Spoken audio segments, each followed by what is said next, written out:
Okay. Well, there we go. I meant to put the stream starting thing on, and then it wasn't, and my mic was also muted, so that was very awkward. Let me if you guys were wondering what I usually do during the stream is starting time, it's I just send out the notifications, which I didn't do yet because now I got a little shy because I saw my face and I was like, wait, it's not supposed to be there right now. Okay, let me pause this, pause that. Got the chats open. And then the other thing that I was gonna do before the stream started was open up my new mouse. I guess I feel like I need it. Yeah, I need it. I need it. I definitely need it. Oh no. Wait, hold on. Ooh. Okay, all right. Ooh, that was scary. Um wait, hold on.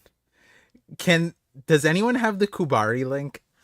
I'm terrified. The ad almost got me canceled. Holy moly, bro. Someone send me the Kubari. Park, can you recap what you said? YouTube didn't notify me today. Oh, that was scary. Yeah, no, I was scared. Give me a second. Let me just send out the notifications. Um, I need the Kubari link. I need it today. I need it right now. Oh my god. 11:46 live reading right now at everyone, and then let me tweet it. Let's see what Twitter. Oh, that would be a fun thing to do. See what Twitter puts at the top of my feed. Of course, it's an ad. Ooh, okay. Let me. That would be a cool little like tradition. First tweet on my thing. New behind the scenes look at Superman has been released to celebrate the Superman Day in theaters July 11th. Wait, like, oh, like the behind the scenes was released because today is Superman Day, April 18th, 4/18. Post the link. Does it show up? It doesn't. It doesn't. Um, hold on. Give me 1 second. Give me 1 second. You guessed. You speculated on time. Naked and afraid. What? Okay, whatever. Oh yeah, tweet. Sorry, ADHD. What was I doing again? Oh yeah, live. Hashtag One Piece. 11:46 live right now. Paste. Send. Wait, did I send the right tweet? I always do this. Okay, all right. I always like I get the link right, but I always like triple check the link. I'm like, wait, is this the right link? All right. So did that. Cool. Um, cancel part. Wait, what? 4/18. It's Good Friday, Super Day. Oh, that's dope. Posted in Discord. All right, cool. Thank you. All right. Well, that's the second thing I gotta do. Open up Discord. Does that show up? It does show up. Okay. I might need to fix that. Don't link your OnlyFans link. Yeah, that's what I'm worried about, honestly. Um. Um. What was I doing? Oh yeah. God, my brain's a fish right now. I was supposed to have a leave it to my son to break the pattern. We've cracked the code and my son was like sleeping through the entire night perfectly for the last 2 days. And so yesterday, because then I can change my schedule to something different because I usually have him at night if he wakes up in the middle of the night. And so yesterday I was like, I'm knocking out. And I knocked out. And then he woke up at like 4 a.m. And that would have been fine, like for my wife and everything. Oh, nice vet. Oh my god, my wife is here. That would have been fine. Okay, now she's gonna be checking in on what I'm saying. Not that I like like make shit up, but like now I'm distracted. So he woke up at 4 a.m. and I went to go take care of him, and he just kind of he's like, no, I want mom. Get out of here, dad. And I was like, wait, no, hold on, don't bother mom. She's gonna. Yeah, what happened, huh? No, that's what happened. You had to go because I couldn't, because he didn't want me. He wanted you. And then that messed up a lot of the morning because we both were very tired because it broke our schedule because he usually, or not last. Okay, now I'm tripping over my words. Why does Part look more and more like a One Piece villain? Fair. Wait, Zingy, which where did you link it? Where did you link it? Did you link it in memes? No. Why would you link it in memes? That's not where you linked it. You linked it in One Piece, definitely. That's where it'd be. Perfect. Got it. Look at that. Okay, I need to zoom out. Change fit mode. There we go. And then I need to change the advanced settings. Stretch. 2-page layout. Odd. 2-page spread. 2-page layout. Behavior. Wait, reader. Top to bottom. Okay. Advanced? Wait, how do I like infinite scroll? Is that a thing? Turn pages by clicking. No.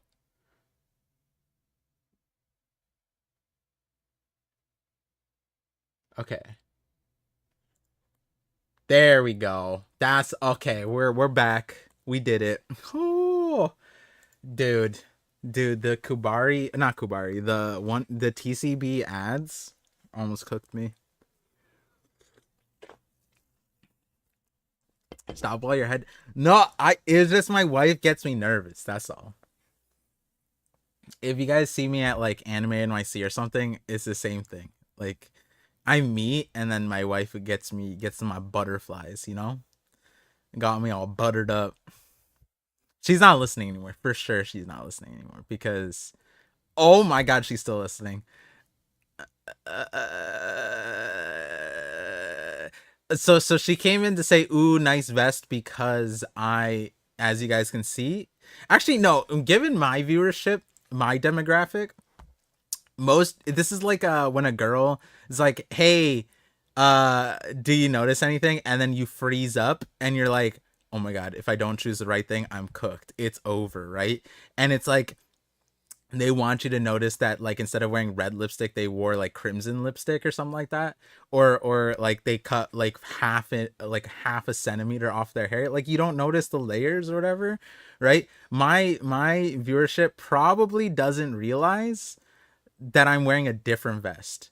And this is another. So my wife, I forgot my wife. She gave me a script. She gave me a script to read out when when I wore this vest. No, but it was funny because she was like, when she got the vest, she because like we were moving our stuff and unpacking things, and she goes into a box and she says, hey, I got something furry for you. I was like, what? What do you mean furry? And I go, I don't want it. And then she's just like, no, like for your stream. I was like, what do you think I stream? Like, why do I need something for my stream? And then she's like, no, like the vest. And then she pulls it out and I'm like, oh shit, this is dope. And so I took it and I'm wearing it now, and it was a very big oh my god, I almost got cooked again. I realized like the chapter cover was on the thing, so technically I should have started my stream, but I didn't even see it. I didn't even pay attention to it, honestly. um but yeah, Bro made a vest out of those new dire wolves. That's what it looks like, right? Um, yeah. So this is a new vest. My other vest is. Where is my other vest? Oh, it's up there. Got it. Oh, normal. Wait, hold on. Oh, wait. Oh, there it is. Can you guys see that? Wait a second. This is sick. I have like the power of green screen. Oh, wait, that's Luffy. You guys see that? You guys see that smile? Oh, you wouldn't be able to see it because it's behind the monitor. Sorry. That was really cool. Um, yeah. So I a new vest. The other thing. Let me do this real quick. Because let me just I hate box cutters that have the switch up. I like the box cutters that have the whoosh, that one. But let me just open this. I got a new mouse because my scroll wheel is broken. And it can get obnoxious to have a broken scroll wheel. She's like, you want to look like Craven? Yes. That is her definite. I said, when she said, "Hey, I got something furry for you," I was like, "Why didn't you just say you have something that will help me look like a Viking, right?" And she's just like, "Cause that's not why I got it." I don't know. She had some kind of answer, and I was like, "Yeah, that makes sense." But like for future reference, I don't ever say that with something furry. If anything, fuzzy works, but furry, please no. And then I was like, "Can you just say like?" I have more Viking stuff for you to make me feel cool. Wait, what's this? Oh no, is this something I need to like? Oh, is this like a wireless chart? No. Why would this is a wired mouse? Wait, what is this? Wait, hello? I should probably read the instructions, right? All right, we're just gonna YOLO the first run, but I just need the scroll wheel. That's all I need from this mouse. Um, I too prefer the box cutters with the whooshy. Yeah. Wait, what? Oh, there's another strap. Oops. There we go. Oh, and then they have it. What's the point of the little? It has the Velcro strap, and then it also has the twisty. What the heck? What the heck? Wait, hold on. Oh, they thought they got me with that one. They did a reverse. There we go. All right, we're just gonna plug it in over here for right now, and then I'll like official wire it up later. Now I just got to figure out which one's my other mouse. Is it a braided cable? It is braided cable. Okay, braided cable. Is this it? Nope. Is that one it? Nope. Is this one it? Nope. This one. Bye. Okay, and then we plug in the new mouse. And wait, hold on.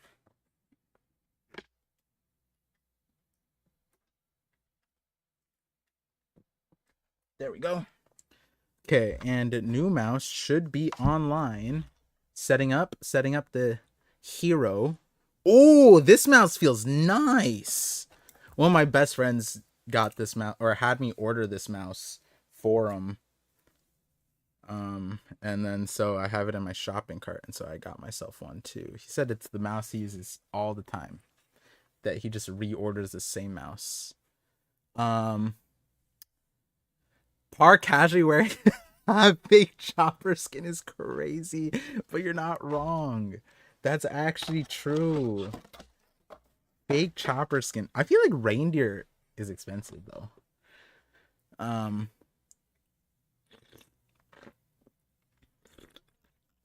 Oh, this mouse feels good.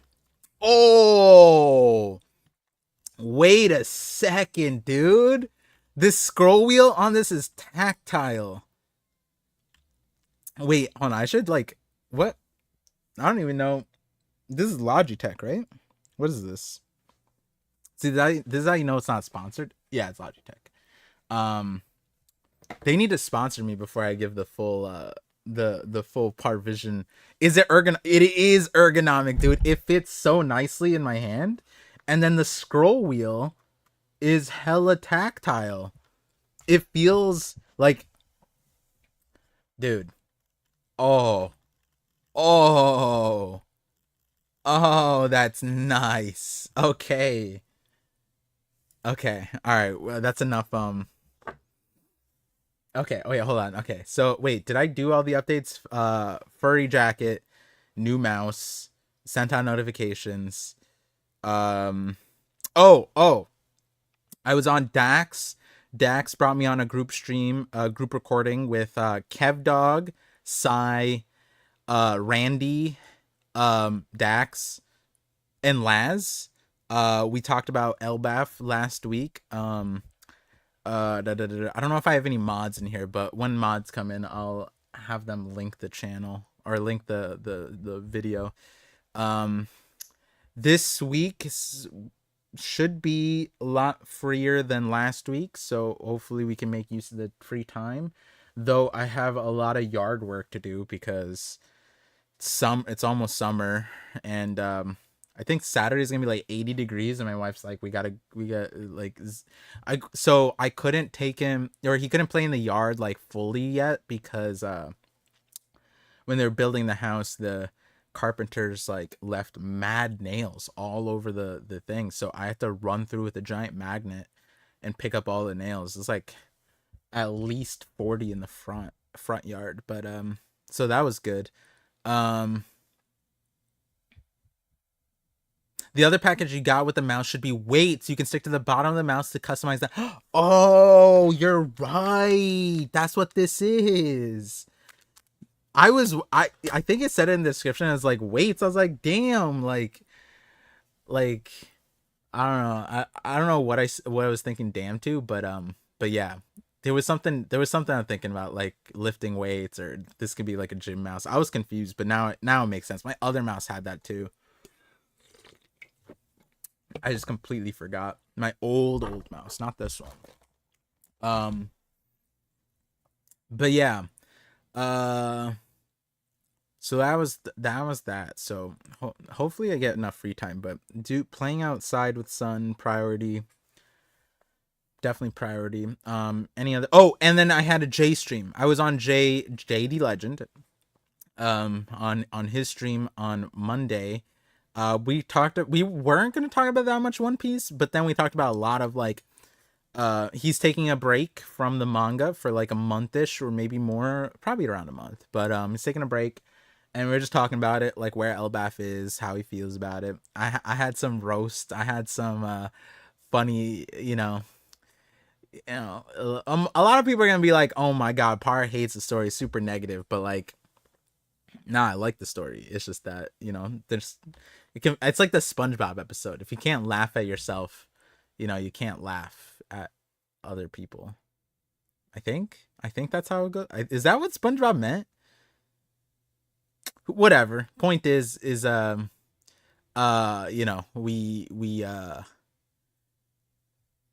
had a good stream, so there's that, and there should be more collabs coming up. That was kind of a big thing because last week I finally had time for collabs, and now I'm gonna try and make more collabs. Apparently I didn't miss too many collabs, but gonna start reaching out again, because I think the first person, and she probably doesn't know this, or maybe she forgot because it's been so long, so I don't blame her. But I want to get Megan from Volume 1. That's who I wanted to stream with before I took my break. I had something scheduled, and then it just, like, timing, whatever schedule fell through. So I'll probably be reaching out to Volume 1. Miss those guys. Josh. Yeah. Well, I feel like if I brought the entire Volume 1 on, Josh and me would just talk a lot forever, and Megan would just let us, and so it's probably better just to separate me and Josh. But yeah.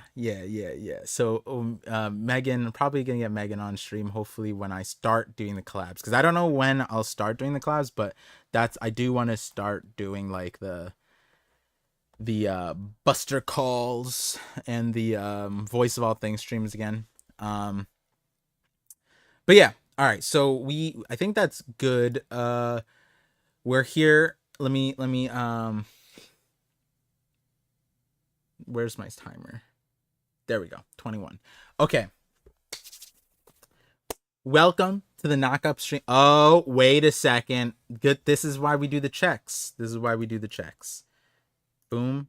Wait. There we go. Boom. There we go. 11:46. There we go. All right.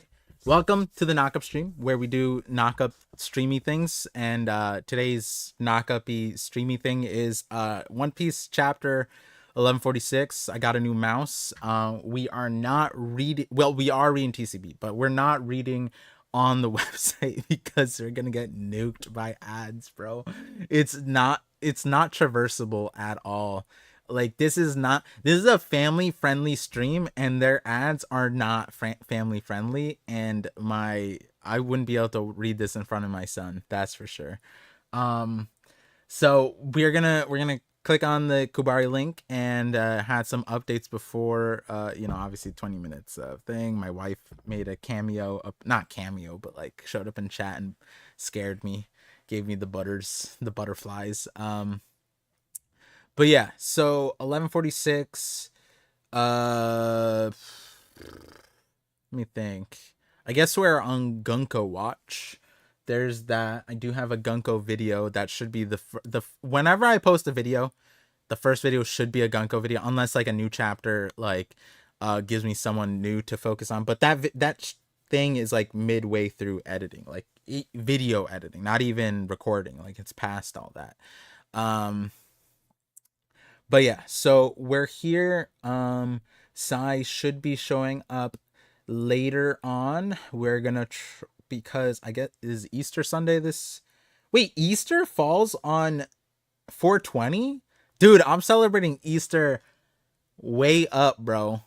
I'm going woo, that Easter bunny is gonna be blazed up. Damn, I forgot about 420. Okay. Well, yeah, because of 420, me and Sai are gonna stream and record all in one day, which is gonna be a lot, but that's also why I need to definitely eat lunch before the stream. So there's that, and without further ado, let's get into the chapter 1146. Let me start the timer. Okay, there we go.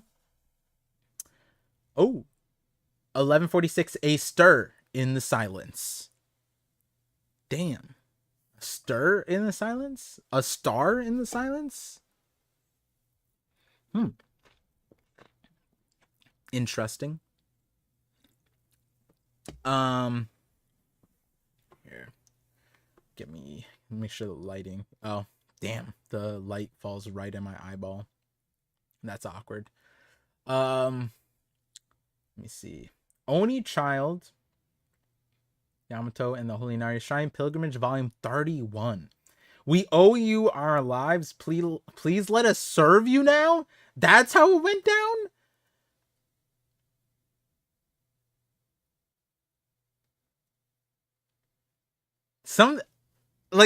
It's funny because this is what I think everyone expected. But I didn't think that Alti would beg, please let us serve you. I guess that's cool that she's grateful.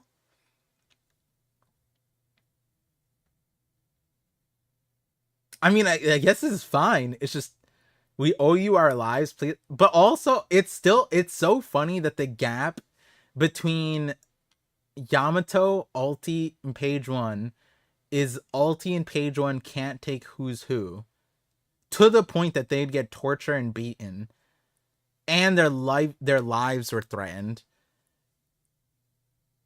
And the gap is so big that Yamato casually one-shotted Who's Who. Like, is that really... I remember when we were ranking the Tobi Roppo, Alti was never like, oh, she's so weak that she can't, she'd lose a 2v1 against Who's Who. I mean, and then there's a world where like Who's Who's crew is like meaningful, But they're not. Come on.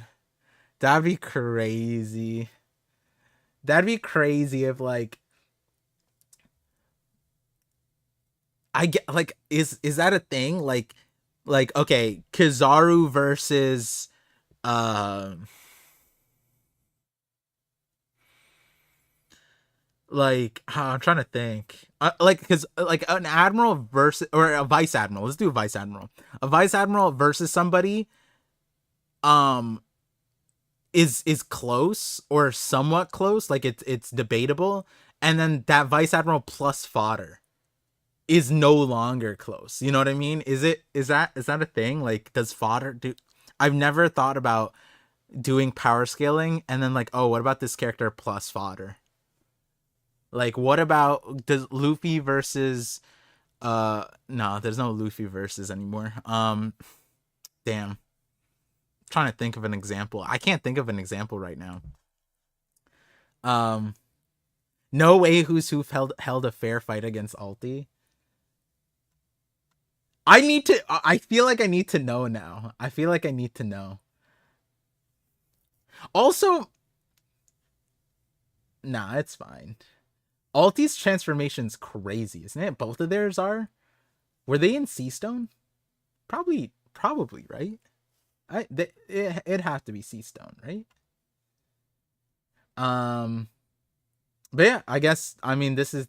I feel like we could have skipped like what two of the last four cover stories maybe, and just got like the who's who got beaten and then this and then been done with it. But I guess the major reveal though was Minatomo, right?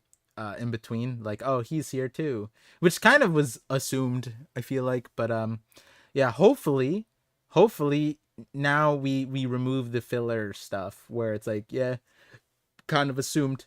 um I'm assuming page one just agrees. It's not that big of a deal. All right, let's see the Oda's note. Oh my god, dude, this scroll wheel on the new mouse is nice. Okay. I'm crazy for this spicy curry from Monko Ichijo. How can I describe this musical in my mouth? Wait, that sounds. I want to eat. All right, Monko Ichijo. Watch, I'm gonna look up. Can someone look up how much this costs? Imagine it's like $500. It's probably not. It's probably like $4 something, right? But this is definitely like someone needs to make a list of all the foods that Oda has mentioned in Oda notes, and that should become like a Oda tour when you go to Japan, like a list of places that Oda has shouted out. Like that actually I you know what? I'm going to be surprised if that hasn't been created yet. You know what I mean? I feel like even as a tourism thing for Japan, they should have like, hey, are you a One Piece fan? Here's all the places that Oda's been to. And he shouted out in the One Piece manga. And then like this is Manko Ichijo is on this list. That should be like okay, someone should make that like a Reddit thing. So when I search up like places that Oda has eaten at, it should show up, right? And if you don't want to do that, put it in my Discord and then I'll take the credit for it because I kind of thought about it and so I'll co-sign it, you know? Yeah. Collaboration. Um but yeah.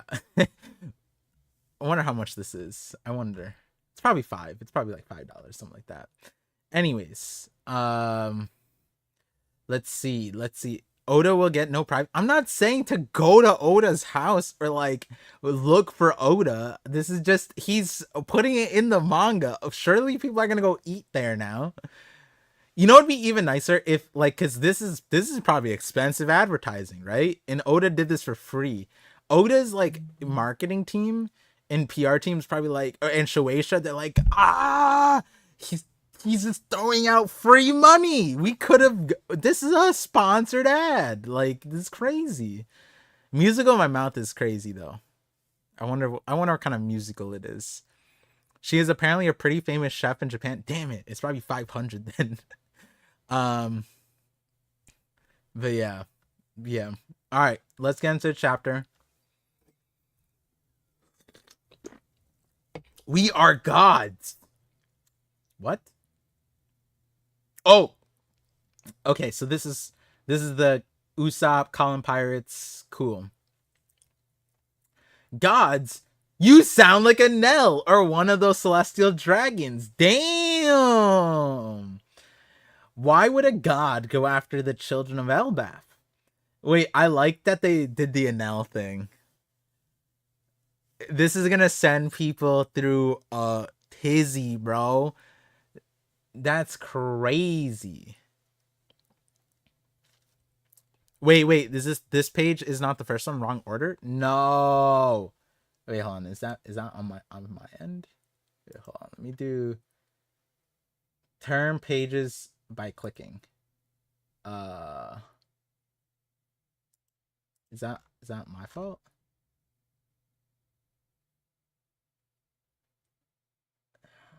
Oh wait, there was a thing for double spread. One page layout. Let's see it this way. Okay, got it. Okay. Reset. We're only 8 minutes into the reading. Surely this isn't gonna throw us off. Okay. Who the heck is that? Oh, see, that's what I should have looked for. I should have looked for this is when the Shonen Jump editor note should have been that's what the vision should have got me on. It must be the intruder, the human intruders, the ones who. This is also funny because Jinbei was like, if we run into them, we'd be better off dealing with them. Damn, Jinbei's big. Wait, Brook is huge. Oh yeah, this surely is this really the ratio? Is Brook half his size? And is Jinbei like half his size? This is just perspective. This is just it is what it is. The ones who totally outclass the castle guards. What's your deal? You're behind the kidnappings, aren't you? Did you just say human? Damn.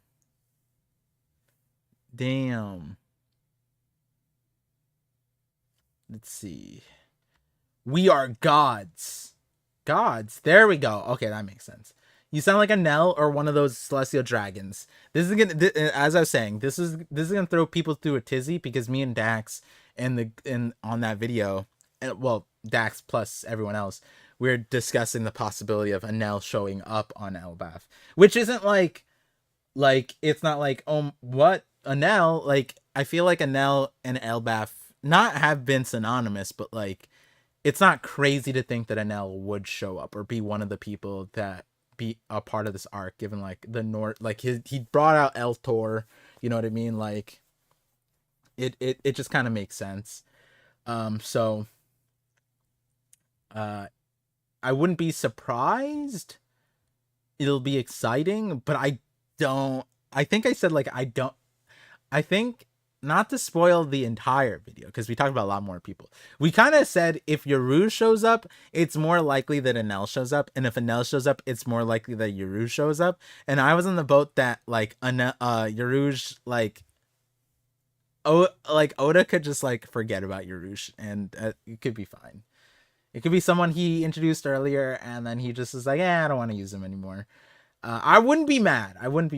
But there's also a world where he's super important, and Elbaf would be a great arc to make him a little important, I guess. I get also if Burka is tied to Elbaf, which a lot of people believe, including myself.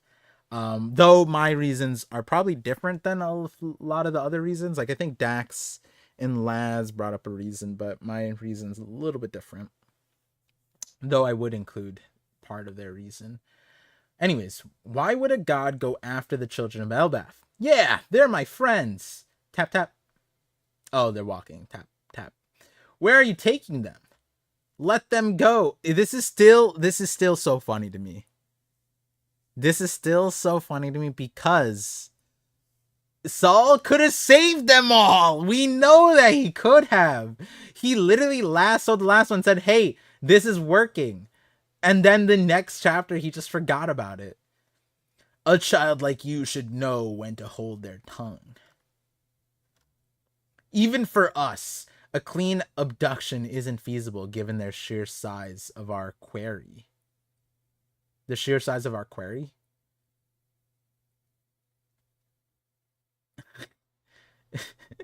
I'm sorry. I was like reading and then I was like, what is happening over here? What is this? Dang. I realized this view, my head is blocking the entire thing. Let me zoom in a little bit. Oh wait, hold on. I can't do it here. Let me how do I natural size? Original size. Oh, there we go. There we go. A little bit bigger. That way you guys can see what page I'm on. But yeah, I was reading that and then my favorite monster. It's just leave it to Oda to make my why does my monster of choice, like the one that I was looking forward to, the spider cloud, which I'm still gonna call because I think I forgot who said it. Maybe it was Narukami. Someone commented and it was like, "No, you could be right about the whole thing because Kumo, cloud, and spider like a pun on it or something like that." Um, so like I'm still gonna call it Spider Cloud. But why does my monster have to be the derpiest one? Like it looks okay. See, it looks like it defeated itself. it looks it it it looks like Ripley and Frankie were just running away. They didn't even try to fight it, and it just tripped and died. It looks like it just it just why Oda, why did you make my Spider Cloud went from monster of my dreams to like not even nightmare monster to like like it's an embarrassment that I thought that this one would be so scary. No, that's not how it's supposed to go. Come on, Oda. Come on, you could have made this so scary. The lightning isn't real. It's just piercing the ground. There's no fire, there's no explosion. It's not even scary anymore. Imagine it just went into like Pac-Man mode and it just started eating the ground and chasing after them. All this is thunder. Whatever. Whatever. Okay.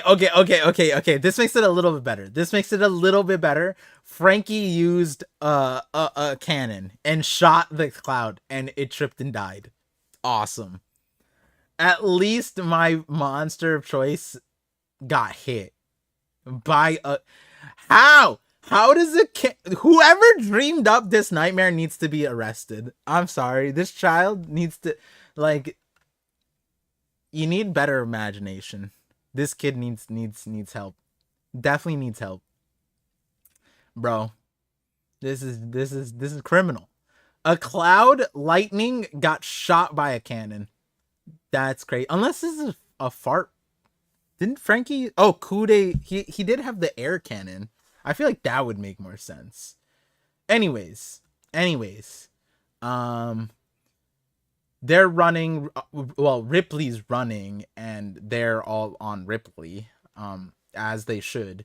And Frankie's there. He's giving artillery. That's dope. Is it Radical Beam? Oh, I guess he doesn't have to do this thing, right? Like he do this thing or am I forgetting? He does this thing, right?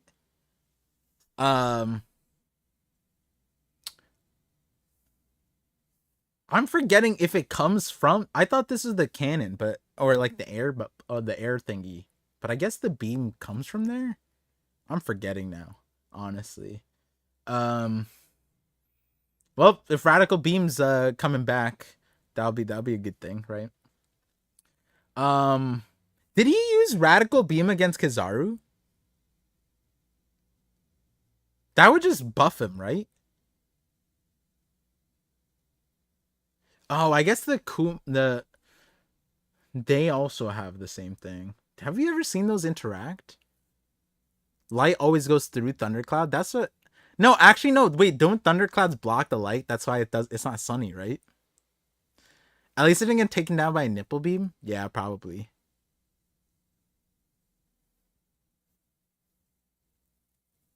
Saturn is another spider. Oda hates Spider-Man. That's what I'm understanding. He hates Spider-Man. Um anyways, our only option to ensure passage to the Holy Land was to have them walk themselves over here.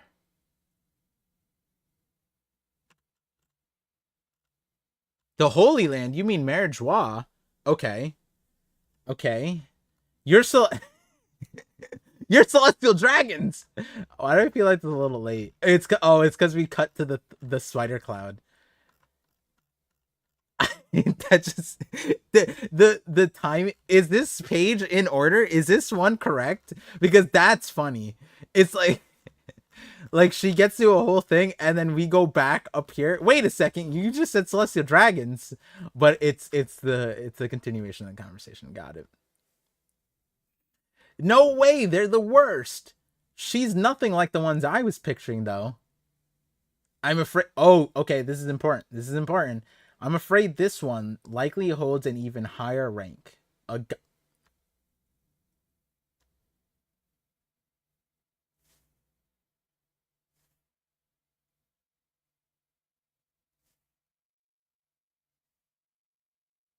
Wait a second. Brooke? How do you know that? Do we know that? They don't know that. Brooke? Brooke? How do you know that, Brooke? Oh, wait a moment. I'm afraid this one likely holds an even higher rank, a God's Knight. Huh. That's kind of big. That's big news right there. Wait a second. Brooke lore. Brooke has a no. How does he know? How does he know? Like, I need to see. Oh man, it would have been. This would have been a perfect time for Oda to give Brooke a silhouette of what he thinks the God Knights look like, and then we could compare to see who knows, because maybe he knows more about the God's Knights than Dragon. That would be insane. Infinite slander fuel. Oh my god. I'm afraid this one likely is a big word there. See, this one has to be a little analyzed in Raws and other translations, because I want to know how confident. Like, this one likely holds an even higher rank. Like, um, hmm, like it does. Is it sound like familiar? Like, does he recognize? There's a world where like Gunko reminds him of somebody, and so like it's like two pronged. He knows God Knights exist, but he also has like a relationship with a specific God Knight, which would be insane. Like, if we find out that like the last fight Brooke had was against the God's Knights, that would be nuts. Like, as the Rumbar Pirates, that'd be insane. Winston, I agree. I agree. I'm trying to think if there was a. I guess the only video that would kind of say that is the Zoro swordsman video, where I was talking about the West Blue Brook lore, essentially. Um yeah, I think at the end of that Zoro video where I was like, the essentially like, oh, Wano wasn't supposed to be Zoro's place. There's lore. It makes more sense that there's something later, because there's the swordsmen were gutted from Wano, so there'd be European stuff. Where would that most likely come from? Brook lore, West Blue. Then we found out about Holy Knights, and we found out about God Valley being in the West Blue. Um, yeah, at the end of that video, I think I talk a little bit, but probably not a lot, because I think I said specifically, "Hey guys, wait for the next video. It's in the loop." 9 months later. 9 months later, no Brook video. It is what it is. Anyways, indeed, She confirms it. Her arrows make a sound. Okay. Don't tell me you're gonna force those kids into slavery. As the arrow goes up to his neck. Oh, what the heck is this arrow thing? And then Usopp becomes a cartoon character. Interesting. We won't let you. Zeus, you called Nami? Wah, go away. It won't stop chasing me. What is Gunko do? Gunko just playing around. She insta-diffed the giant guards. And here she's just like, I'm not touching you. I'm not touching you. To Usopp. What? What?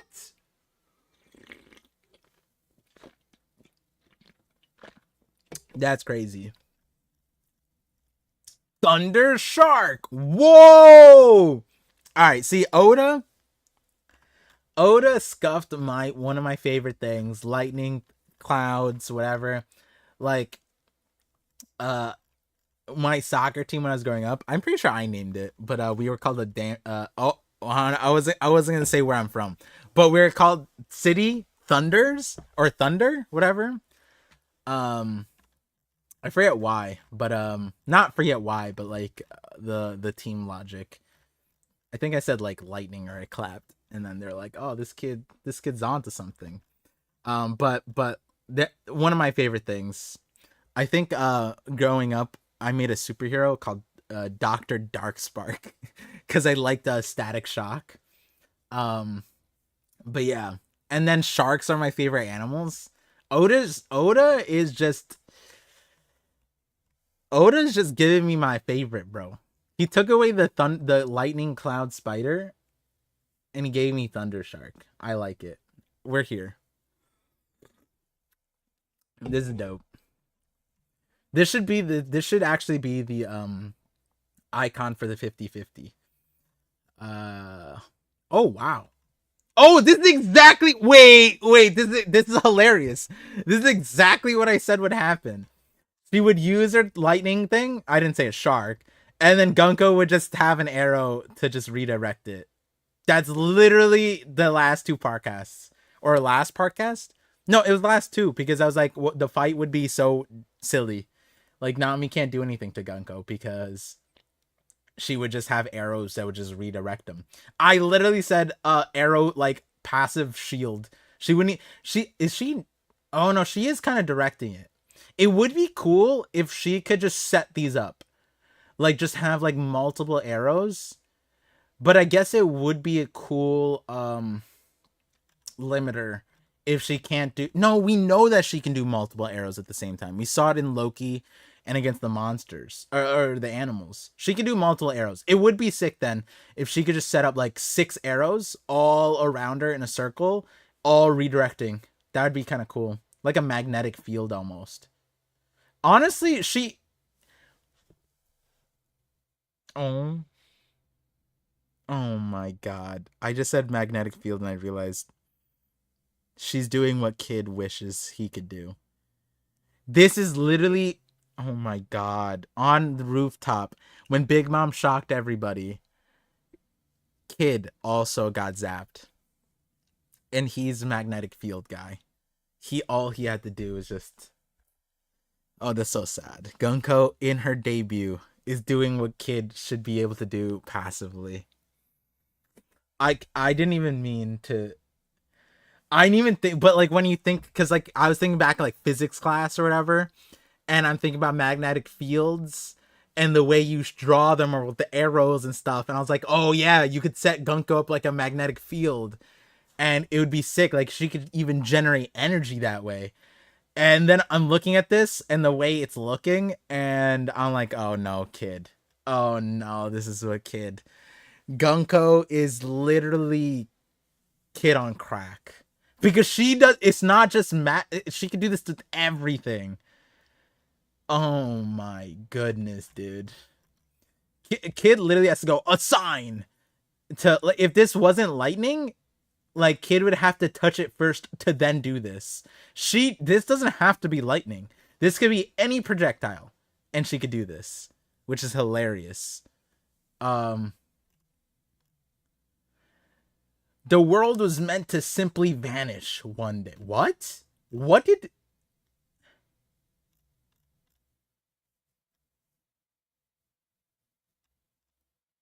That's how it was supposed to... What? Okay, this might be the craziest lore drop in the most unexpected... What? Is she telling us like what was supposed what the world government wanted to do during the Void Century? The world was meant to simply vanish one day. I need commas. The world was okay. The world was meant to simply vanish one day. Is that comma supposed to be there? I feel like that comma's sabotaging me. That's how it's supposed to. This is like unprompted lore drop. Don't tell me you're gonna force those kids into slavery.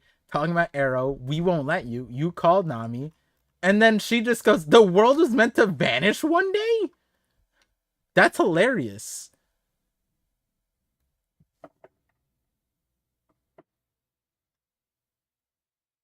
Huh.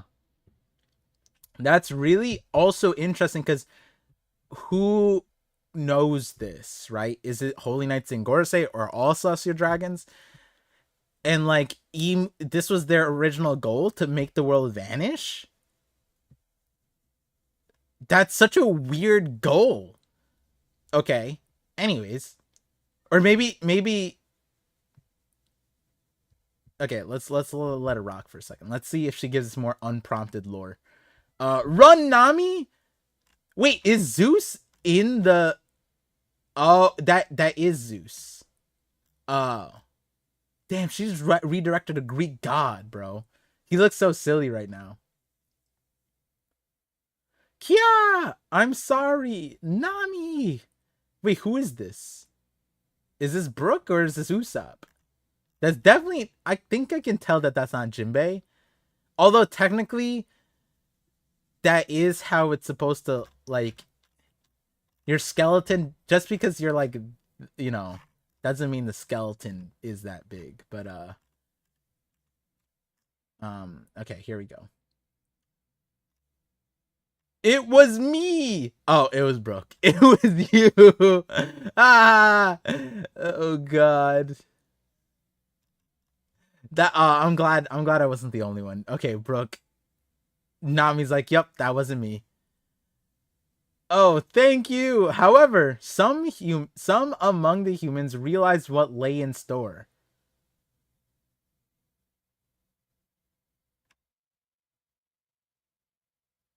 Clover? Olvia? Is this Olvia? It looks like Nami, but Nami doesn't have the bandage there. So, oh, wait, no, that's a different nose. That's definitely Robin's nose. This is Robin's face with like more Nami-like hair. That's what got me. Damn, Olvia is just Robin with white hair. Is Olvia Nami plus Robin with white hair? Is that what it is? Damn, we need Olvia back in the story. Damn. I never thought about how much we need Olvia back. Robin plus Nami, what a creation. And they made sure the entire world would know. Okay. Okay, so Usopp takes aim, shoots.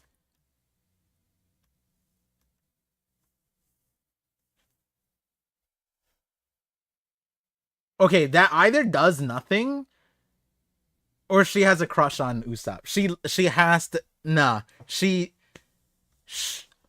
getting hit on by Usopp. That's crazy. How? She has so she can redirect lightning, but not a pebble. Okay. We're not afraid of those celestial dragons, you bastard. Alright, that's sick. Alright, that's sick. Alright, Usopp. That's dope. Oh, what? Ah! She has the Gorosei regen. Okay. I mean, like, it makes sense, but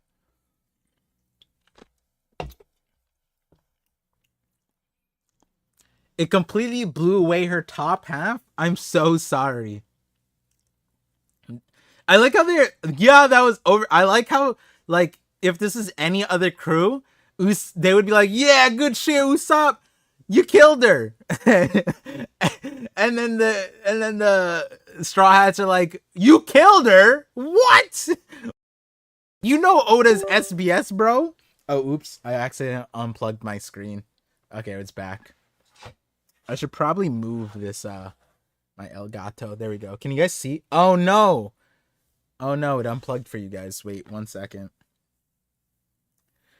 1 second. Give me 1 second. My bad. Damn it.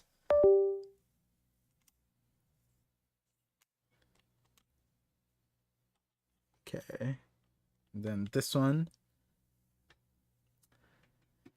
I got too excited. I unplugged my screen. To be fair, who puts the cables down there? Right?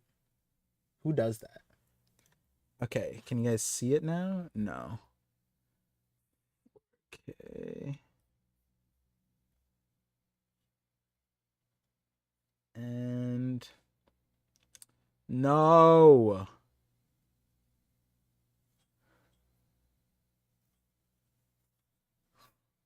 Okay, it should pop up now. No? My Elgato. Give me 1 second. Sorry about that. Properties. Camo. See, double me. There we go. All right, we're back.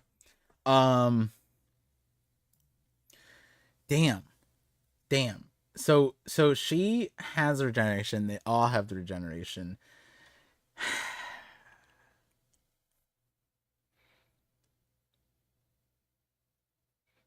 Is it automatic? Because what if, okay, Holy Knight's regeneration, immediately, my brain, this is where my brain goes to. Shamrock's versus Shanks is not fair because Shamrock has regeneration. Like, Shamrock fights Shanks, and then it's like, Shanks wins, and then Shamrock goes, you're a loser, something like that. I don't know, like something like, you know, something tough. That wasn't tough, but like, you know, and then Shanks is just like, you mean this? And then he regrows his hand, and we find out that this whole time Shanks has just not regrown his hand by choice. That would be interesting if Shamrock's or Shanks had that. Or maybe it's something like the Sea King stop it, you know? Maybe the Sea King stop it. I mean, we haven't seen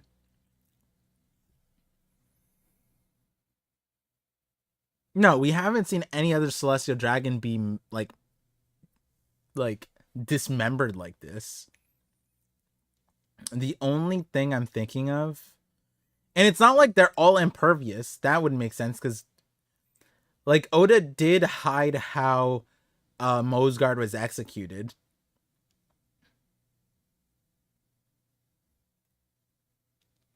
But, like, if this was the case, then, like, Rosinante would just be coming back to life, right? That would be interesting, right? If Rosinante was just, like, not dead. And then it would make it so funny if this was a thing that they could do.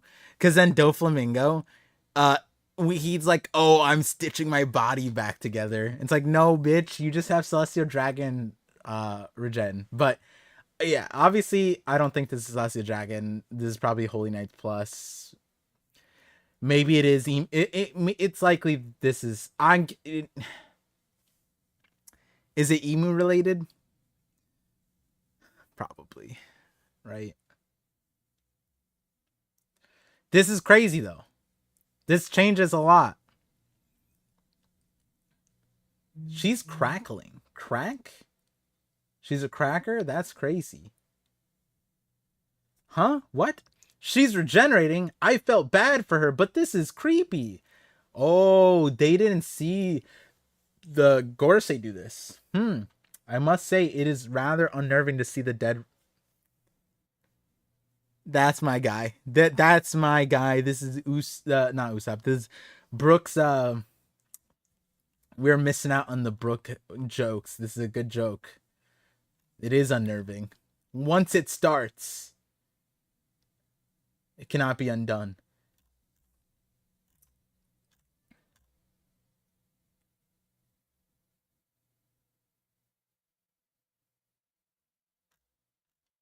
Huh. So she's just like ignoring them. That's interesting. Once it starts, it cannot be undone. No one can stop it. And she rides on it this time. Wah! I knew it! The arrow must point to her target. Leave it to me, Usopp. An attack that telegraphs itself. How absurd!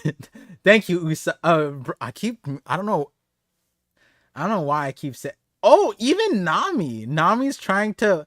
That's smart. See, why didn't Saul at least try? Did he ever try what Nami's doing? I don't think so, right? Like, I get it not working, but he never even attempted. And like, Nami doesn't have hockey, so like, surely a hockey twist would work, right? But this is pretty funny. An attack that telegraphs itself, and then they just stand there waiting. That's what I'm saying. The countdown, I like this because she's just like ignoring them. Like, there's two conversations happening. She's just yapping. She's doing the villain monologue, and they're having a conversation with each other about her, almost as if she's not there, and like they know that she's not listening to them. Like, this is kind of funny.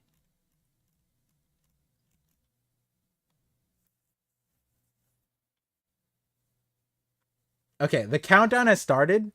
The world is already entangled.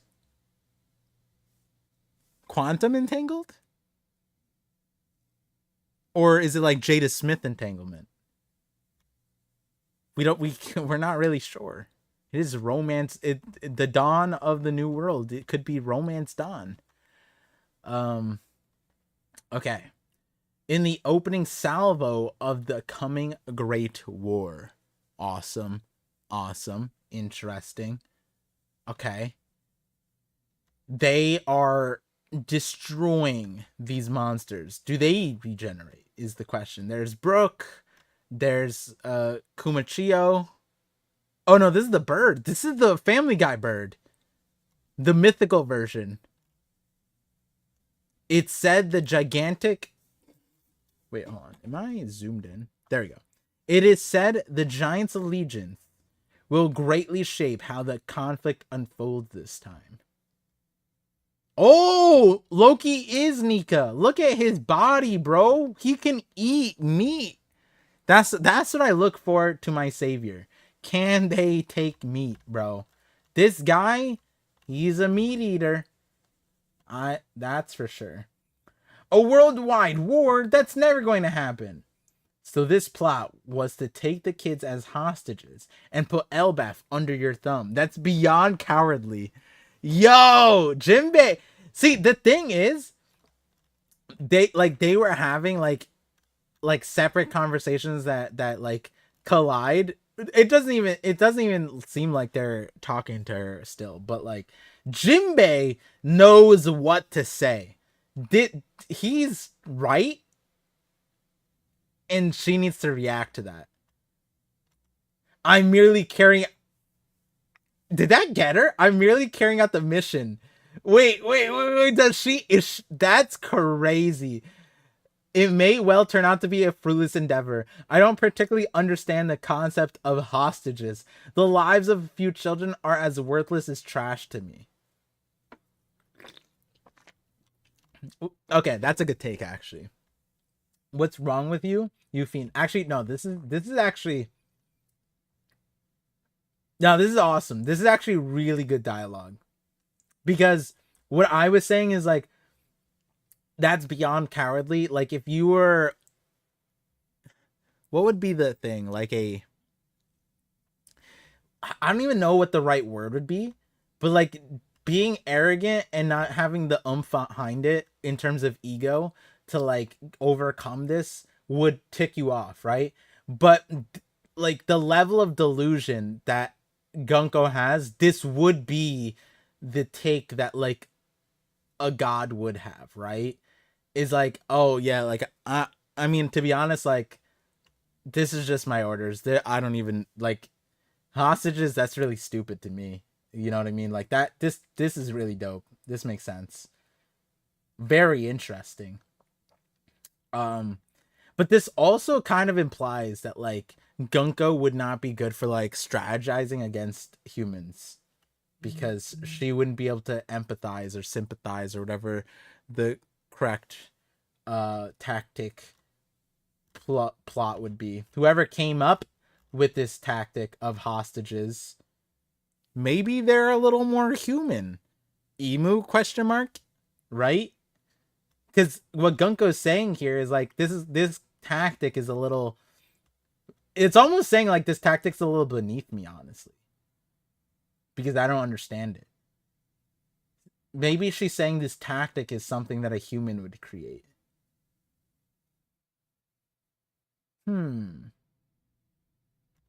Interesting. This also gives a metric to humanity, right? The lives of children are as worthless as trash to me, right? But to be human, I think you put value on children above like adults or whatever, right? So this is a very interesting fruitless endeavor. Fruitless. That's interesting. Fruit. I mean I know it's a term, but fruit, devil fruit. Only devils care about children? Nah, probably not. Anyways, you fiend. Okay, the arrow. Oh, it just takes him away. Gua. Okay, so she could have done this the whole time. Cough, cough, Colin. 5,000 brick. Gavat. Whip, whip. Oh, it's not just projectiles. Oh, that's sick. Oh, that's crazy, dude. Ah, that makes sense. But also, ouch.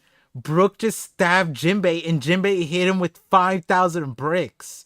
That also means that Brook is at least 5,001 bricks strong. He's hella bricked up. That's crazy.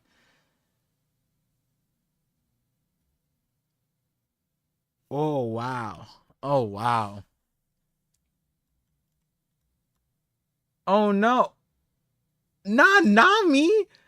Damn, Gunko personally donkey kicked her?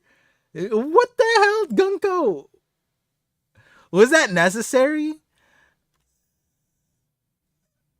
The way Nami is flying backwards is so like it's aesthetic. It's like the difference between falling down and falling like being a stunt double, like a stunt actor. Like they fall down like they know how to fall. Like Nami's like oh no, she's so photogenic that even when she's getting like blasted, she blasting off away like Team Rocket. She looks aesthetic. Okay, now time for Usopp. Boosh! Okay, so he shoots, she dodges by going Spider-Man mode. Underneath, the arrow is acting as a perfect sensor over that. What if the arrow, Saul did say, like, what is this fabric? What if the arrow is just made out of underwear? It's Victoria's Secret. And right now, we see what Victoria's Secret is. Boom. That's what Victoria's Secret it was this entire time. That's great. Is Victoria's Secret still a thing? Do they still have stores? Do people still shop there? I remember they used to be huge, and then maybe not. Um, I always joke that Victoria's Secret is Victor's secret. And then it turns out that the CEO was a dude or something like that. Apparently he had a sad story. Anyways, sorry. Also, my Ameribrain looked at this and saw less than 3. Like a heart sign, but that's Japanese. Anyways, yeah, shout outs to Arrow protecting us until we know Gunko's real age. I think Gunko's older than we let on. But here we go. She needs him in the jaw. God damn. Yo, what the hell? Is that because Usopp hit her?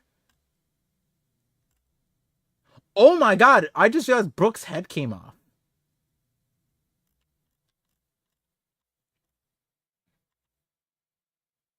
Holy moly. This knee? Probably stronger than Ulti, right? Actually, yeah, what's harder? This or Ulti Thunder Bagua? Probably Thunder Bagua, right? That would be crazy if Gunko's unnamed knee. This isn't even like a Captain Falcon knee. This is just Gunko. Huh. Well, Zert, are you ready, Killingham? Okay, so she's on the phone. There's everybody just got clapped. Damn. Brooke, Jinbei, Nami, Usopp. Who's that? Colin. Jeez. Gunko clapped. That's crazy. To tell the truth, Elbaf's communication network is limited. Oh my god, and she's saying they don't have Verizon. They don't got the nationwide coverage. No, they don't got 5G, bro. Elbaf's still on that 3G. No, say it ain't so. Oh, they don't got unlimited data. They got limited data. That's so sad. I'd honestly move out immediately. No 5G, no brainwashing. Come on. It's a shame, but at least they have one of these at important points in each village. You know what? To be fair, Elbaf is huge. Come on. Principal Akiba. What? Wait, what? Are you ready, Killingham? To tell the truth, Elbaf's communication network is limited. Oh, are you ready, Killingham? He responds to tell the truth. Elbaf's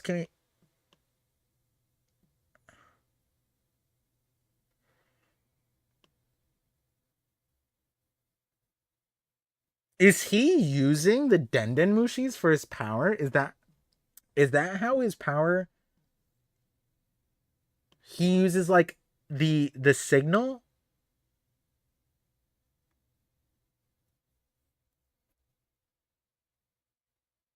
I'm thinking like the Gorosei, how they had to kill the Denden Mushi on Egghead. Like, in order to beat the Holy Knights here, or beat Killingham at least, they have to kill all the Denden Mushis. The Denden Mushi lore, if that's true, I'm curious now. Because this is what Killingham is saying, right? Network is limited, but a shame they have one of these at important points at the village. I'm assuming they're talking about Denden Mushis. Oh my, those are quite sharp. Damn, he broke his tooth. What the heck is this? I don't even know what I'm looking at. What is that? Is he doing a Gear 3 punch? Is this a...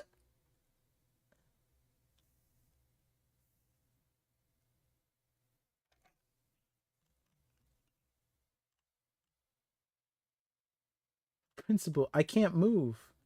Ange? That's because I use sleep paralysis on you? Oh!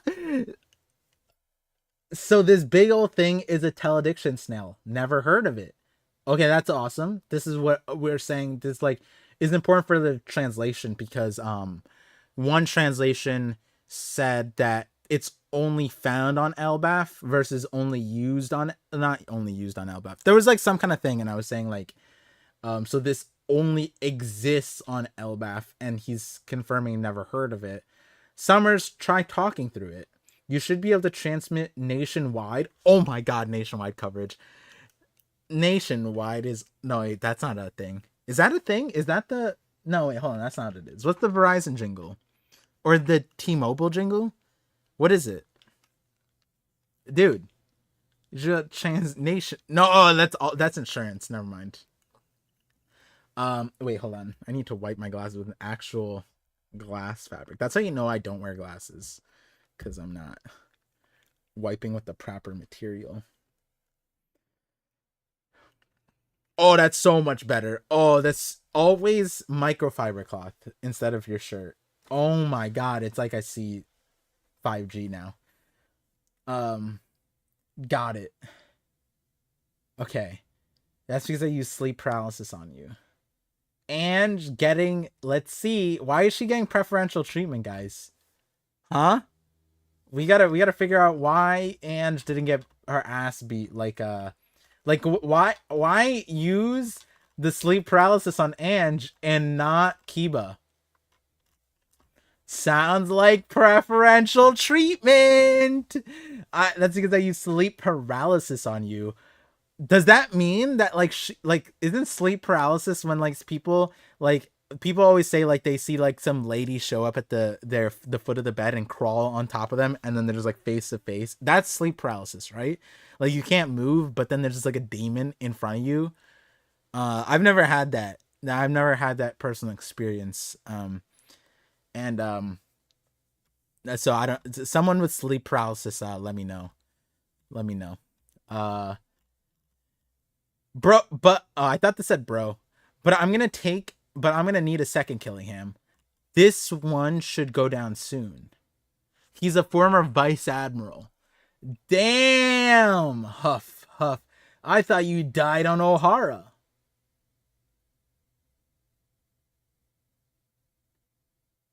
Robin, Chopper, don't move. Stay hidden in my hair.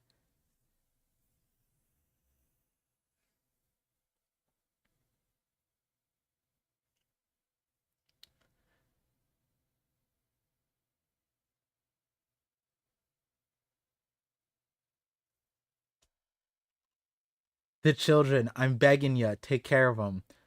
Okay, so that's why Saul. Okay, to be fair, last chapter Saul could have done something. This chapter he can't. Okay, come on, it's time for your final charge. You hear that? Yeah, ha ha ha ha. Arg. A school, a library. You should have cut that peaceful crap. You're meant to be warriors. There was a time when your people's might shook the world. You were supposed to be our mercenaries, right, Harold?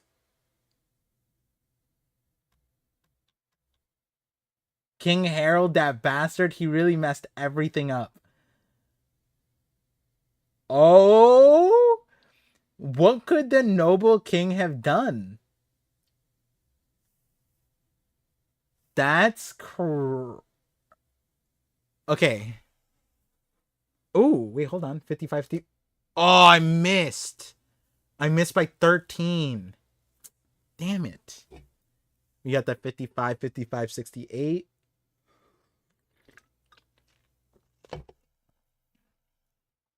Hmm.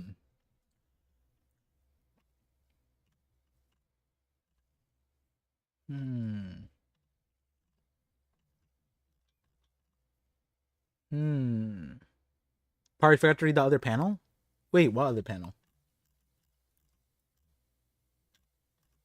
No, I read everything. Is there a page missing?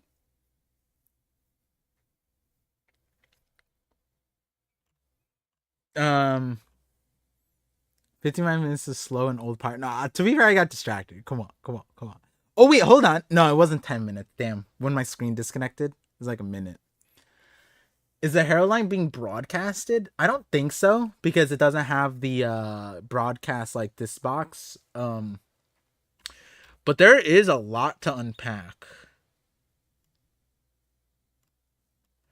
He says, "Got it. I'm gonna need a sec." So that's why this part's not broadcasted.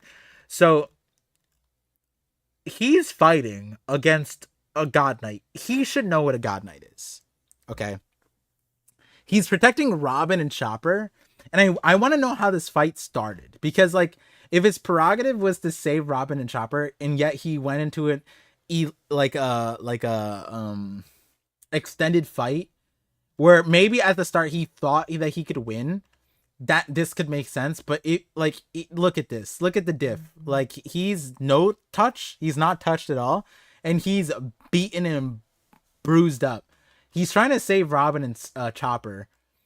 I feel like an extended fight is rough because like he's putting them in danger. He should have went down. Maybe he need to make it more believable. That's fine. But on the flip side, right? Like if I'm fighting the God Knight and I know, it's not like I don't know who they are. As a Vice Admiral, they have to know. Especially like a post God Valley Vice Admiral, right? Because like Garp is there. Maybe Garp doesn't talk about it, but like Garp spills the beans all the time, right? If they are successfully able to hide from Summers in his hair, this is basically point blank. Like they're right here and he's right there. If he can't sense them, meanwhile he's able to use his power from like infinite distance, that's insane, dude. Because like they're not like hockey experts, they can't hide their presence like that, right? Like they're trying to, but they're like, from what I can tell, maybe Robin can, but like because she lived her life hiding, like so she can naturally become like good at hiding. Sure, I don't see Chopper doing that, but like they're not like trained. It's not like Dragon Ball Z. They can't hide their power level. If they, this is what I'm expecting. Sommers to just next panel, just to stand on Saul's head and be like, "You're still alive, you dumbass," and then kills Saul. Right? Obviously, Saul's not gonna die, because if Kinemon can survive 4 Kaido hits, Saul lives. Sommers fine, right? But then he reaches into their hair, into Saul's hair, and grabs them both by the necks and goes, "You think you're hiding?" And then just like, yeah, and Chopper's famously terrible at hiding. Exactly. Oh, sorry, I crinkled that. That's what I'm saying. And he just like, "You think you were hiding?" And then and he's just like, "You think that Nico Robin could hide from me?" And then we saw Olvia in this chapter, right? Because Gunko knows. Gunko knows. I think Gunko knows. Sommers, imagine Sommers says something like, "You look just like your mother." The trauma. And then we see like little Robins running around on Merijois. I'm not saying. I'm just like, like, it makes my stomach turn thinking about Olvia in Ginny's situation. But like, yikes, that'd be crazy. That'd be crazy. And then imagine Sommers like he says that to Robin. He's like, "I have your mother," or something like that. And then Chopper's just like, "It's a good thing I don't have a mom," or like anything like that, you know. And then he's like, Sommers is like, "I have both." And then we can see a flashback, and it's actual Chopper's like reindeer mom, and it's Kureha. That'd be insane. Obviously, Kureha. That'd be a wild way to introduce Kureha back. Like she got abducted to become like a celestial wife, which like whatever celestial is like, damn. Um, yeah, what Mr. Nine said. I don't know if I should show. Just know, guys, that this isn't representative of the channel. So when I unhide what he wrote, it's not reflective of who I am as a creator. Saul and Sommers saying the same thing in this arc would be crazy. Wait, Saul saying what? What? Saul saying what about Olvia? Huh? They'd be eating Chopper's mom by now. Oh my god, emergency food. It turns out that it's not just Chopper, it's a lineage thing. It's the will of Chopper to be emergency food. Now that the celestial dragons are starved, they turn to Chopper's race and they eat his parents. No, that'd be crazy. Um Wait, hold on, Mr. Knight. Actually, I don't, because you didn't put that in quotes. I am not realizing. Are you saying that about yourself, or are you saying that's what Sommers is saying? Because I just realized the ramifications of what you typed out. Um. Oh, you look like your mother. Oh yeah, yeah. You're. Oh my god. Oh my god. Yeah, dude. I think Sommers might actually do some shit like that. You made it in time. You did make it in time. Plot twist: Gunko is Robin's sister. Now that would be an insane plot twist. Um,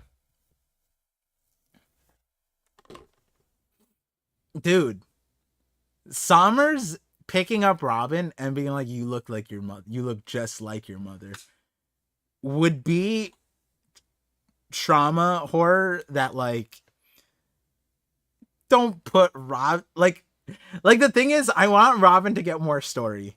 But does her story always, why does her story have to make my stomach turn? Like can Annie's lobby Robin, you go, I feel like I went back to Annie's lobby a few times and you see what Spandom does to her.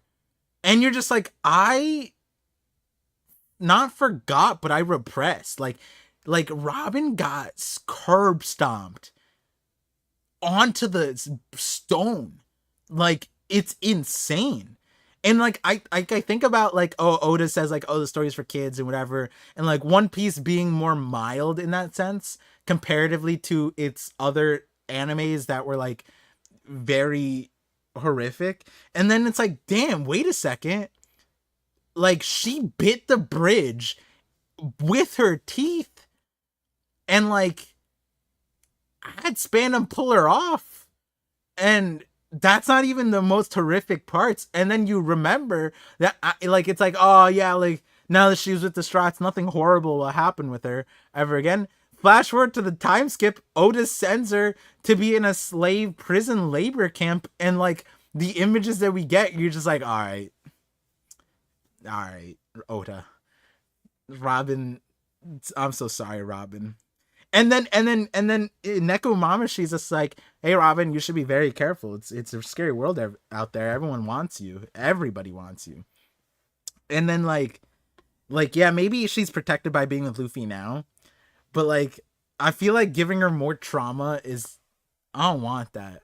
I want Robin to be happy. I want her to be happy. It's okay. We don't need to do more trauma to Robin. And all the accounts, the fact that all, I think what makes it worse too is that Olvia looks so much like Robin, or Robin looks so much like Olvia, right? So, and then they have the same voice actress, so it would be painful.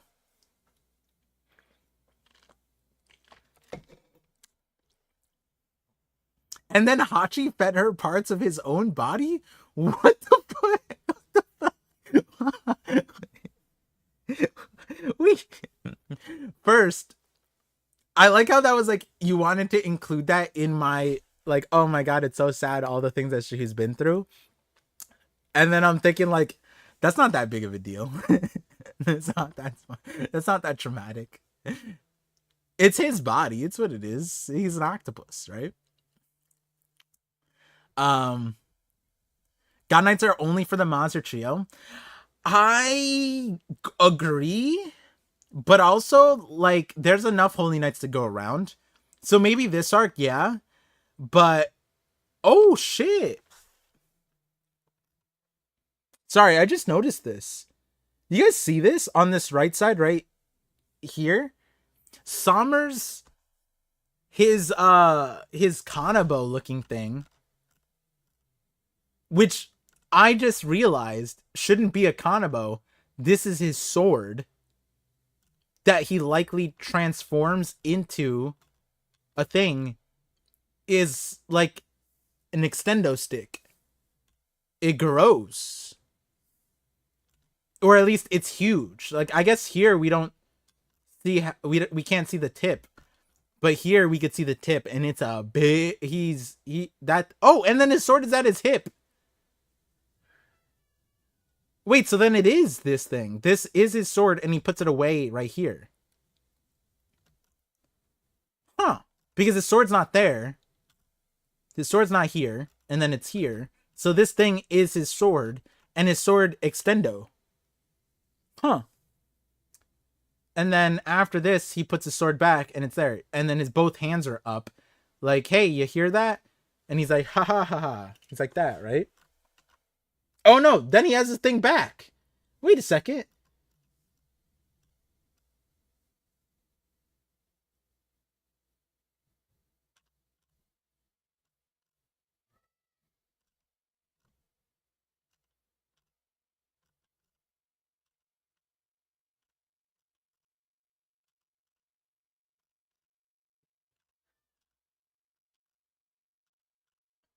Wait, so it's not his sword. I guess his sword is just hidden by his cape here?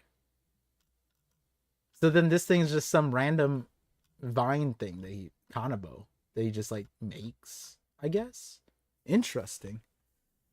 Might have been just a drawing mistake. Yeah, or it's just hidden. It could be that. The hidden thorns. The hidden leaf village, right? I think the Kanabo is his devil fruit. Yeah. That's what I'm thinking now. Is that it's I mean, even if it was his sword, I would think that like whatever this extendo thing is was related to the devil fruit part. You know what? I thought he was gonna be a whip guy. Bro pulled it out of his inventory. I thought he was gonna be a whip guy. He could still be a whip guy. Um, I I, I feel like the trope is thorns, vine weapons make whip. This guy was like whips are girly, I guess, so he goes with Kanabo, which I guess is just a hardened vine with spikes that looks like.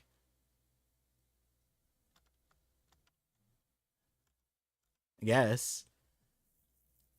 I mean, I don't think I feel like vine whips are cool though. Like as a weapon, whips are. I'm trying to think. There's a character. No, yeah, I guess it is like a trope. Whips are more girly weapon. I'm trying to think of a dude that what was a dude that has a whip like a trying to think of like a Smash Bro or League of Legends. Are there dudes with whips? We need a why not? Indie? Who's Indie? Saul seems to be in a field of thorns. Yes. It is a whip, but he got hard. Why did I read that? Simon. Oh, I guess yeah. Simon has axes and whips. That's true. Oh, Indiana Jones. Did you say indie? How was I supposed to get? No. Do people shorthand indie in a recognizable way? Guy from Yu Yu Hakusho. Oh, you're right. That one's a good one. Isn't whip a racist people thing?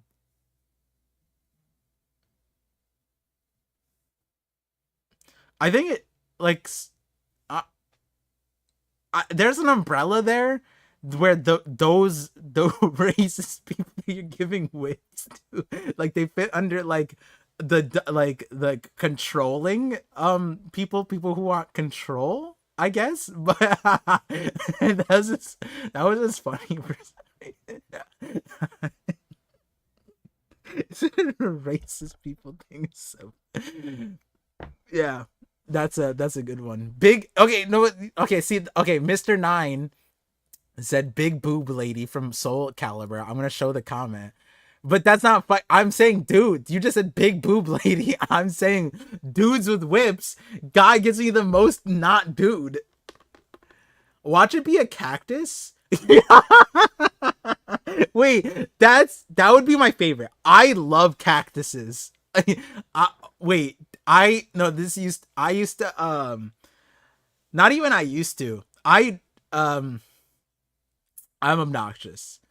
I don't like flowers because not that I'm like allergic, but I can smell flowers, and like when they die, they smells kind of like when they start withering away, and so like when you have household flowers and you go into a house that has some flowers dying, I can immediately, I'm like, God damn it, they let these flowers die somewhere. And I'm like, at that point, just don't keep flowers like that. But my wife's like, no, but like how inside flowers are supposed to like die eventually. You just replace them. I'm like, I don't like that. Just let them grow outside. And so when we when I think at like a 16, 17, whatever, I started gifting my wife cactuses. And it came in like a pink cup, like the pink vase. Uh and and it had flower, like the cactuses had flowers on it, so I'd gift her a cactus. I think she still has, and the cactus, it lasted way longer. It was more robust. They were cactuses that were meant to grow indoors, sort of like in less, like they're more hardy. So I'd give them cactuses. And then what's it called? My baby cousin, uh like I'm she got her like a dorm or whatever. And I was like, what do I give I was trying to gift her something like congratulations or whatever, like college, whatever. It's a big step. And so like my wife was getting her something, I was gonna get her something. I was like, what do I give a girl? What, like, I don't know. And I was like, oh, cactuses. And I was gonna give it to her, but then it turns out her theme was cactus. So she already had cacti, all like she had like decorations, and it was like her theme. Like I guess like girls at that age had like themed dorm rooms or whatever, like, and hers was cacti, and like her roommate, her other or whatever, had some weird one too, or not weird one. I like the cacti theme, but so then I was like, wait, can I still get you a cactus? She's like, yeah, I mean it's the theme. And I was like, perfect. And so I forgot, I think I got her like a cactus, uh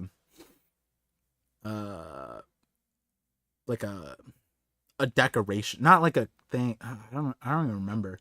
Maybe it was a pillow. I think it was a pillow. You saw this in a movie? Sai's not coming. Oh no, Sai is coming. It's just let me tell Sai. Okay. Well, my Discord is not Discording. Give me a second. Good reminder, actually. I should be in the room waiting for Sai. Thresh! That's who I was thinking of. Honestly, who said that? St. Marcus. If I could give VIP, I would. Thresh. He does have a whip kind of. But you couldn't even give him a whip because they put a scythe on it. Nah, you're right. I'll be in a room. Sorry. Let me just oops. Oh, did I leak my DMs? No, I didn't. Join. Didn't want to show you guys Sai's last messages. It was a little how do you say, gushy. No, I forget what he was saying that he saw me on Jay's stream, and I was like, why? There we go. Okay. Is my computer freezing? What the heck? Hold on. Why is my computer freezing? That should not be a thing. Give me 1 second, guys. Let me give my computer a lesson. Hey, you stop that. Wow. This is so odd.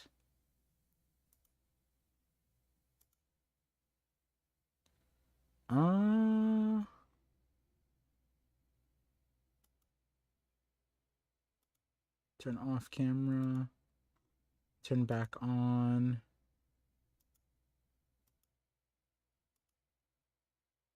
Wait a second. There we go. I'm back here. Okay. That's weird. I don't know why my camera's not coming back. It's back here on my computer, but it's not back on Streamlabs.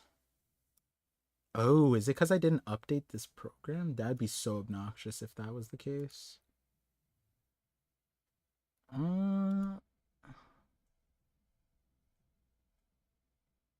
The technical difficulty vision, yeah. Oh, I just scuffed it up. There we go. Whoa, this is so crazy. This computer should not be lagging. I might return it. No, I'm joking. I'm not going to return it. I'm sorry, computer. I didn't mean that. Okay, hopefully it quickens up because it's so odd that it's even lagging in the first place. There's literally nothing. Is it League? Is it because I mentioned Thresh? The only thing, I guess, because League has been having issues recently. Maybe it's League. It should not be taking up that much bandwidth, though. There we go. That was the League sound. Wait a second. Wait, my camera's fixing up now. That's so crazy. Oh, no, it's not. What the heck? Okay, let's close this. All right, something. I'm having some kind of technical difficulties. Hopefully when Sai comes, it'll fix up. Sesshomaru has a whip. Why didn't killing him touch Ange? Yeah, that'll be a point. That'll be a point, right?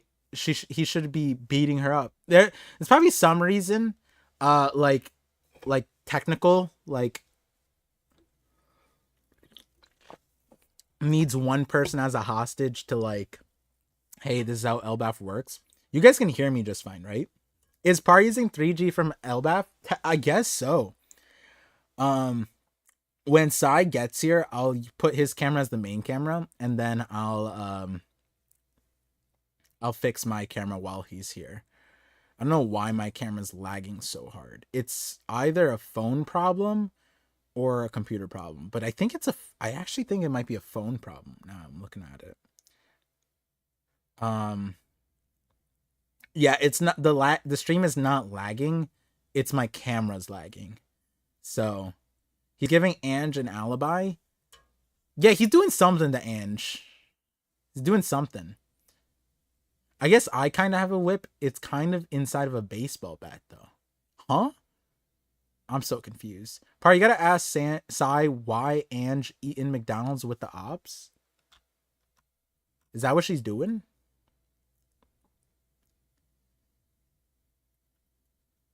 Chinese comments. I know. Wait, who's reading the Chinese? Oh, Sai? Is he really? I've never heard it shortened to Indy, but Indiana Jones came to mind. Damn. I guess you're right. That's kind of how I see it too. Indy does come to mind, but like it didn't come to mind for that one.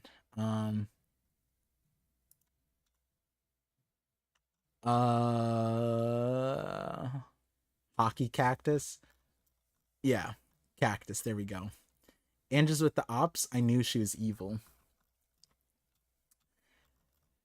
Speaking of, I knew she was evil, right? Harold is interesting, right? Harold has the most evil getup. Like why is his cape like that? I truly don't know. Why is he dressed like a vampire that like is trying too hard to be a vampire? It almost is odd. It's kind of weird. But then the other weird part is he's good. Like there was a time when your people's might shook the world. You were supposed to be our mercenaries, right, Harold? King Harold, that bastard, he really messed everything up. So like there's like 3 worlds. Harold is, and again, my camera's lagging, and I don't know why. It's not the stream. Like your connection's fine. You know what? Actually, hold on. Is it this? It could be the Elgato. It's me, Par. Oh, it's Sai. I'm the one that's lagging your camera. No, I think. Oh wait, is it dis? Oh no, we're good now. I'm gonna turn your camera as the main camera so that I can fix whatever is going on over here. Uh, there we go. Um. Oh, hello, Sai. How are you? Hello. I'm great, man. How are you? Happy Friday. Happy Friday. Happy 420 Easter coming up. That's a good one. Oh, is that the day? No, well, today's Yeah, Easter Sunday, and then you told me that because you're super religious, and then and something then like that. I realized that 420 is Sunday because you. No, I was gonna say it used to be like a drug thing, but that wasn't really relevant, and I just brought it up for no reason. It's like a double whammy for you, you know? Yeah. Yeah. It's like, dang, like which one came first, the Easter Bunny or the crack? Yeah. Yeah, I guess the Easter Bunny would be doing crack. He's probably upset that it came on 420. Where's Crackhead Day? How come crackheads don't have a Is day? there like a dedicated crackhead day? I feel like it's discriminatory, right? It's got to be to some extent, right? Yeah, like I heard people calling for white month. It's like the same thing, like white month and crackhead day. Maybe there's a reason why we don't have that. or Just the pure month of cocaine.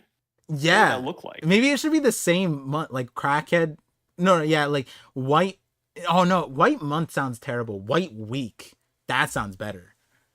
Yeah, the white weekend. Yeah, That yeah, sounds kind of cool. yeah. The white weekend sounds wild. Yeah, a weekend you'll never forget. And or it's a you, picture of like a guy doing blow. or you will forget because you. Yeah. you'll you'll never remember. Yeah, a weekend you'll never remember. It should line up with the purge too. Everybody does like, Yeah. yeah, yeah. No, I mean, if the purge is real, like, why would you waste it doing cocaine? When you be empowered, I feel like isn't the purge like a bunch of people on cocaine and then they run out and kill people? Isn't that? I feel I like that mean, they're they not line like up. necessarily on cocaine. They're just, committing crime. Oh, I I feel like on the purge day, like if you're the guy who's like, like, you know what, it's purge day, it's finally here. I'm just gonna do coke. It's like, no, come on. You can like, I don't know, rob a store, beat up a kid with no legs. yeah, yeah. Oh, yep. Okay, I had to reel it back somewhere, and that was like the best. That was the best thing I could come up with. Yeah, yeah. That was the I was gonna best say one. something worse. Um, yeah. I don't I had know no choice. why my computer's lagging so hard. This is the computer that should not be lagging. Um, is it? It might just be Streamlabs, I guess. But Maybe. background task host. Why do I have so many? What the heck? Maybe it's like the bit rate on Streamlabs. Yeah. Whatever reason, my background task host, there's like a bajillion of them. Um, yeah, that's odd. But you're not lagging. It's like my camera's lagging, so I guess it's like I don't weird. know. Citizen even said that I'm lagging two now. Now they're both lagging. Your lag is acceptable. Like when your audio and your face are lining up on my end, so it looks like that's what. And then versus me, my hand wasn't up for the last like 10 minutes, and that's where the stream just was at. So Mm. yeah. I will admit it was odd because I tuned into the stream and like nothing was matching up, and I was really confused for a second. I was like, oh, is that me? Is that YouTube? Yeah, this is odd. This is very odd. I'm trying to think of like anything that I've changed and can't really. You know where I went wrong though? It's because I have my Elgato on the ground right now, and I accidentally Yeah. stepped on it earlier in the stream, and when I did that, it disconnected my Elgato and my stream and my monitor all in one fell swoop. Uh, And I feel like ever since I did that, my computer got mad at me. And you know what? Fair. But like also, damn, you're like Bigfoot of the household, dude. Just one wrong move and you just destroy the whole thing. yeah, my toes unplugged all three wires all at the same time. That's not what happened, but like I literally tapped it. It was really far away and I tapped it. And like just the box and then all of it disconnected. The connection to the input the connection, the output, and the USB cable. All of them just like malfunctioned. And yeah, so then I had to re-plug in everything. Or unplug, replug. But Par has Bond Clay's fruit and is imitating Psy. Yes. Yes. That is Oh, is that what's happening now? Yeah, the only problem with that is I've never touched Psy. So Bond Clay and Countering Devon have to touch their imitators. So unfortunately, I can never imitate Psy. And unless Psy makes out to Anime NYC, I could never truly imitate Psy. I have to touch his face with, I think it's his right hand or something like that. Yeah, something like that. Yeah, something like that. Or no, Countering Devon doesn't have to touch your face. She just has to touch your leg. Or like anything. Anywhere. Okay, Wrong. Yeah, something like that. I don't know why, but like, it's just the word touching is like, god damn. You know what I mean? Like, you get that nowadays? Like, damn, you can't say touch anymore. Yeah, it's a sus word. Not gonna lie. It's a really sus word. It's like it got misconstrued, kind of like mid. Like mid is just middle, but now it's just like if something's mid, it's like generally just not good. Yeah. You know what I think also So messed up my computer? I think League. It was open on this computer, but League has like a Vanguard error that just like constantly triggers. Yeah. And that kept popping up, and I just ignored it. So let me close. League is the worst. Yeah. League is not doing. Yeah, like my camera's still. Oh wait, no, my camera's not on because I turned it off. Oops, that's my bad. But yeah, this chapter, very interesting chapter, that's for sure. I think we have to start. We can't skip this time. Usually we save it for the Parcast, and I mean we'll talk more about it on the Parcast. But did you expect Alti to beg? I didn't expect the beg, but I like the beg, if that makes sense. Why is that? I mean, that's true. Like, I didn't expect the beg, but the beg is nice. The beg is good. I like Alti better when she's on her knees. That type of energy you came with. No, it's just like it's wholesome, Par. It's like we can't misconstrue this like touching. Dude, that is a mega cup of coffee, bro. You're gonna be shitting bricks and peeing out the ass, dude. What the hell? I figured we have a long session in front of us, so I was like, I'm just gonna pour a big cup of coffee. I'm just gonna go in. You held that up, and I saw the amount of bathroom breaks that we're gonna have. I thought about that. I was like, man, I'm just gonna start using the bathroom now. You might as well just set up your setup in the bathroom if you're gonna drink that much all at once. Yeah, I'll be like Moaning Myrtle in Harry Potter. Just her whole setup's just in the bathroom. But I think she was dead though, so that's a little bit different. Yeah. If you were dead and a ghost, where would you want to? Would you post up in the stalls? No, I don't. I think I'd want to. No, where would we? That's a good question, actually. Where would you want to be posted up as a ghost? Like, if you died, where would you want to haunt? I mean, I guess it's basic, but like maybe a graveyard because it's like really open. I don't know if I'd want to be in a house. Yeah. House is. House seems too cramped after a while. Yeah, and the reality is our country or state. Like a house is Hawaii's good, yeah, because it's always busy because tourism. No, wait, you can't just say Hawaii. You can't just say an entire island, though, right? Oh no, somewhere in Hawaii, cheating. Like a beach. A beach. A beach. Yeah, that's not bad, but you just only see people like half naked, though. You just said you liked Alti begging, and apparently seeing people half naked is where the line is drawn. No, there's nothing wrong with seeing people half naked, but it's just like all the time though. Like that's all you see. Like you'll never know about the latest fashion trends at the beach. You know what I mean? Like You'll never know. It's like dying in a Starbucks. Like, oh, great. Now you'll never know like what kind of new protein shakes are out there. You're just That's seeing nothing but coffee. I was gonna say you'll only know Victoria's Secret, which it sounds odd for you coming into the thing, but it was because earlier in the stream I was like the arrow Gunko's arrow hid Victoria's Secret because the arrow just censored her butt, and I'm like, wow, we'll never know Victoria's Secret now. The arrow Now it's just hidden. yeah, but yeah, you know, because I was gonna say a house is honestly not that great because it's like really lonely in a normal household where people have like a 9 to 5, like they're not home during 9 to 5 and then they're home when they're working, right? Or they're home and then they're sleeping. Honestly, that's why the ghost is like if you think of a ghost like a toddler and they only saw you when you're asleep, of course they'd wake you up in the middle of the night. They want to play, right? Like that's surely what the ghost is like, hey, why are you sleeping? Like you were just out all day and now you're sleeping. Like when's my time? When's my attention?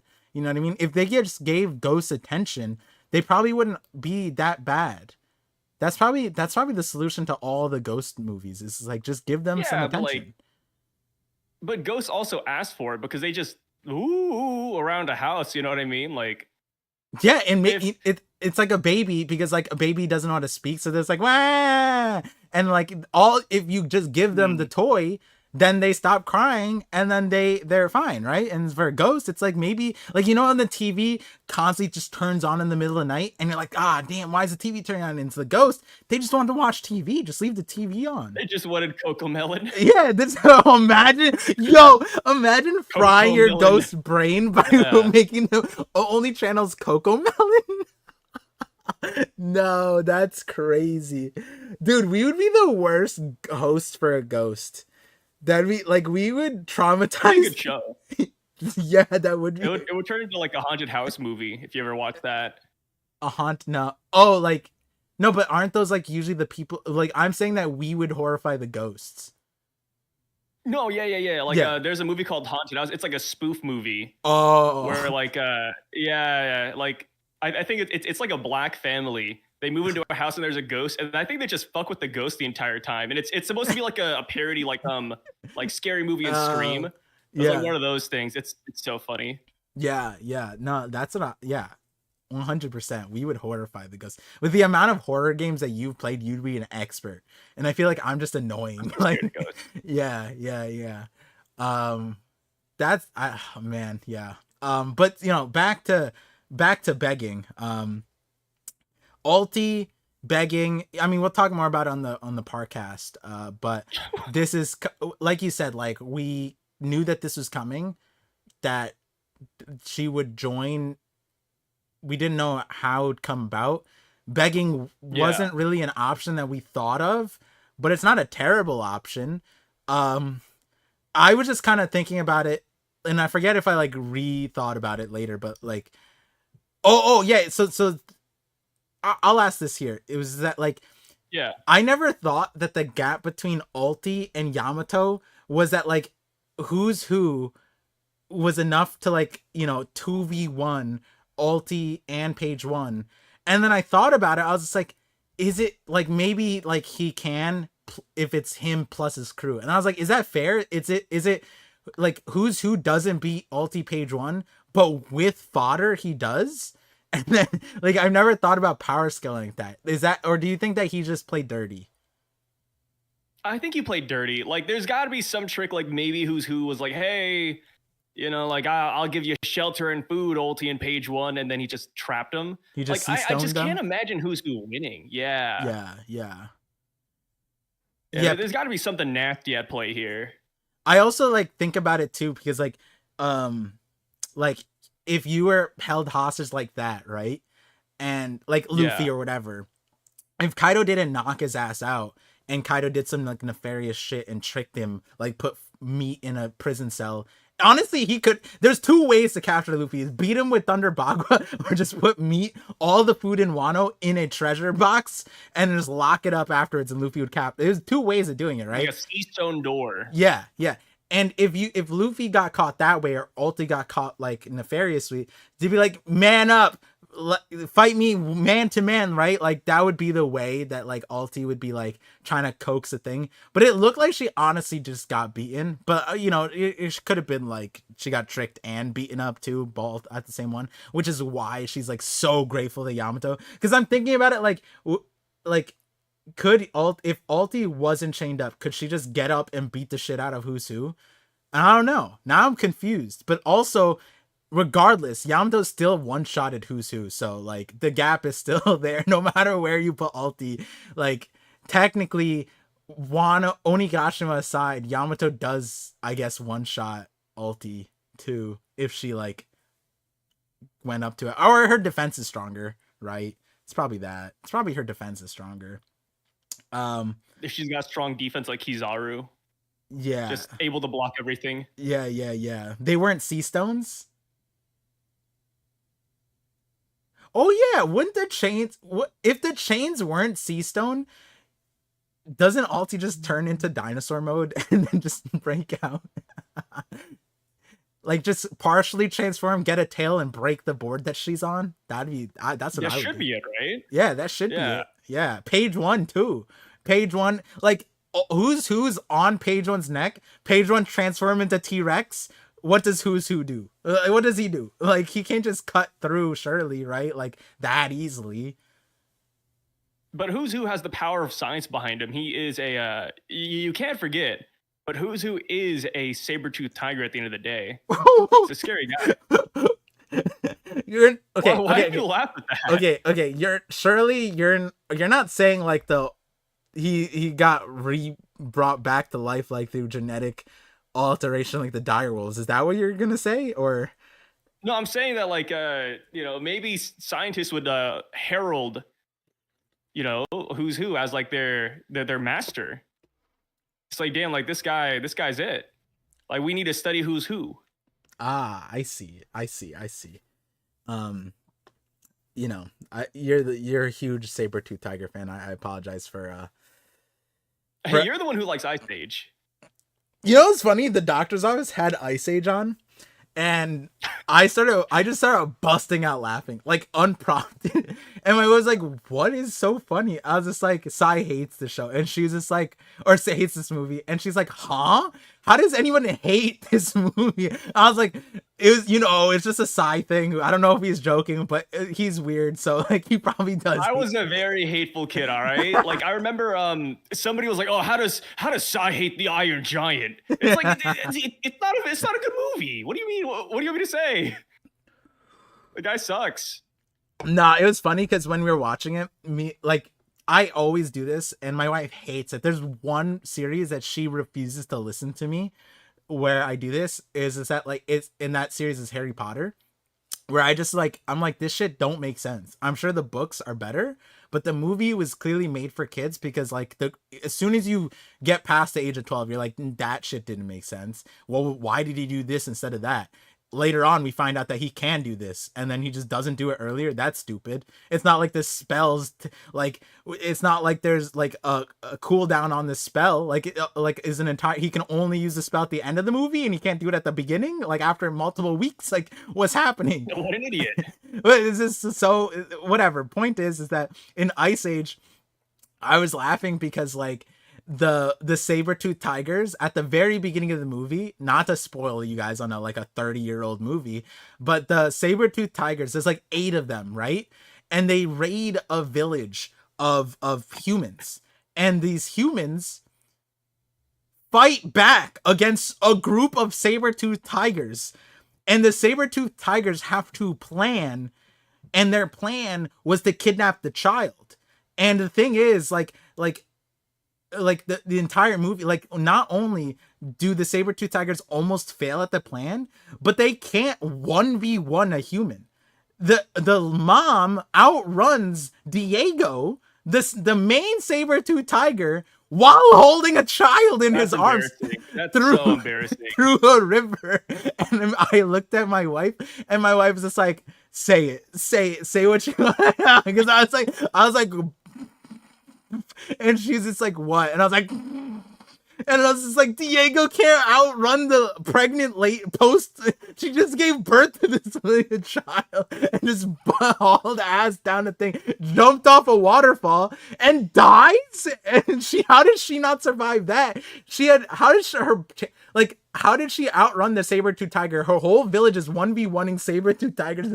Saber-tooth tigers got their ass beat. She dies from a waterfall. The baby survives. Like they and it's just so funny because like, and also Diego like has morals. He doesn't want to kill humans or whatever. And later on they just like kill his brother, kill his entire family. And I'm like, damn, that sucks. Like, oh man, there's just a lot of stuff in that movie. Yeah, Diego's a bum. No, but the entire Sabretooth lineage, that movie did them so dirty. They're dog water tigers, bro. You know how they're bringing werewolves? Like, what if we bring back saber-tooth tigers at one point, but we just nerf them and make them really slow? Then we'd have the Ice Age movie.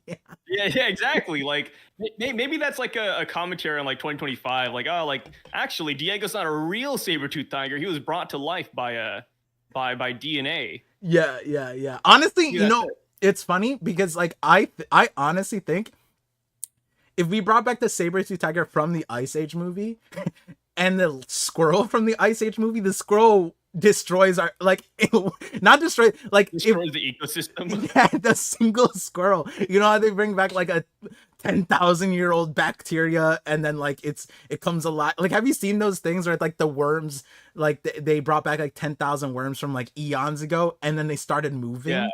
And then everyone's like, put it back right now. That squirrel, dude.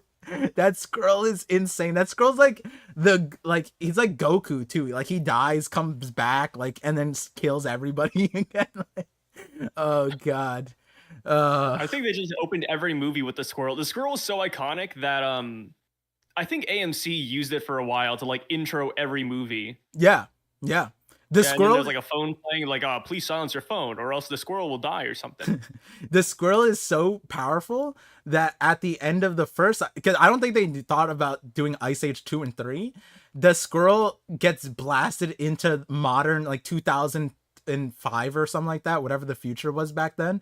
And it's like on a Hawaiian island, and it cracks the island with the nut, and the volcano splits in half, and then it causes an apocalypse again. So yeah, very OP. Speaking of OP, we open the chapter with a very I like the dialogue, but we'll get to the dialogue later. Is this, you know, let's put it all in a bucket right now. Is this how you thought the fight would go down? With Gunko winning? Not Gunko winning, but like more so like the sequence of it. Because I think we both agree that like Gunko it would be odd if Gunko lost here. But like yeah. Did you like it too? I actually really enjoyed it.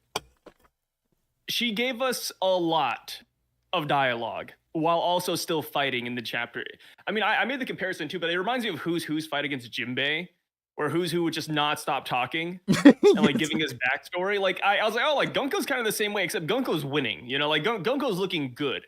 Yeah. Who was giving a speech and he was getting his ass like whooped by Jinbei, but this is a little bit different. So I did enjoy what happened. She also used the power that I think we talked about before, where like she redirects things as well. Yeah. I was so excited to see that. Yeah, it was really cool seeing that in action. So yeah, I'd say everything turned out as planned.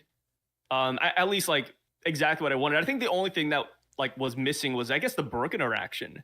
I was kind of surprised Oda didn't go with that. Yeah, we actually got a reverse Brooke interaction. I did not I didn't expect it now, but I did like sort of like, I think like of any character to know the God's Knights, I would think Brooke, but also I did talk about how in my last Zoro video about how Brooke's backstory probably relates a lot to the future swordsman. Like basically we didn't have the Holy Knights at the time, like they weren't introduced in the story yet, and I said that if Oda's going to introduce a group of swordsmen, which, you know, a lot of the Holy Knights do, whether they are like real swordsmen versus like people with swords that can use the swords. I'm not even talking about the One Piece discrepancy. I'm more meaning like it's not like Samurai Champloo swordsman, the Cerberus isn't that. But anyways, point is that if we do, then Brook is going to be huge in that thing, and the West Blue is going to come into like a huge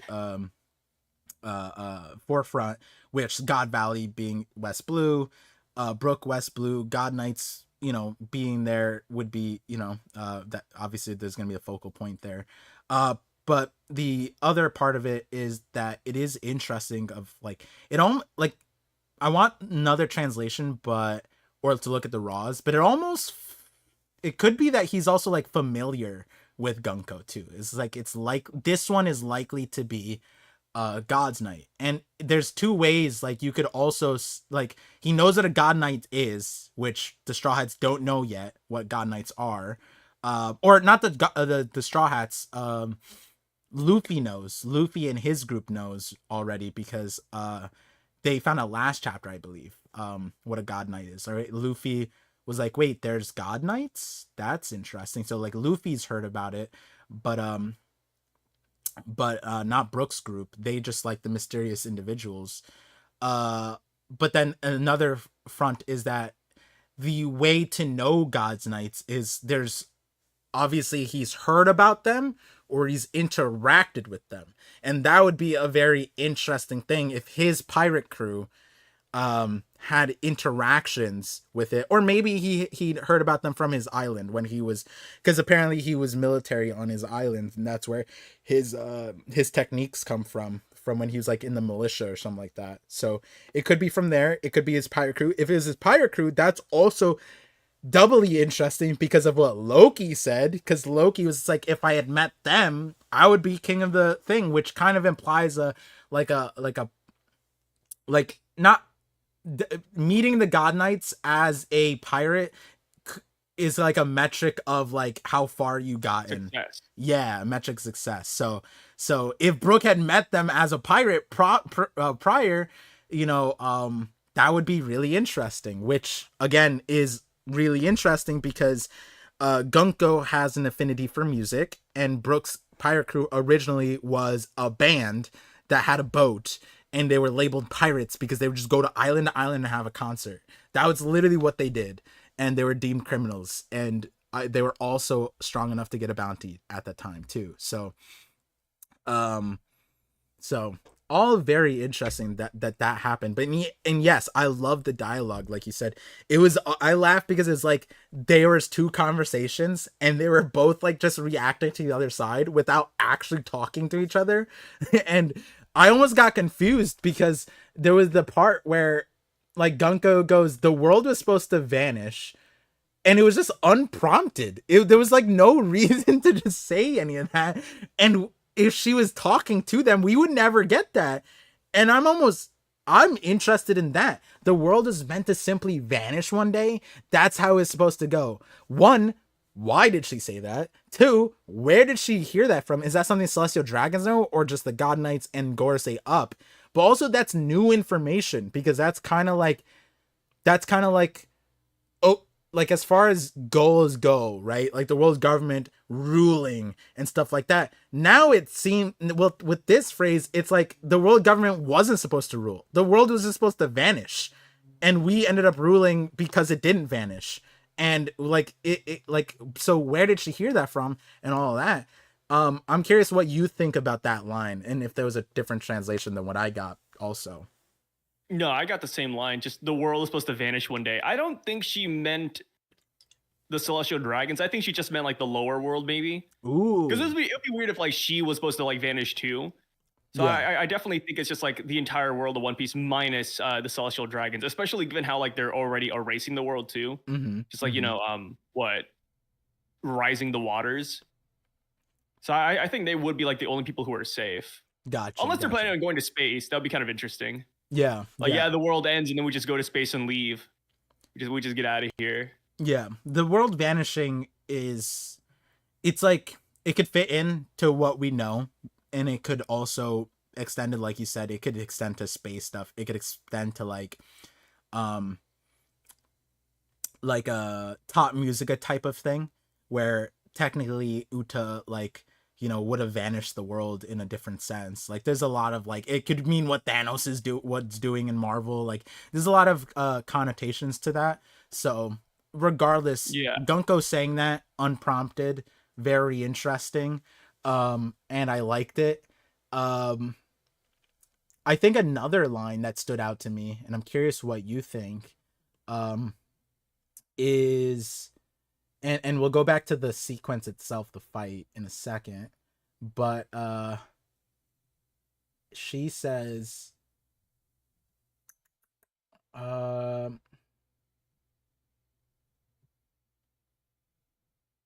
oh, okay. So this is probably my favorite line. Also, was when Jinbei.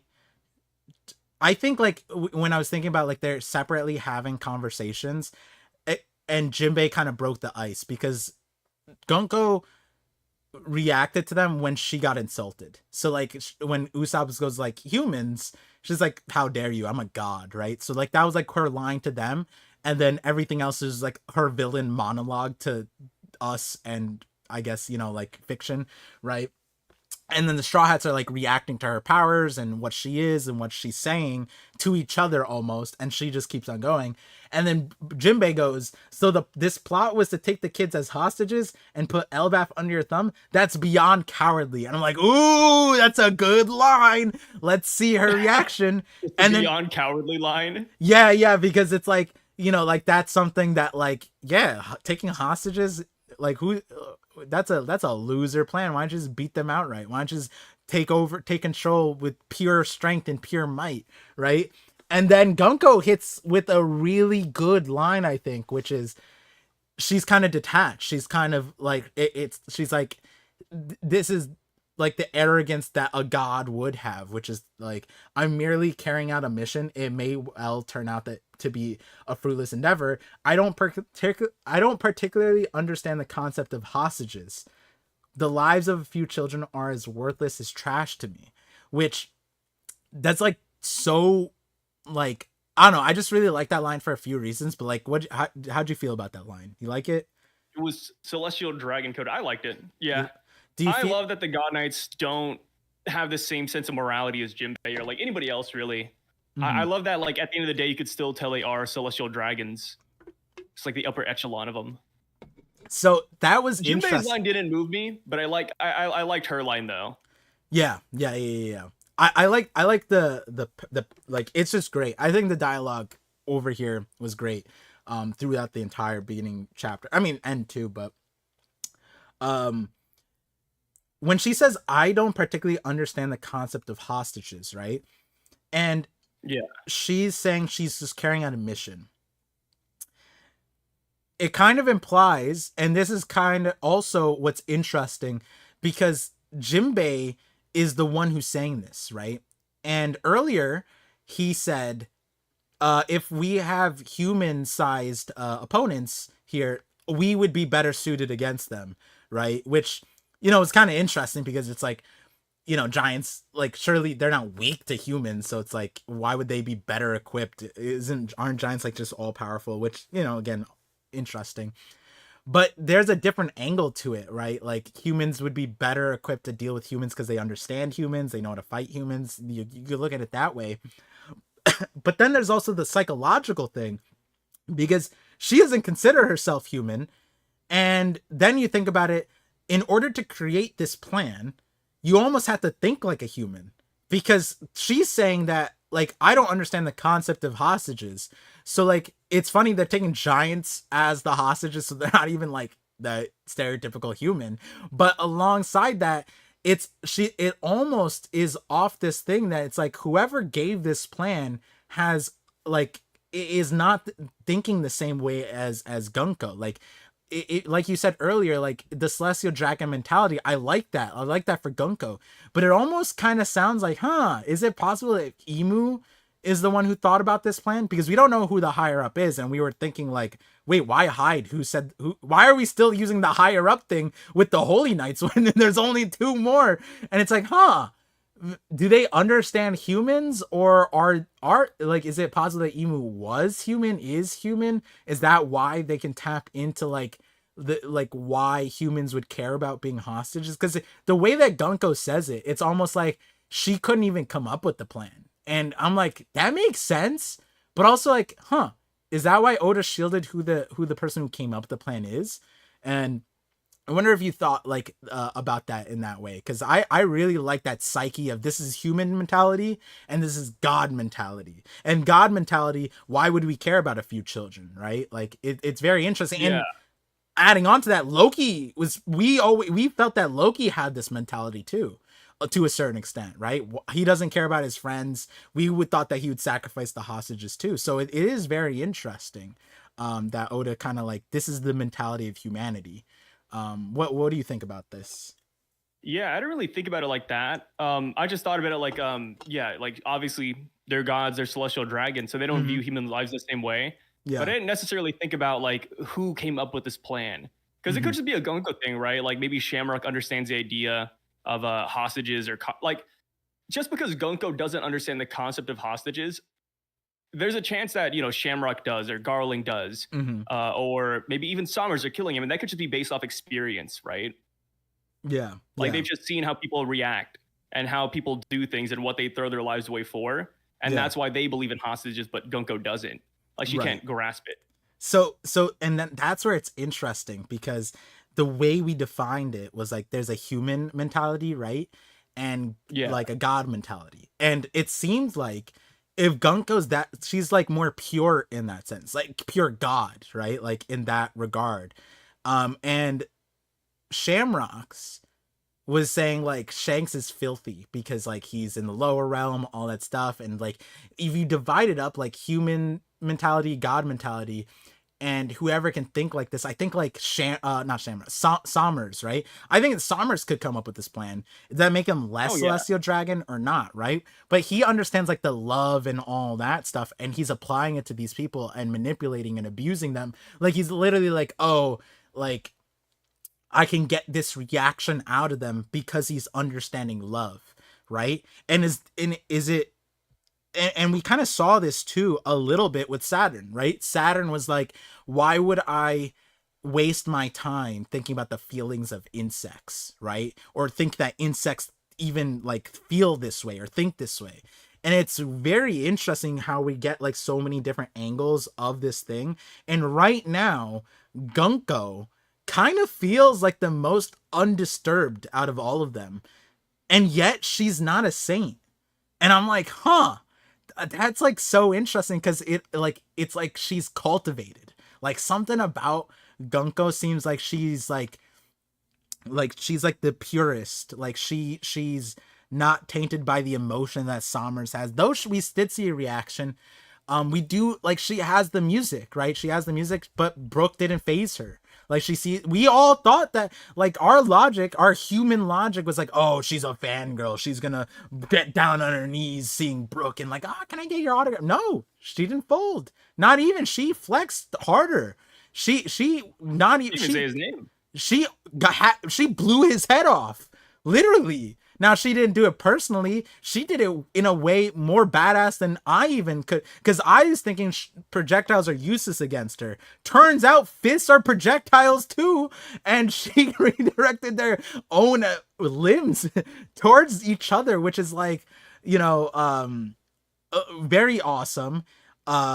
It superseded our expectation, and I guess it just kind of like this chapter put Gunko in a different boat than the rest, and she was already in a different boat, but like something about her lines and what she's saying, like even like the vanish one day, like I earlier on we heard those theories that like, oh, she has like a direct connection to Emu, like this is Emu's Yeah. whatever.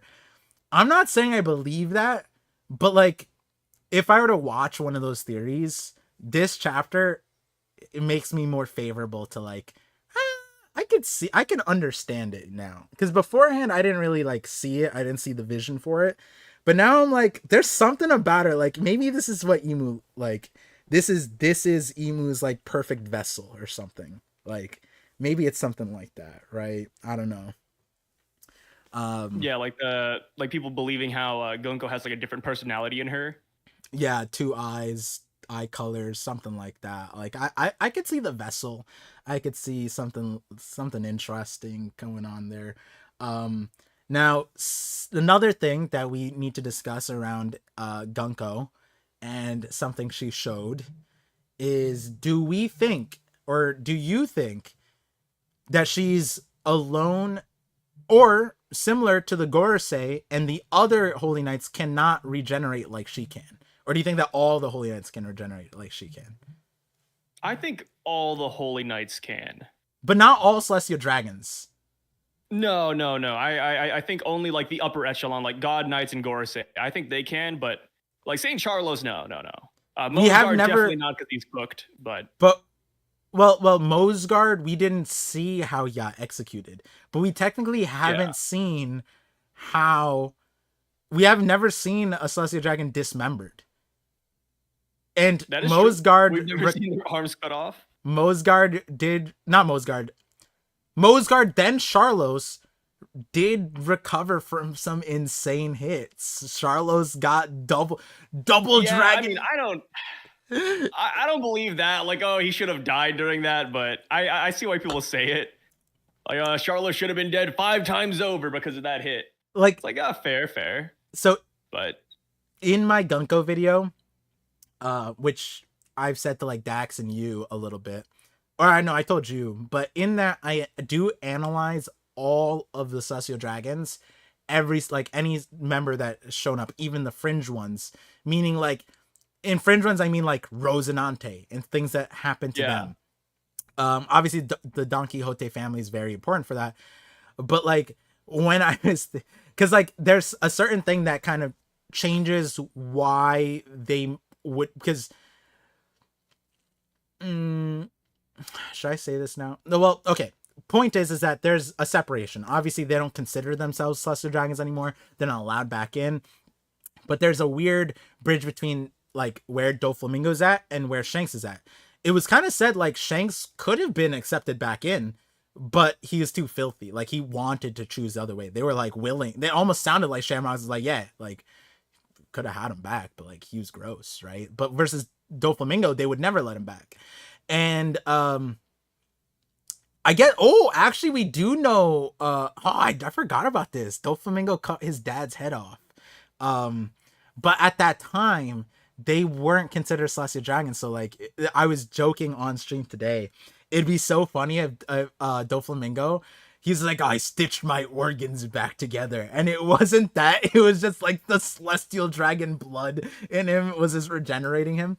But you know, I would put him and it was just like his own headcanon. Yeah, his own headcanon. Oh, maybe Doflamingo should have done like a Ship of Theseus thing, where he's like, oh, like the Celestial Dragons won't accept me back, but what about a string version of me? Oh, yeah, it's not my filthy version, right? If I replace all the parts, for those who guys don't know about what Sai's very scholarly reference right there. Very, very nice one, Sai. Thank you. I'll pat myself on the back later for that one. Yeah, you've been reading more. It's, you know what always crossword puzzle part. It always impresses me that like those hours and hours of those shitty games haven't brain rotted. Whoa. Like shitty games. Why does everybody call it that? You call it that. What do you mean? No, I don't call them shitty horror games. I say their title the other day. Shitty horror games? Question mark? No, that doesn't sound right. That doesn't sound like me. Dude, it like I think that you 9 times out of 10 you put 10 people in the same situation as you where you stream these games, 9 times out of 10, maybe 99 times out of 100, they come out more brain rotted than you. And what I'm saying is that you have peak brain rot protection. You have like antivirus for your brain or something. You have like a VPN. Like it just doesn't go. Like I don't know how these horror games don't brain rot you. It's pretty impressive. They're just a lot of fun, you know? All right, They just, maybe he's too funny if for anything, this. they help me learn. Oh That's where I God. heard the atheist for the first time ever. This is why the No Child Left Behind thing would never work, because there's people like Sai who learn through shitty games. He wouldn't learn through the normal curriculum, but you put him in front of a terrible game that glitches out every 5 minutes. That's how Sai learns. I mean, there's kids like that, like kids that only learn through Coco Melon. No. They don't only learn through Coco Melon. Oh God. Oh God. I think we need to try that. Like, we should have a kid, and just like a kid that people just do not care about, right? Uh-huh. And then just have it be where A you kid put we them in a didn't room with care Coco about. Melon for 30 years. 30 years in a room with nothing but Coco Melon. What would he look like after those 30 years? That might I guess be- is my question. That Good one, right? might be horrific torture. That might be. No, but they don't know it's torture because, like, obviously they, they just live that life. Like, they have no concept of it. All they know is eat, sleep, Coco Melon, and then like every day for dinner they just get like a coconut or something. Yeah. Someone said, "You mean homeschooling?" No one who actually No, not homeschools. homeschool. Like, I'm talking about like a white room that you see out of, like, all those science fiction movies where they're testing on kids. Like, just one of those rooms. No one who actually homeschools uses Coco Melon. That's a fact. Like, that would be insane. Hey, you don't know that. No, if I'd put money on it that, like, there's no shot that a homeschool would ever show Coco Melon ever. Don't some states they have to like verify your homeschooling? Like they have to do like they have to. I don't know how they do it, but I mean, I'm sure they send out like a test or two. Yeah, like a state mandated test. There's no shot that Coco Melon would bring you to the bar of passing those tests. There's absolutely zero. Absolutely. What do you have against Coco Melon, Par? Oh, I don't know, Sai. How about that documentary that I didn't even need that. You know what's funny? I told you everything that was like I've never watched a documentary, but I said it before the documentary came out. And then you were like, you came back to me a year after documentary came out and you're like, "Hey, Par, did you know about this documentary? I learned that." And I was like, "Yes, I told you." You're like, "Yeah, everything you said was like pretty accurate." And I was like, "Yeah, I know." I just wanted to look out for Par, and I told him that he shouldn't let his kid watch Coco Melon, right? It was very innocent. That's all it was. And then ever since Sai said that, I was like, I can't be the same level as parent as Sai. I gotta start showing my kid Coco Melon. Yeah. to gaslight him. Like but wouldn't it be cool though, like to know that your kid's the one who beat Coco Melon, like the Coco Melon allegations? Just beat like Coco Melon. Yeah, no, it's like a high diff challenge for your kid. Dude, that is a. Oh, your kid went to school. Oh, my kid learned everything he knew from Coco Melon. You know what's another some like what you said is very one of the most disagreeable things that how disagree me to agree to show Coco Melon, but the way you just said it, like, oh man, we should see which kid beats Coco Melon because that kid's a super kid, right? Like if they come out normal, yeah, and like no Coco Melon thing, they would be I agree with, like, somehow you made me agree. In a fictional world, I could see myself doing it for the exact reason you said, but it would only be in conjunction with you, because then if we ever got like audited, I could blame you and it would never come down to me. Yeah, that's fair. Yeah. I'm still thinking about that original idea of locking a kid in a room for 30 years with Coco Melon. Like, what would they look like? No, but it would have to be more than one kid. Your body would like contort to Coco Melon? It would have to be at least 10 kids. 10 kids? Yeah, because you can't get statistics off of one. Okay, yeah. 10 kids, but put them all in different rooms so they can't interact with each other. Yeah, no friends.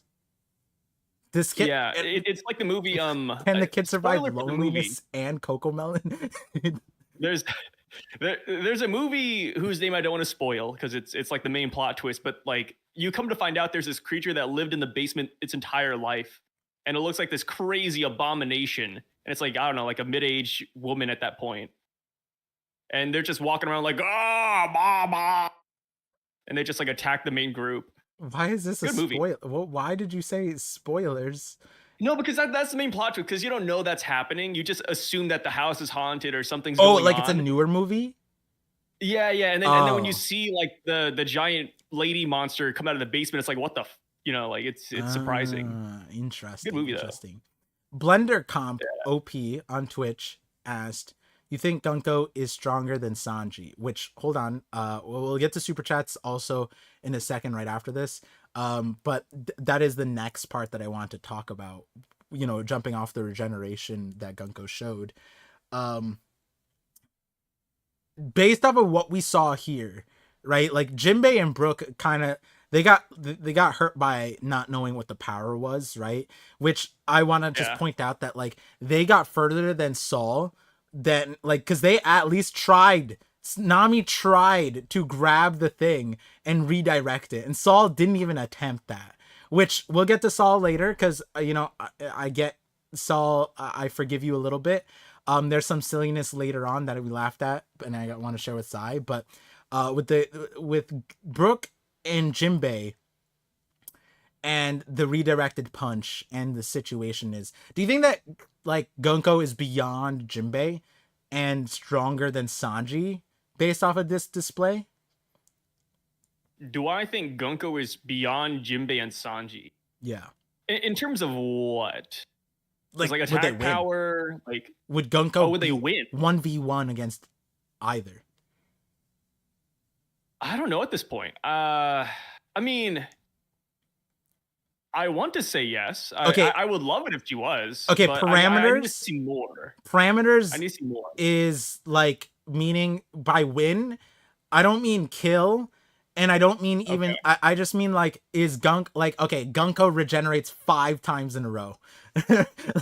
Because obviously we don't know how she dies. Okay, all right, guys who think regeneration is OP. 5 revives. Yeah, she gets 5 revives in these high. I think that's what needs to be said Okay. for any like power scaling regarding like this regeneration power. You can't just say that they're broken and they always win because they regenerate infinitely. No, they get 5 regenerations in our hypotheticals until we figure out how to stop it. Okay, so do you think that Jinbei Sanji make her regenerate 5 times? Does Jinbei? I mean, yeah. I feel like because she can regenerate, she just will. Like in this chapter, right? I mean, not like Saturn. In this chapter, yeah, right? yeah. Usopp shoots something at her in the very beginning. She sees it coming and she just doesn't even try to dodge. She just takes it. Yeah, no, I was trying. Okay. See, that was the other part where I realized, like, so would you also add in the stipulation that she has to, like, if she can avoid a not like stupid shit like Saturn, where it's like, and then we also have the gender bender because Sanji wouldn't fight her. So like, we turn her into a guy, and then we also make it to where she has to dodge attacks, and we also limit how many times she can revive to begin with. So with those 3 crazy stipulations, would she win a 1v1 against Jinbei or Sanji? Honestly, I would like it if she could. Yeah. Just because that would give us something to work towards. Yeah, like I said, I don't want Gunko or the God Knights to be an easy fight. I don't want to be stronger than them already. I want the Straw Hats to get stronger to beat them so that we can hit like a new pinnacle of power. So that's what I want. So if she is stronger, then yeah, I'm all for it. Like we haven't seen any Honky from her. We haven't seen an Awakening. Maybe she even has more like, I don't know, magical powers even. Like I always say this, but it really does feel like every time we see the God Knights, they whip out something brand new. Like in this chapter, like every single God Knight whipped out brand new abilities that we haven't seen. To be fair, damn, dude, this is nuts. The redirection one I don't count as new, but the regeneration does count. Okay, it's not new to us because we've talked about it, but it's new to the story though. Yeah, but Sai, like, we write the story. Come on, Sai. We just say, of course. Like think about this, Sai. Oda decided to give me he did 2 things, and he knows he's playing with my heartstrings. Do you know what it is? What do you do? It's the first. He keeps on doing it. It's the first like page almost. He keeps on doing it. Just won't stop. He won't stop. Do you know what I'm talking about? No. What do you do? It's actually the 3rd page this time, but so I said, you asked me of like 4 chapters ago, hey Par, which monster is your favorite monster, or which one do you want to see first? And I said the Thundercloud or the Spider Cloud, and then the first introduced one was that. And then I got very disappointed because it was just called thunder.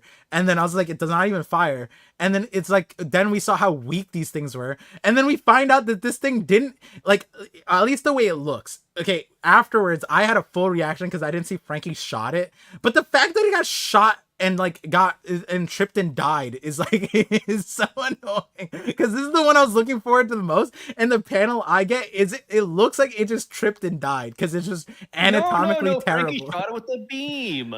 And what beam hits lightning and a cloud? It should be impervious to both. No, it's a hockey radical beam, Par. Come on. Okay, this cloud, use your imagination. This thunder got me so upset of how it works, right? Since Scobber said, like, luckily a kid imagined this nightmare has me so upset. I'm beyond upset at this cloud, and even Oda. I'm upset at the kid. I think the kid is the first. We need to put this kid in that Coco Melon chamber, bro. Yeah. That's how this kid is getting. You want to see nightmares, kid? Like, this kid needs help. Okay, this kid is so annoying. I will say this: we bash on Coco Melon a lot, but for all the Coco Melon enthusiasts out there, I have like sat down for a solid hour, like I think in the past 3 weeks, and I have watched like a solid hour of just straight Coco Melon. It's terrible, and it's so cancer. Just like, I mean, and you should know, Par. I mean, you have, you're the prime candidate. But like, just hearing the Wheels on the Bus song, I thought you meant like Coco the way they do, like the way they reiterate songs that we know. Yeah, it's so like annoying. It's brain rot. Yeah, it goes beyond Italian brain rot even, which is my favorite. I'm not gonna implore more on that one, but wait, did you see the one that I told you about, the Wheels on the Bus one?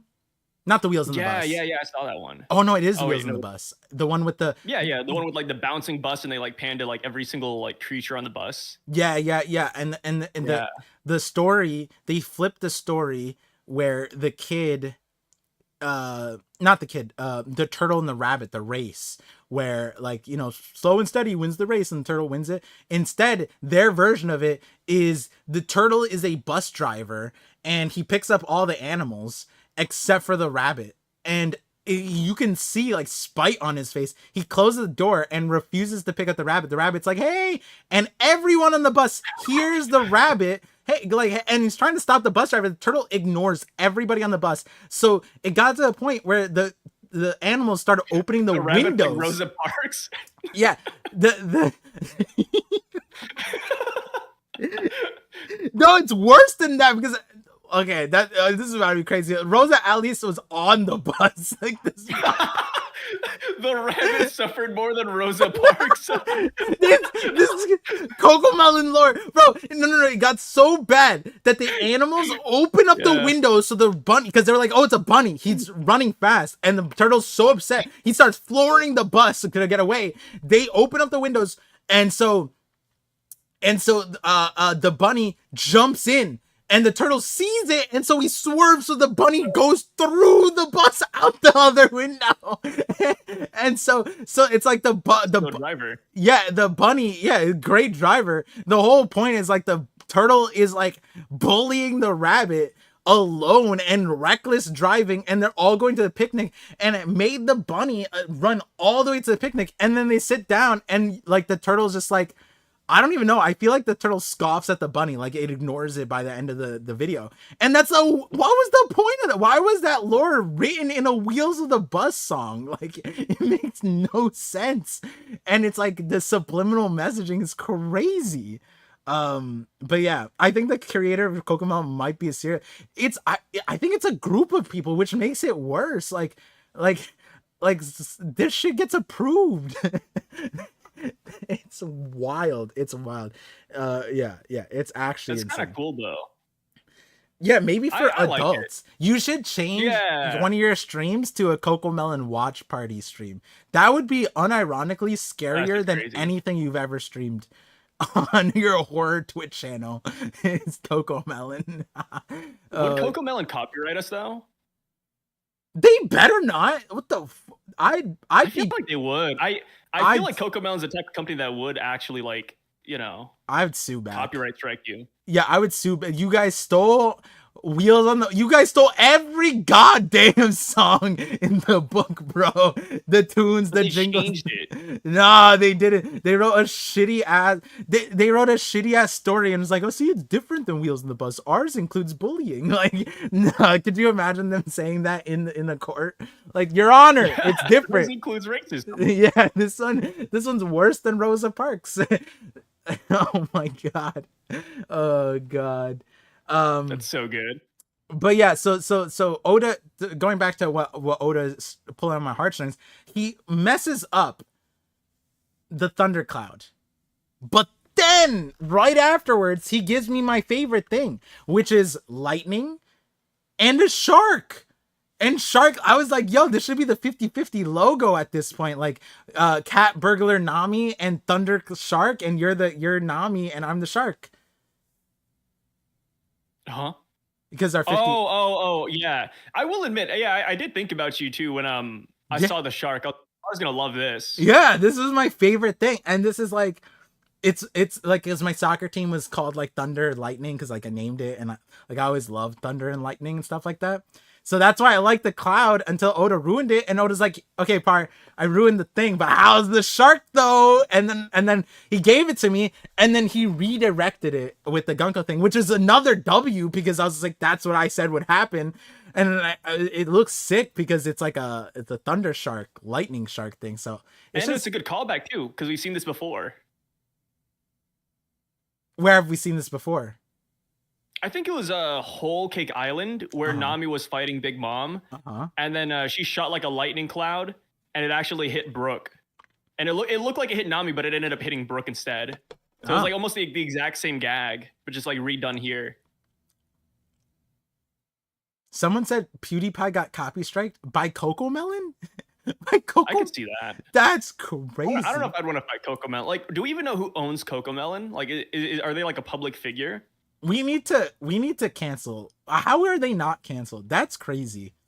We need to. I don't want to put you in that boat. Once you have a kid, Sai, and you personally experience the horror of other kids, like kids, like, because then with the issue. I'm not gonna put my kid through Cocomelon. Yeah, no, but it doesn't matter because your kid is gonna a kid on Cocomelon and a kid off of Cocomelon, and the problem is your kid is gonna have to interact with kids on Cocomelon.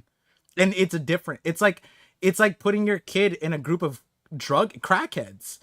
Like you. No, maybe I grow my kid up like one of those anime characters. He's just locked in a room playing a piano 24/7. And it's like eventually you'll pass away, and then there'll be adults on Cocomelon, and your kid will be But then again, you won't be there for that. So I guess you would you be doing your kid a service by locking them in a room with a piano 24/7 for their childhood, or more of a disservice showing them Cocomelon? Honestly, I feel like that's a tough one. Which I was gonna say, like, what would you say if Cocomelon changed its tune? Like, what if Cocomelon of 2025 is actually really good for a kid, and we're just like they'd have to delete bashing for no reason? They'd have to delete their entire archive. There's no coming back. Really? Yeah. If they change their tune, their tune would be deleting their channel. Their tune would be deleting all of their content. That would be changing the tune. I don't know. That's like saying I would feel bad for bashing the Cocomelon, and they're like they've changed completely. That's like I can't think of like it's like people like a reformed criminal. No, it's not like being reformed criminal, because if the part that's criminal is the continued content, the content being exposed is the criminal part. It's like I can't even think of, because like when you cancel a creator for like a past stream, they still delete their like that problematic thing, right? Like when iShowSpeed was iShowMeat, he like had to delete that stream. He didn't just keep it up, right? Like he can't just apologize to YouTube and then leave that up. Which, like, yeah, he's reformed now. He's not iShowMeat now. He's iShowSpeed, and China loves him. But like, imagine if China saw iShowMeat, right? Like that they wouldn't collab with him. That sounds like an alter ego. iShowMeat. Yeah. That's pretty good. Oh god. But But yeah, Oda loves me. We're clearly, I forget why that was relevant to the thing, with the fighting stuff, but the regeneration thing, like, yeah, I feel like Sanji, Jinbei, I feel like 1v1 they still kind of, I like, it's weird to separate Jinbei and Sanji in terms of like that fighting, like in a like a hypothetical thing against Gunko, like putting her, like, meaning like I can't be so specific, be like, oh, I put her in between Jinbei and Sanji in terms of power based off of what we've seen. I'd honestly go and say, like, I don't think we've seen everything from her, so I feel like it could make sense that Sanji and Jinbei would lose from like a first off fight. They probably, if they knew how her power worked from the jump, maybe they'd be better Yeah. off. Because I mean, I guess the other thing is that Jinbei and Sanji, it's not like Nami where it's like or it's not like Nami or Usopp, which Usopp is kind of hilarious because she just ate the fire. She could have killed him. She could have killed both of them. If she just hit them with their projectile, right? Jinbei and Sanji do have that benefit since they don't technically have projectiles. Um, and I want to catapult this because, obviously we're not in the game to power scale and all that stuff, though it's interesting to think about. But Gunko's mentality in this chapter, I'm interested to know if you is it possible that Gunko doesn't trigger Sanji's female thing because she might not have the heart of a maiden because she's like god mentality, god complex. Like, it could just be off of visuals, but we saw a time when like Bon Clay, Sanji, and even other, I think there's another time where Sanji's like, yeah, but you're like not actually them, or you look like a girl but you don't have the heart of a maiden or something like that, right? Is it possible that, like, because I'm also thinking about like when Gunko's like, I don't see children like this, right? And like that mentality of like that's a human mentality. But I think about like Nami and like the people thinking about like children that way.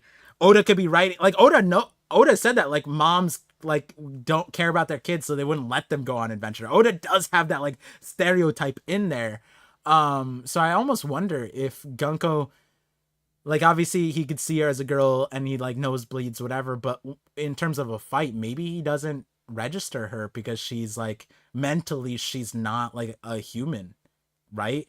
And it would be an interesting fight too because we always bring up the whole thing, the cold-blooded soldier that Sanji has, like whether he can access that or not to fight a girl, we don't know, but the dichotomy of Gunko essentially being a cold-blooded soldier and Sanji fighting that would be really interesting. But do you think that it might be possible that Sanji might not overcome that, but might not even, like, Gunko's being a girl might not even trigger Sanji? Do you think that's possible?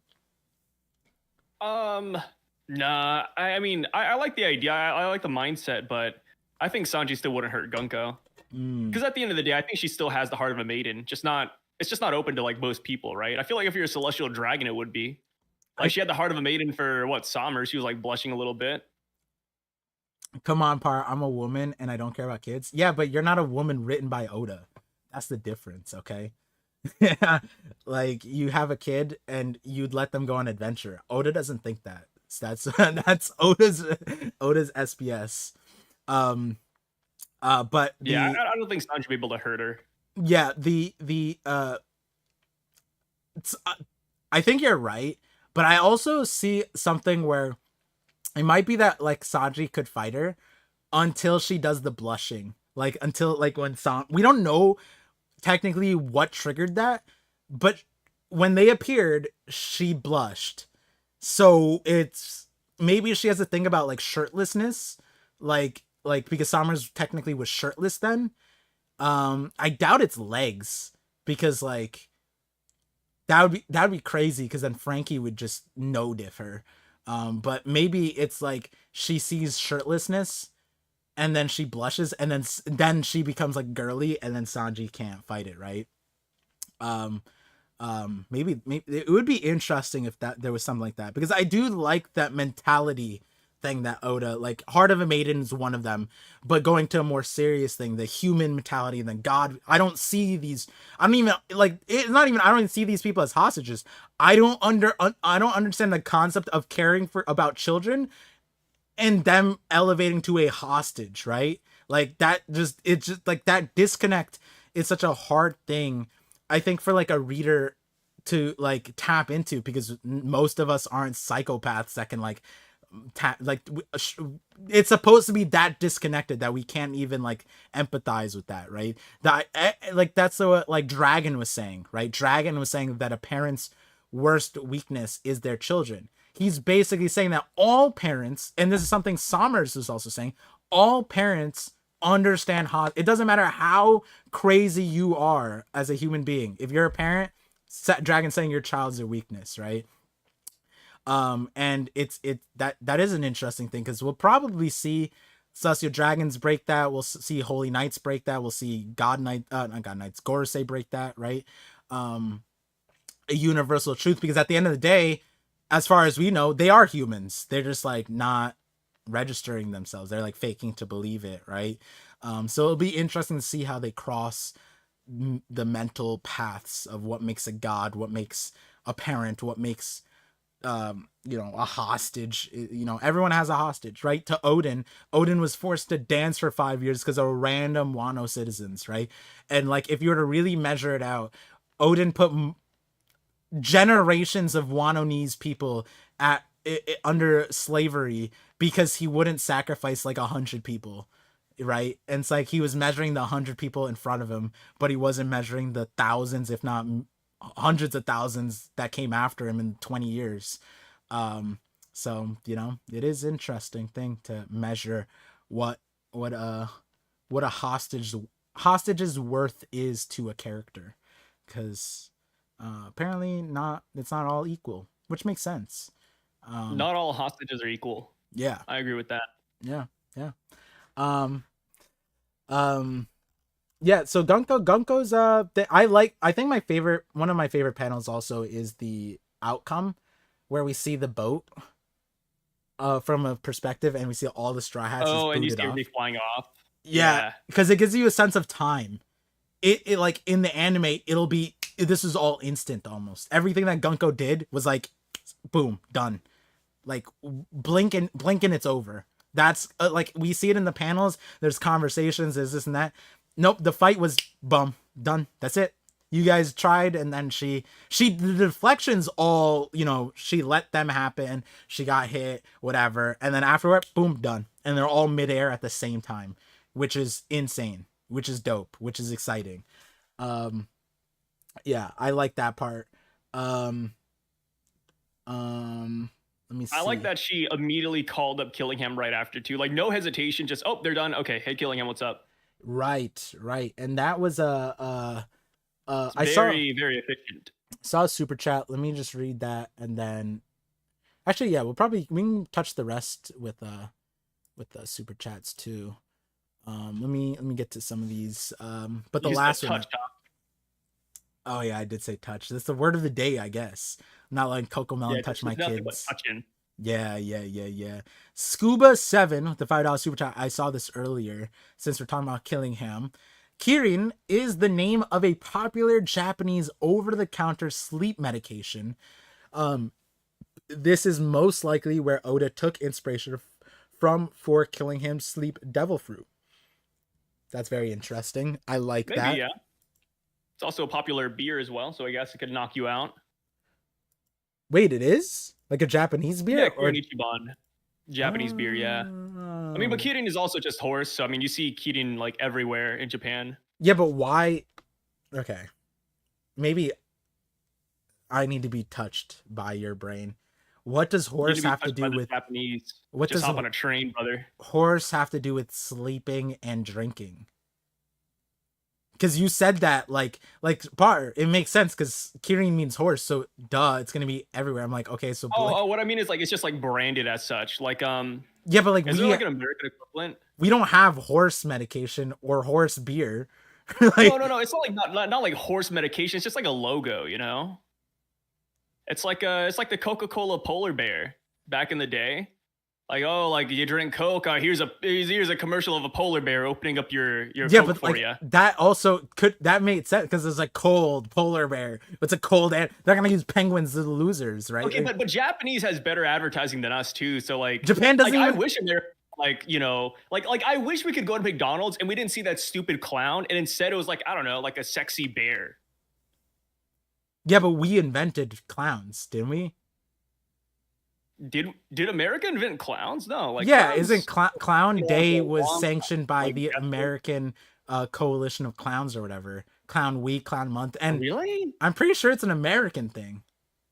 I mean, I like clowns. I think clowns are hot, but you know, because I wish we had like more animals out there. Like, oh, you're going to Walmart. Oh, you like instead of Walmart, right? And we like a picture of the smiling face. I guess that's like gone now, like Wally World. But Arc, imagine if the Walmart logo was just a shark. yeah, it'd be dope. What do you mean? I mean, but it's Yeah, not. that's what I'm saying. Like, and then in Japan they got like crazy ass, you No, but know, okay, like no, oh but you here's no, no, no, no, you can't say imagine if the Walmart thing was a horse shark. logo. It's not. And then seeing sees that's why the Japanese have horse off of it. But it's not here. It's not But anywhere. it's not. No, no, no. But what I'm saying, it's not just horses though. Like Japan has a bunch of like mascots. Like everything in Japan has like a cute little mascot or like an animal mascot. Like it's everywhere, dude. Like Yeah, and you I'm go to what a store, they have like a damn near anime character every yeah, single time. I went to Tokyo Tower, they have like in Tokyo Tower, they have like 4 anime girls they made just for the tower to like represent it. It's like anime it's girls their make advertising is sense. crazy. No, dude, literally having But same with animals. Like half their you put industry animals is places. anime. There's an 90% of their aquarium in population Japan are that's represented by a whale shark. Like they America doesn't do that. Like we don't like when I think about the Oklahoma Zoo, I don't think about like the no. Oklahoma giraffe. Like no, there's nothing like that, man. It's Yeah, so because sad.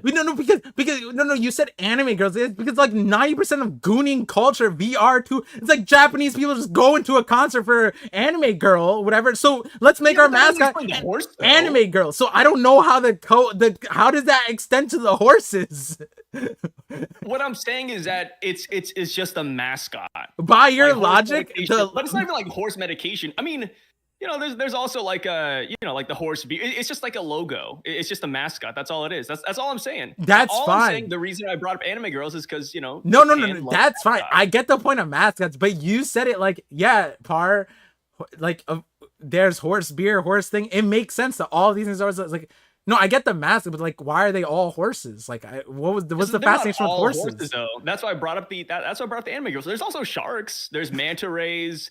Like they use mascots out of everything. Said make Like Gooning great again. anything can be a mascot if you want it to be. Okay, but okay, yeah, I get that. But I was wondering the horse. Right? You're like, you're just.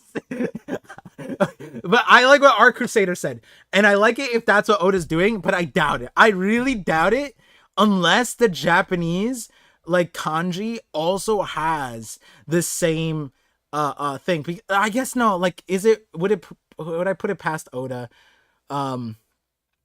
Because I've talked about this on stream too, the whole nightmare, and I broke down the etymology. I remember telling you on stream like this is way before Elbaf too, because so it's not relevant to anything here.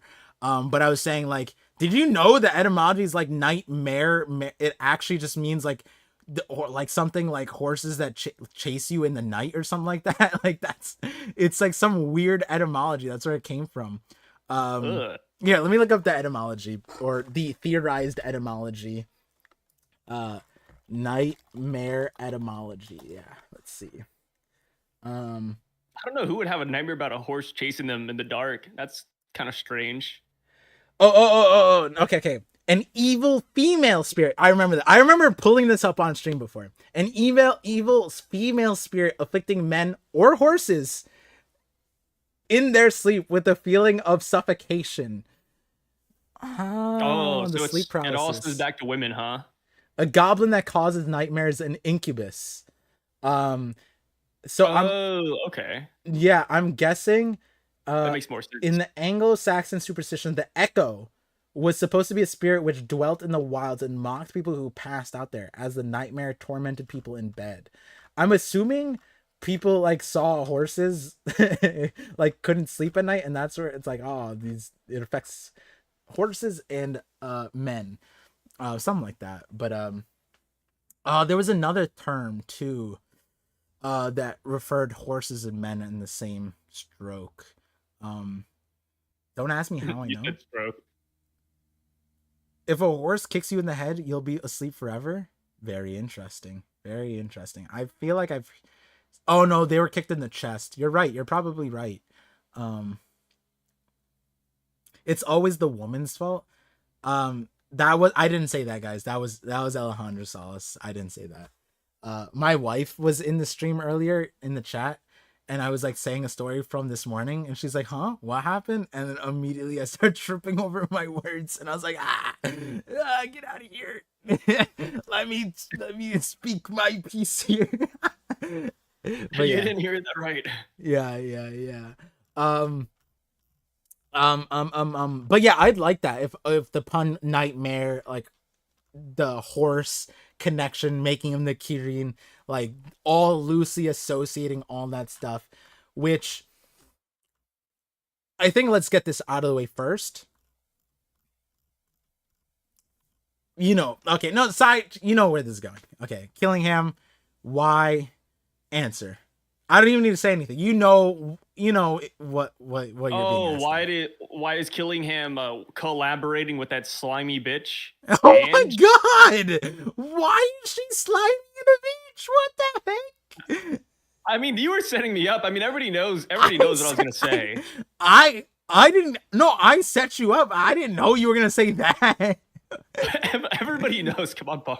You know what you were doing. It's like you put it's like you put like cocaine in front of a homeless person.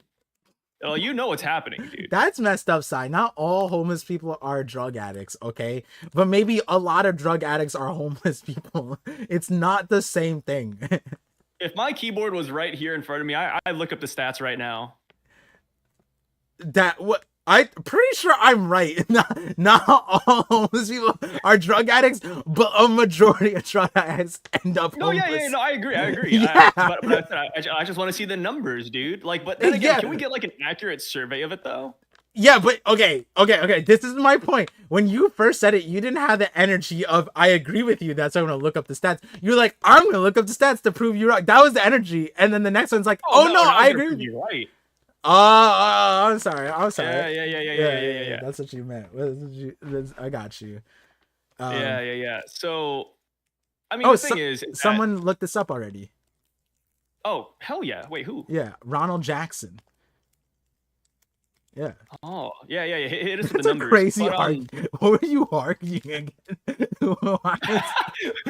I was just about to say that I was just gonna say that I think with Ange, people have been messaging me. Well, okay, I don't think, but like people have been messaging me. They're like, "Oh, Sai, like the Ange theory, it's finally over. It's dead and gone." And it's like, okay, maybe, but you got to look at it, man. Like it's not completely dead yet. Like if I really wanted to stretch it, I mean, we could ask the big question of why did Killingham go to the school? Like out of everywhere Killingham could have gone, he's the one who went to Ange. I don't know. Ange is still the one who did the nightmares, and Ange is the only one who is uninjured. I mean, look at Kiba. Kiba is worse for wear. Like that guy is like dead. Well, not dead, but he got his head smashed into like a pillar or something. Someone's. And then Ange is just chilling. Someone's defeated, or they're like close to dead when you don't send them to the hospital. You send them to the dentist office. His teeth are, oh my god, yeah, all of his teeth are missing. One of his tusks is even broken. Yeah, exactly. Like he didn't stand a chance. I don't like when I see a street fight, I don't measure it like send him to the hospital. It's like if you need to send him to the dentist, you lost. You know what I mean? Like that's a crazy. Yeah, I've never after a fight never need to go to the dentist. Can't say that's true about the other person. Yeah, it's not like the Hangover. Yeah, exactly. Yeah, Kiba's gone. We never even realized if he had like a devil fruit or not, too. Like, was he a weird mink or was he a devil fruit guy? We have no clue. Is he a Dosundada? Yeah, is this guy a Dosundada? Imagine he is a Dosundada, and this is the race's first showcase. Like, I think if he was revealed to be a Dosundada, I think that would besmirch the Dosundada race and lineage, right? Like, moving forward, if we met another Dosundada, would we expect them to be fodder? I saw a video where this girl was priming up for an MMA fight, and Yeah. she was just like, "You think I'm gonna lose? Not on my ancestors. I ain't gonna lose. I'm gonna, all this stuff." And then On my ancestors, I'm not losing. the bell rings. She gets a roundhouse kick, but it's the worst. It's not the worst roundhouse kick.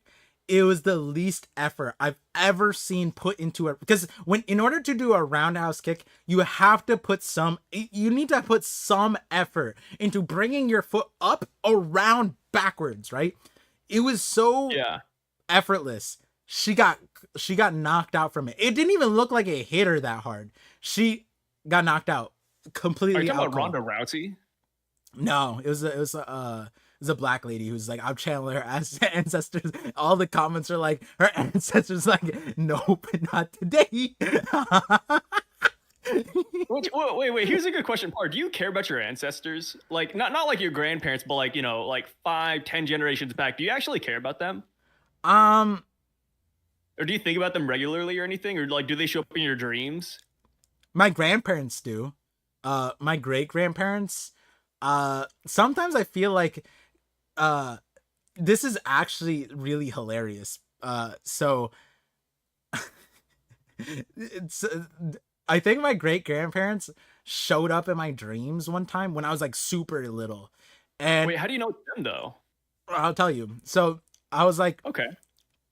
they were horse riding, and I don't know. I was like, what the hell? Who are these brown people on horses? And and like in the dream, my mom was like a really young person, and like the people looked vaguely like I like sort of knew them, and so I told my mom about it, and she's like, "Oh, that must have been like your like her nanu, like so my great grandmother," and I was like, "You know what? You're not." I was at first I was shocked. I was like, "You have a grand?" I was like, "Yeah." I was a kid. I was like, "You have a grandma?" And that's what I said to my mom. It's like, "Yeah, I have a grandma." And then I was just like, it's like, how do you know that was? It's like, well, you said they were horse riding, right? And I was like, yeah. And she's like, well, uh, You loved horses. yeah, your great grandfather and your great grandmother, they got married. They rode horses a lot, and you described like one of their horses, and I was like, huh? And she said like, yeah, they had like a white gray horse, and it was like really big, and I was like, huh?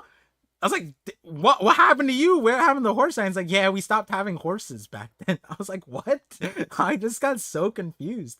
I was like, why does Bangladesh have horses? Like, we have horses, they're just not in the city. And I was like, oh, that makes sense. I was like, oh, I've only been to the city at that point. And then when I left the city, there Yeah. were horses. Yeah, so that's how. And then so I think the ancestors are there.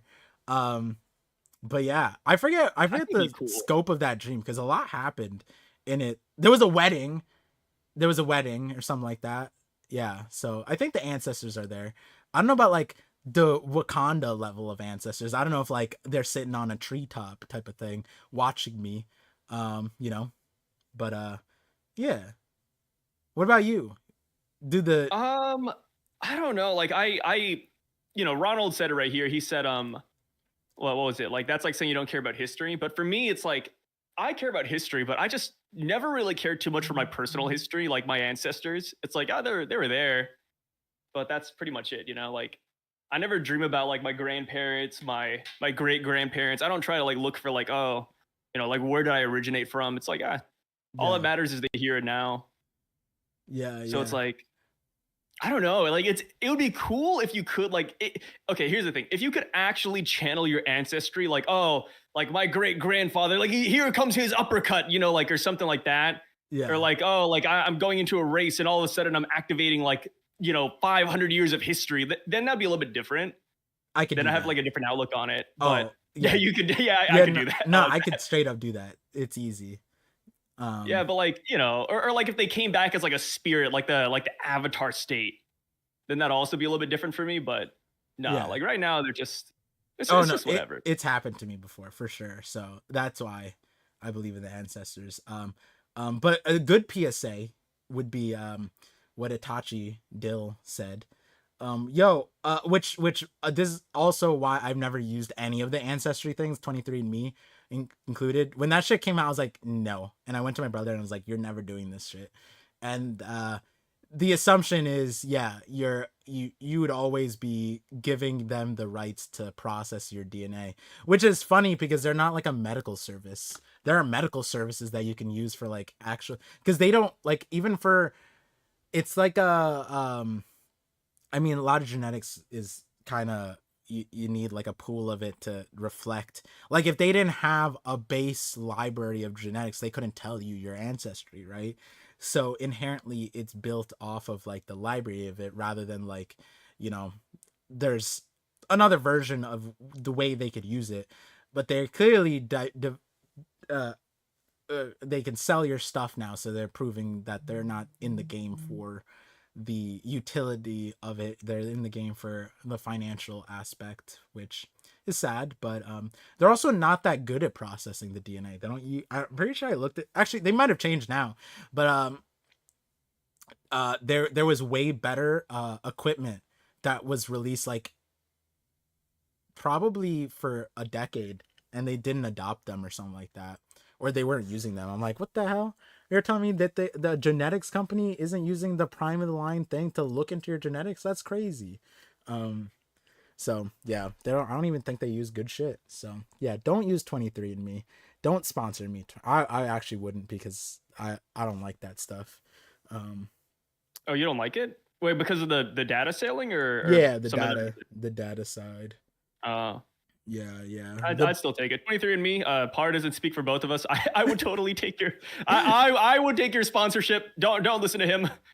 yeah, Well, yeah. we'll listen to him, but listen to me as well. I'm different. Please, Yeah, get it please. so that Sai could find out that he's like 90% from Western Europe, because they don't have good Asian tracking anyways. So Yeah. it's all good. Um yeah. They were already selling your data. Yeah, but they're not selling your, I'm Facebook doesn't have my DNA, bro. Like I mean, also I don't use Facebook like that anyways, but um my Shout outs. yeah, it's funny because Facebook still doesn't have my real name, which they had to transfer, and they use like they verify their ID.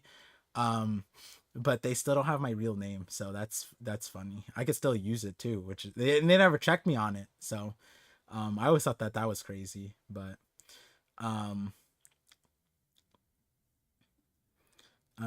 what's it called? What's it called? Dylan, 20 months membership. Thank you, appreciate you, Dylan. Said, even if Ange is proven innocent, she needs to be put down. Wait, what did I say? She needs to be put down. Even if she's proven innocent, she needs to be put down is crazy. So going back to I love the energy though. yeah. I'd say she needs to be fired. Put down is wild. Second, is this part, which is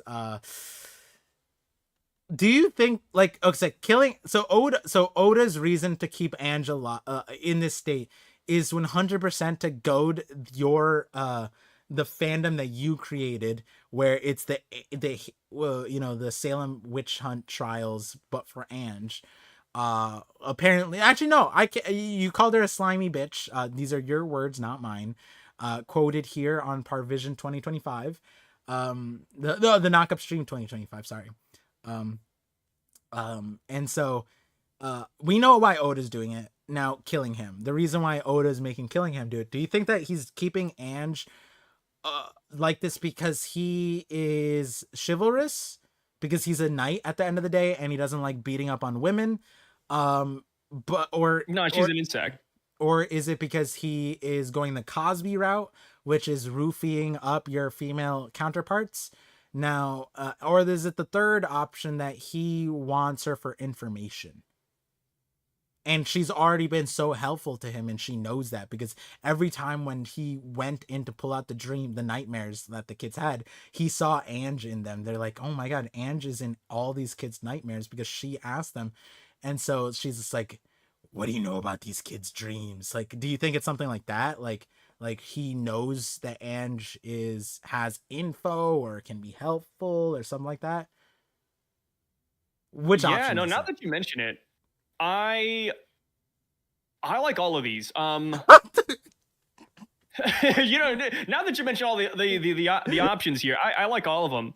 Like with Ange, she's such a weird character in a way because like, why did Killingham let her go? Right? I think it all goes back to that, Yeah. and I do wonder if like he actually wants to thank her, like, hey, you actually did a good thing out there. Like, thanks for drawing up the nightmares. Or what if they're still in like what if they're still working together right now as we speak? What if that's it? Like, Ange is pretending to be like in sleep mode to keep up appearances in front of Kiba, but now that Kiba's like done, she's about to like walk out and be like, good job, Killingham, or something like that. Yeah, that's interesting. It's also interesting because like he used sleep paralysis, but she's clearly awake. So like, is that what sleep? Like you're awake and you're in sleep paralysis? Like, what does that mean? Yeah, and then with Ange too, it's like, why did he do it to her, but not killing or not Kiba, right? Mm-hmm. Mm-hmm. That's another thing that's really weird. Like, why is Kiba special? Yeah. There's a lot to this. That's like really odd. Because the other part of it is like you were saying earlier, like there's some kind of outside like help that she can provide. Why was she singled out instead of Kiba? But also Gillingham surely took care of everybody there. So there's no witnesses. Like they could drop the act, right? Like if there was an act here that Anne was putting on or the Holy Knights, it doesn't need to be kept if like everyone's dead. Like but I guess like Kiba isn't dead, right? He's just like, is he dead? No, I mean he's not dead, but he's not. Oh no, he's not conscious. Yeah, he's like gone. He might actually be dead. He might be the first on-screen death that we've seen. That'd be cool. Yeah. No, but like Prophet's saying, because Kiba's actually fighting, why would he body bag a woman that's not doing anything when he could paralyze her? I mean, say the same with Kiba then. Like, why fight Kiba when just you could paralyze him? Like, why waste the effort? I think that's like one of the main reasons why this is so like weird. Like, if you can just like walk through and paralyze everybody, like why not? Like, I'm sure Ange wants to like. I mean, if Ange is good, right, which is probably the case, but if Ange is good, why not just body bag her too? Like she'd want to fight. Yeah, and this is another thing too, because like this is what I was saying about sleep powers. Sleep powers are so broken because like depending on the limitation, it's like what like we saw Somers break out, and whether it was Killingham or I think that Somers could just break out, like in the sense that like strong people shouldn't be that affected by it. Whether you have hockey or just strong willpower, I feel like it shouldn't be, because then it'd be crazy. Imagine Killingham just shows up an island, everyone see, like if there was a story, like a mysterious story in One Piece where like an island had like for example, Dressrosa. If there was a version of the events where Doflamingo took over after the entire island mysteriously fell asleep during the day or something like that, not at night, like during the day, now I'd go back and be like, oh, Killingham was there, right? Like Killingham was helped out because like, and that'd be broken because like how it's seemingly infinite like range on all the stuff. Like he shoots a beam, but now he can also put you in sleep paralysis, like keep you awake but put you to sleep. Like what? And then like you can't break out. Like that's insane. That's beyond sleep now. This guy is just like Law can't do this and he's a doctor. Like Law doesn't have the sleep room. Like he just walk down a street, everyone goes to sleep. Or worse, like he can start kidnapping your wife and children in front of you while you're awake and you're paralyzed and you couldn't do a single goddamn thing. And that's why I think that like if he could just like I wonder if there's like stipulations to the sleep paralysis or the sleep mode as he calls it. Because like like why did he do it to Ange but not Kiba? Like imagine in this scenario, like you're going to somebody's house to steal their family, but you see that the dad wants to fight, so you unparalyze him so you could fight him real quick. Like I don't like I think it is a little bit odd, But I mean, again, like if we wanted to play like, you know, devil's advocate or just like, I guess, be somewhat logical or just go with what the story's showing us, we could just say that Killingham wanted to he just wanted to flex a little bit. He just wanted to fight. Yeah, yeah. And like I think I that's could see very a world logical. where it's like, oh, Ange isn't a fighter, so but that like if you're invading someone's house, you don't look at someone like you know it'd be so insulting, like, oh, you look like no threat. You know what I mean? You look like like You know what? You're gonna kill me. It's like, oh, you're gonna kill Kiba. I'm not gonna fight you anyways. It's okay. yeah, yeah, No big deal. you know what I the ironic thing, like you're so much of a non-threat that you look like you actively would help us. Like if you You know what? I think you walk. You're like, I think this guy might be on our side. He's so incompetent. You see him? What a loser. that would be That'd be kind of funny. awesome dialogue. Like, no, but that's also where my He's so mean. That's like a backhanded, not even a compliment, really. that would It's just mean. it's the same thing as looking at someone saying you look like you can't swim. Like it's just like something that's so weirdly offensive. Like, what do you mean by that? Like you look like you can't Yeah, run. yeah. This guy can't swim. Do you see this guy? Yeah, yeah. It's like, damn, what are you trying to say? You know what I mean?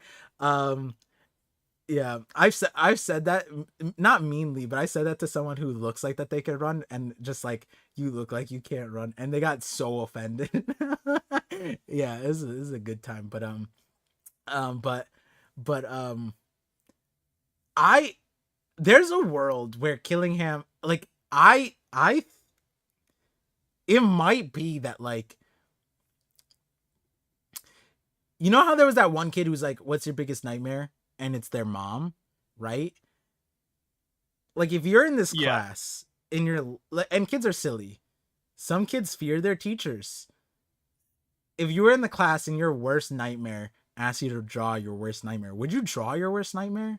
And it's your teacher? Like imagine some of these kids wanted to draw Ange, but then didn't because it's like, do I tell her this?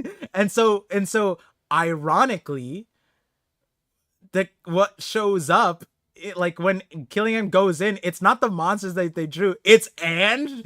And so Killingham's just like, hey, we need to talk. Like, we need to talk. Why are you? What did you do to these kids? Like, Killingham's just like, I didn't pull you out because I didn't think that like you could fight the giants, but now that I see you in person, you are kind of scary. Like, there's a world where like I'm joking, obviously, but there is a world where like Ange was in the nightmares. Maybe not as far as like, because the thing is like he can pull out anything in your nightmares. It's not like Sommers just like when Sommers thought of salt, right? Surely there wasn't a table also. You know what I mean? Like it's not like Sommers just there's salt, right? Like when the kids think about the spider cloud, it's not just a spider cloud. It's a spider cloud in a forest and whatever. So Killingham could pull out the trees or something like that, right? Like maybe Ange was in the nightmares with the kids, and so maybe Killingham recognizes her. I do see a world where like there's some kind of interesting dialogue there. But again, I don't know How do where you this line would be going is where what if we you know, we have inner monologue from Killingham and he's like, "Man, I can't use sleep paralysis. What is she talking about?" Like Ange is like, "I can't move." And then Killingham's like, did I wait, what?" Like even he's confused. this lady's That'd be kind of terrifying. funny. She's trying to fool me right in front of my own face. Yeah. That's how much of a traitor she is. Yeah, she's She's just gaslighting. making up brand new moves for him. Yeah, gaslighting him. We He's find like, damn, I can do that. we find out she has the gaslit no me. That'd be insane. Yeah. That would be terrifying. But yeah, here's the thing. Backing up, Ange is the traitor. Okay, let's hypothetically, Ange is 100% traitor. Like, what's the that's where it feels weird. Why would she be a traitor? Yeah, that is a good question. There's no logical answer for it. Yeah. The Ange is a traitor theory. It's more fun than logical. Like no, because I let it rock for like mad long, right? Because it's fun to think like, oh, she feels like it is, oh, what, like this action and that action. But we've gone far enough, and in this moment, everybody who thinks that she's a traitor, you have to ask yourself, for what reason? She's sitting there. He unless you don't believe that Killingham used sleep paralysis, like they don't know each other. Like clearly, like at this moment, reality hits, and you have to ask yourself, why?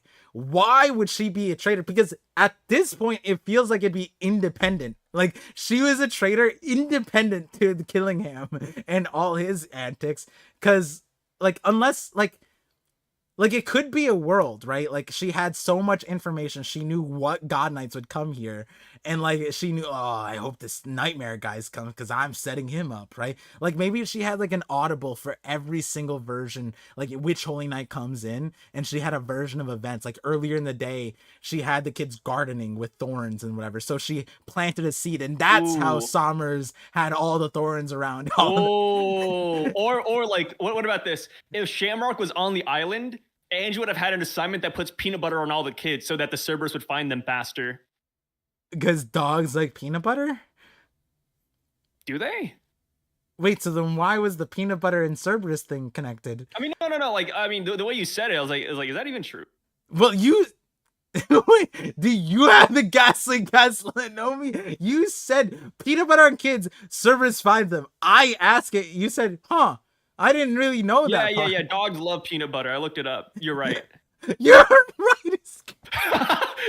you're right, Par. Dogs love peanut butter. So imagine Andrew's like, okay, kids, time to put on some peanut butter. Oh god, I just don't like Anne, so I've been thinking of ways to argue the point, to be honest. That's the point, right? At this panel, I love that. You have Thank to you, Todd. you have to ask why. They're like the only thing, and I do want to, I think this is an interesting jumping point, is like is she, like the only way it would make sense that she's a traitor at this point is that she just wants to be annoying. Like she just wants to like randomly sabotage like people, but like everything that she's done so far has been like innocently like at the end of the day, we just like framed everything that she did as evil because it just so happened that the perfect powers showed up to manhandle everything that she's done. And so you have to remember though, she is like one of the first characters that spoke so highly of King Harold. And like, that is when we first heard about him, she was like, like King Harold's the greatest king that ever lived. I love, like, she went on about him for a little bit. Like, she was our first real, she was the Straw Hat's first introduction to King Harold, his name.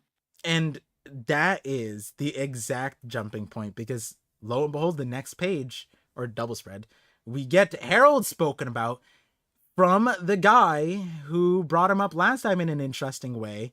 And I'm not gonna lie, the way he brought him up here and the way he said it last time, it still doesn't really make sense because like, oh, did you go visit his grave? Like he was like that's how he had to have said. He had to say it sarcastically and like meaning, because clearly he hated the guy. He like and the when he said it then, it kind of led to us thinking that there was some collaboration between Harold and the Holy Knights. And this chapter kind of confirms that. He says, you were supposed to be our mercenaries, right, Harold? Like, and it's right over thing. And it seemed like that was agreed upon. Like Harold's like, yes, we're going to be your mercenaries, blah, blah, blah. And like kind of an agreed upon thing. And by saying he really messed everything up, it sounds like an accident. It sounds kind of like when Emu's just like, did Lily meaningfully make the great mistake 800 years ago? It's like, it's been 800 years. Of course she did it on purpose. What do you mean? Like it needed, like, oh, she doesn't refer to herself as a saint. She's a D-clan. Was it a mistake? It's like, I don't know, Emu, it's been 800 years. Surely you've thought about it. Like, definitely not like an innocent mistake. She probably did it on purpose. But point is, just what I'm getting at here is it seems like they were talking. Harold does know the God Knights, which that part let's isolate right now, because do you think that like Harold, well, first, do you think that Harold and God Knights were in cahoots based off of this? I mean, they were definitely in cahoots, right? Okay. Like they're on a damn I wouldn't be surprised if like they shared baby photos. Okay. All right. See, I just want to ground myself there. I don't want to run with my version of the events here. Okay, they're in What? cahoots. Wait. What if you are right? Like Harold made a whoopsie-daisy. Like imagine how crazy of a whoopsie-daisy that would be. Like we're gonna build mercenary soldiers, and then he signs a bill to like make it to where everybody has to carry a weapon, everybody has to train 10 hours a day, but he can't read, so we actually signed a school into existence. And he's like, I just passed a new law, guys. We're gonna have guns and weapons like out the wazoo. Everybody's gonna be a part of the military. And then they're like, King Harold, you actually, buddy, you just signed a school into existence. And he's like, oh shit. Yeah, Like the like god had turned no, like that's this. that's where I'm like it's because okay, they're in cahoots, and the question Yeah. mark is, did Harold meaningfully sabotage them, or did he innocently sabotage them? Which is the question we have with Ange, which is why I it's think like, did Ange do this on purpose, or is she not? At this point, Yeah. it doesn't make sense. And then it goes all the way back to Lily. Is she an idiot, or is she like, and there's a world where it's like the Kinemon effect. The Kinemon like did not do anything right, got the credit, it worked out, and he's sitting there like, yup. And then like, it was Harold like, yes, we're gonna create the biggest mercenaries, and he's like, you know what, the strongest mercenaries, this, like the version I'm seeing is like, no one knows why I'm the strongest giant ever. They don't realize that I calculate the anatomy of my opponent, where their bones are. You know what, these kids need? Biology class. That's how I'm strong. Yeah. They need to know how much power is into breaking bones. Because the thing is, they have biology class. We don't know what they're taught. We're taught to dissect a frog. Maybe they're taught how to break a frog's spirit. Like, I don't know. Like, the biology of the human spirit. We don't really know what Ripley's out there teaching them. But at the end of the day, right? Like, does Harold make the school because he was like, we're gonna make these kids better warriors? But that didn't seem like the effect, right? Because like you said, Ange and other people kept on saying like, oh, he was the one who brought us into this world of peace and kind of disarmed us in a way. And he broke his horns to diffuse the I guess animosity that some giants had towards ancient giants, like some weird war thing that we don't know the scope of. Because I don't know, because like, surely a human being isn't looking at a giant and an ancient giant like, the difference is the horns. It's really, what's really scary? Not 3 times the size of the giant, it's the horns. You need to tear those off. Like, I don't think the horns did that much. You're 3 times bigger than, like, you had 2 sons and one of them can eat the other son. He's not scary because he has horns. He's scary because he can eat your other son and they're full grown adults. Like, that's why he's scary. And Harold is like, I'm going to give these kids school. I'm going to disarm them. And at the same time, I'm going to make them, like, I don't know.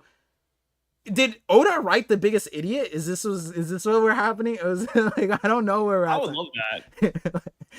like imagine we meet Harold and he's actually just stupid. Like he doesn't know what's happening. He can barely dress speak really well, though. What if he lives up to the ancient giant name where he's just like, "Arr!" And he's just kind of bumbling around, like he doesn't know what's happening. He's like an honest to God, like giant monster name? Giant. What ancient giant name are you referencing? Orange is more articulate than Luffy. Like, but Moria was at the helm, though, Yeah, so none of that was on Oars. That is all on Moria. Like, see, whenever I thought about like doing a fantasy storyline at one point, and it's like, man, if I had like a race of subterranean giants, I'd just make them really like. Yara said, "Bless his heart for real." Bless his heart. Right? No. That's just how giants are in fiction. I mean, look at trolls. Have you ever seen a troll like whip out a book? Like whip out some glasses and start reading or something? No, dude. Yeah. Like trolls are trolls. Like, Oda knows that too, which he did through Saul. Saul is literally like Yeah. Saul was racist. He was like, I'm not savage like the Elbaf giants. And like, on what platitude, bro? Like, you can read? Like, what? Like, I don't get it. And he shows up. What does he do? Makes a school. Like, is that not Oda saying that the giants are stupid? Like, they needed for they And live also, like for a race that lives 300 10,000 years years. long, they finally just now made a school. Like their very first school was established this How do you century. Like, what are we talking how do you about? have a lab before a school 3,000 years ago? They had no, we turned out that the lab wasn't a lab. It was the last school of Elbaf. And the way they talk about fire, it's like a primordial fear. It's like how cavemen feared fire. It's like, oh, like fire and lightning bad, like fire and lightning destroy world. Yo, It's like, okay, all right, Ripley, and then gotcha. Killingham goes, the Ooh. service here is bad. I have Cox internet here. Oh god, their internet connection's so that's why they fear lightning. They fear 5G brainwashing them. They're still on 2G. Like, oh my goodness, dude. They're still on that Bluetooth. Oh. Yeah, without Vegapunk, I mean, like, what would these guys even look like right now? Like, they wouldn't have like cloud technology at all. I think they had the cloud technology without Vegapunk. Wait, I think that was just a part of their nature. You think so? Like, Yeah. they just like found it. Okay. Yeah, that wasn't Are they smart Vegapunk. enough to do that? That has nothing to do with them being smart. That's just not. It's not like Vegapunk made Skypiea. I'm just. Yeah, Skypeans are a different thing, huh? Yeah, there's Yeah, clouds exist, that's a and there's different no problem. Vegapunk there. like Vegapunk making the cloud machine and preserving is one thing, and then he goes to Weatheria I mean, just like and Skypiea. like he taught them how to make those ships though, like this Vols, right? Like he's like, hey, like you can actually use these clouds to float your ships. But not Lilith. The way Lilith was talking about it, it was as if like she was just like, damn, I need to learn from these guys. And not from these guys, she meant like the island, right? Because she was like, she gave a W to like, the environment here is perfect for clouds. Like, she was thirsting on it. But like with Lilith, now I thought about it, like, as a like me, right? When I go to someone's house and like I contemplate like staying over, or if I go to a hotel or go to another state, another country, I need connection. I need my phone to have Wi-Fi. I need the serve. I don't need that, actually. I mean, I've been places where I just threw out my phone basically and just didn't have it because mom was like, "Oh, do you want to get a cell provider there?" Oh yeah, it's fine. We don't need it. It's whatever. I'll just use Wi-Fi at like whatever hotels, if there is Wi-Fi. But Lilith will probably hate it here with no like electricity, no service here. Do you think she'll change that? Do you think that's the first thing she'll install Ethernet? That's what I would do. But I was about to say, like, have you ever heard that hypothetical? Like, would you rather be the smartest person on Earth, but you're surrounded by idiots, or the one idiot on Earth, but you're surrounded by geniuses? That's kind of like Lilith, right? Like, she's the one genius on an island full of giants. I think that they're so dumb here that she got dumbed down though, so it works. Yeah, you think she's being nerfed? Oh, Yeah. it's like like in SpongeBob, there's like a stupid ray. Yeah. Like, do you think they're hitting Lilith with that right now? I think that's why Louis Arnott said, "Don't stay here for too long. You become Don't don't stay here for too long." And then you look at the rest of the page, and there's like drool all over the book because he started going catatonic. Don't stay. Yeah, it's not that Anne has sleep paralysis. She just got affected by Hellbound. It finally caught up to her. Yeah. Oh god. And she, it's like, I can't move. What would she do if she could move? She would tell Killingham, "Don't stay here for too long. You don't want what happens to me to happen to you." And she can't say it because it happened. Oh god. Okay, now I'm starting to understand. I think we're cracking the code. Saying okay, now I'm starting to understand Ange. Dude, after this conversation is she got hit with the stupid rate. That was the last thing we said. And he goes, I see, I understand. Like, I got it now. God. And yeah, so I don't even think that you particularly believed in the Ange was a traitor theory. I think that you just liked it. You didn't believe in Oh it. no, I love it. Yeah, you just didn't believe in it. You liked it, but you didn't believe in it. And the It's reason like why, what? oh, go for it. No, No, I I was was going to say like Mopal Jordan, right? He's over here making like good points, like, oh, like why would Ange, why would the God Knights go to Loki if Ange is there? And then, like Ange could be just like a plot device so that we know where the nightmares come from and all that good stuff. And it's like, yeah, that's how it is if you look at it logically, right? But there's nothing logical about the Ange theory. That's the point. Like the Ange theory is supposed to be kind of dumb. You suspend disbelief, and it's just a lot of fun. Like we can't put facts to the table. Like when you're talking about Ange being a traitor, we can't bring facts into the arena. yeah, We have to play from like a different dimension, a different which table. which is why the strongest elements for the theory laid just outside the written story.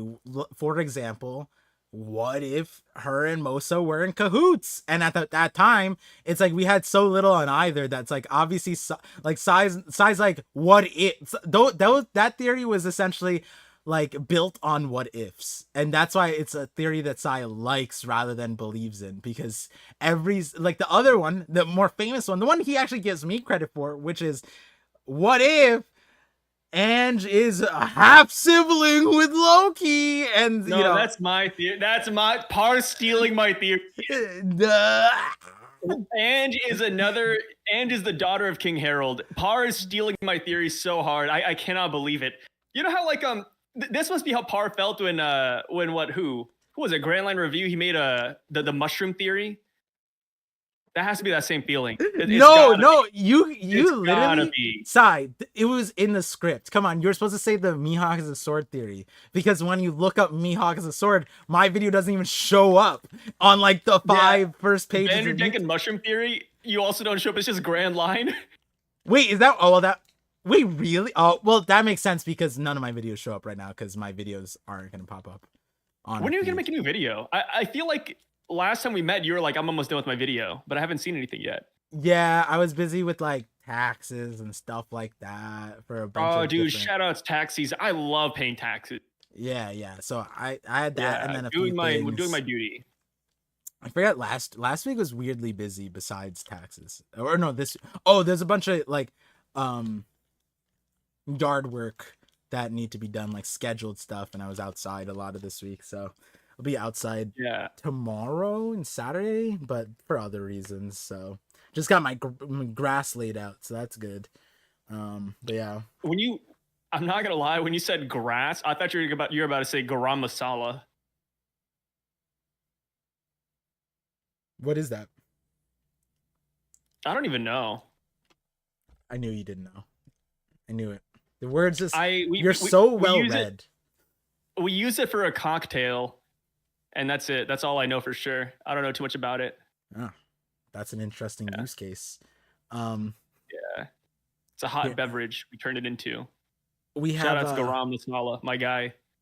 We have Alejandro Solis with the $2 super chat says Elbaf kids are so weak, even their nightmares are weak.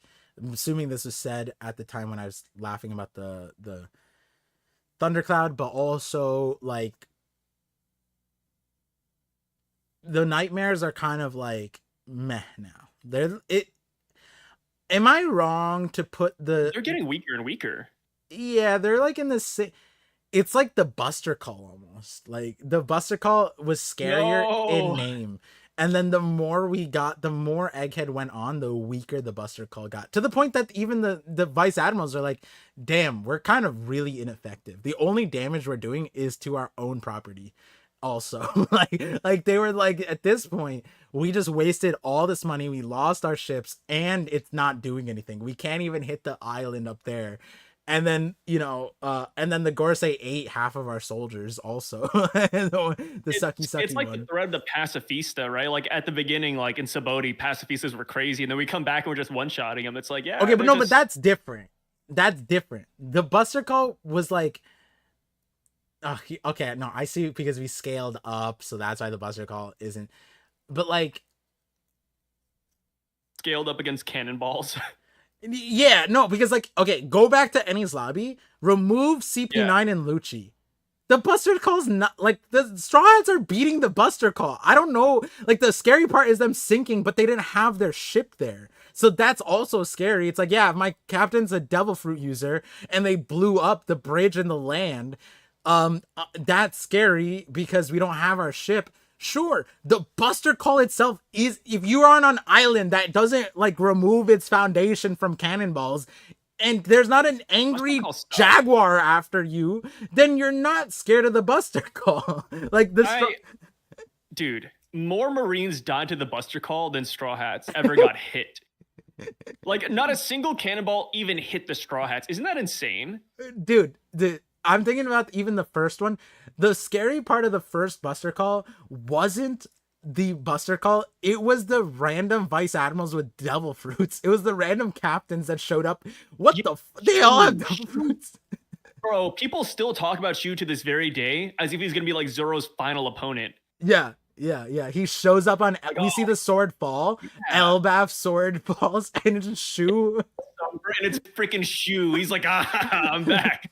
My paradise is here. He didn't get his name in the anime or manga. That was like a memory card. Yeah, Buster Call seemed like a Call of Duty airstrike at first. No, but Call of Duty airstrike at least works. Even if you strike your own team and they die, that's still scary. like Buster Calls are not scary by like any metric. Like the way, not even like when the cannonballs hit the island next to Luffy, we saw it was so silly. They like the Marines like blasted off away like Team Rocket. I don't even know who did that anymore, but like the point is, it's like no one finds Buster Call scary. Like I think that when the Buster Call gets hit, even the Marines themselves like, bro, this shit don't work. Why are we still doing this? Like, oh god. First casualty was like Saturn killing his. Yeah, Saturn has. Oh god, that's the only W that Saturn got too. The Marines took out more of their own guys. I mean, remember the one where a bunch of Marines were about to handcuff Luffy with Sea Stone while Luffy was eating, and then a cannonball hit them and they stopped? Yeah, so that's what I'm saying. The Buster Call saved Luffy, man. Like it doesn't make any sense why you even use Buster Calls anymore. And then plus when you think about like what they lose in the process, like forget Egghead, but like in his lobby, like why did you bomb the entire, like why the entire island? Just bomb, I don't know, like where they're at. Like I get that they're trying to attack the Frankie family, but just send Marie. I feel like if they sent the VAs, the captains that had the devil fruits to the Frankie family, they'd be cooked. They'd be done. No, that's way more effective. It's even sillier because the Buster Call was a mistake, right? Because Spandam accidentally called them.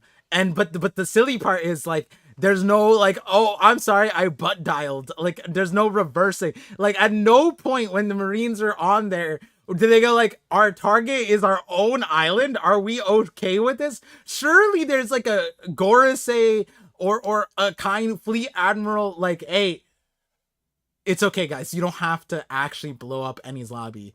We know that it's a mistake. Spandam told us. And we verified multiple ways that we don't actually, there's no like threat. I mean, it's like one of those things like imagine a president hits a nuke button, right? Yeah. Like I feel like you just have to go with it. Like there's no time to hesitate. Yeah, but the nuke button can't be butt dialed. I mean, you don't know that. Like what if it can be?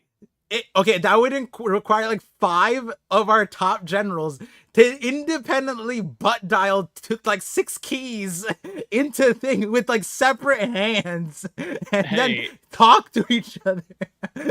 Meanwhile, you never know. Spandam was given the thing like as a favor too. It wasn't like he always has it. I think it was given to him like circumstantially, just in case. And then he like forgot that he was like, oh shit, I was supposed to use the silver Dendenmushi, not the gold one. And it's like, how did you? I think his eyes were messed up. I forget what the gag was, but that was a funny thing. I remember being a kid and laughing at that, being like, this dumbass. But then I think it was also on the heels of his heel hitting Robin's face continuously on the stairs, so I wasn't laughing that much. But you know, outside of that, it was really funny. If I recall correctly, he was trying to like flex to Robin and like, oh no, he was trying to call CP9, I think, and then he just he just used the wrong one. He didn't look. Sir, our men are still on the island. Yeah. Our not our just our men. Our best men. At the current story, Lucci was their best guy. All of the vice admirals who showed up were like, Lucci's here? Like they were freaking, they almost sounded like they wanted an autograph. Like they were like, you mean I forget what they called him, like the the child butcher, like something like that. The child of prodigy assassin guy, he's here. Like they were glazing Lucci up. Oh yeah, they love Lucci. Yeah. And none of the vice admirals did that on Egghead, which is really sad to be honest. Yeah, that is kind of sad now that you think about it. It's because they're all Just like, dogs. That's why. yeah, they don't like cats. Yeah, that's what it was. Well, have you seen the color scheme in the VAs in the anime? They look really cool. No, I haven't. Like they're giving them like the Ishitani treatment. Oh, they got that nice Yeah, like. yeah. Red King has like, I don't know. I think he had like some frames and stuff. Okay. Yeah. Okay. Yeah, I like how yeah, that's yeah. Ishitani treatment and not like Chansard, like General, yeah. yeah, Chansard being the guy who's known for like the impact frames. But is it good animation? Ishitani, like Yeah, it's something like that. It's one of those people. yeah, one of those people, one of those. Yep, one of the people that care about the animation, and are not overworked or whatever. Well, they're One of the top overworked too. tiers. Yeah, top tiers, S tier animators. Sai ranks them in the sleep. This one, this super chat's not related, but it is related to us. Shade. I think I've always been saying Shade, but there's a world that is Shadi, and I apologize for fumbling at this point. I'm just gonna stick with my guns. Shade 24, meaning they were born in 2024. $5 super chat said, Par, where does Marshall Peak rank in your Chinese manhwa? I heard you've been preaching that is better than any modern manga. No, first of all, Actually, I know Shade. He said that Marshall Peak has over 6,000 chapters or something. yeah, it's like a 5,000. It's like Oh 4,900, something like that now. And some of the chapters aren't that short. Some of them are like 7 pages, and then the others are like 15 pages, something like that. But if it's because I brought it up on Jay's thing, saying that during the break, but that was like the first. That was like before I took the break. Before I took the break, I finished Marshall Peak, which where does it rank? Well, considering I'm not reading it right now, which means that it's terrible week to week, it doesn't rank too highly, but I'm like Psy a little bit where like I can indulge in shitty movies and shitty TV shows and shitty games and still like some of them, you know? Marshall Peak isn't in the term of shitty because they had a lot of really good arcs, but the way it's getting put out, it's like being mad at Oda for going week to week and like, you know, people are like, man, nothing's happening, blah blah blah. Imagine that times 3. Imagine you get 3 chapters a week, all of them do nothing, and you have multiple months of that in a row, and the only time you can appreciate it is after like a 4-month break and you binge it, because then a lot of shit happens. But it's like, yeah, you read like 1,000 chapters in like surely something happens in 1,000 chapters. I would say every 500 chapters something crazy happens in like it's an entire arc in every 500 chapters. So what's it called? I put it like A tier, A minus tier, maybe B. I have to like have all of them in front of me. Among the Chinese or among like everything Chinese. You've read?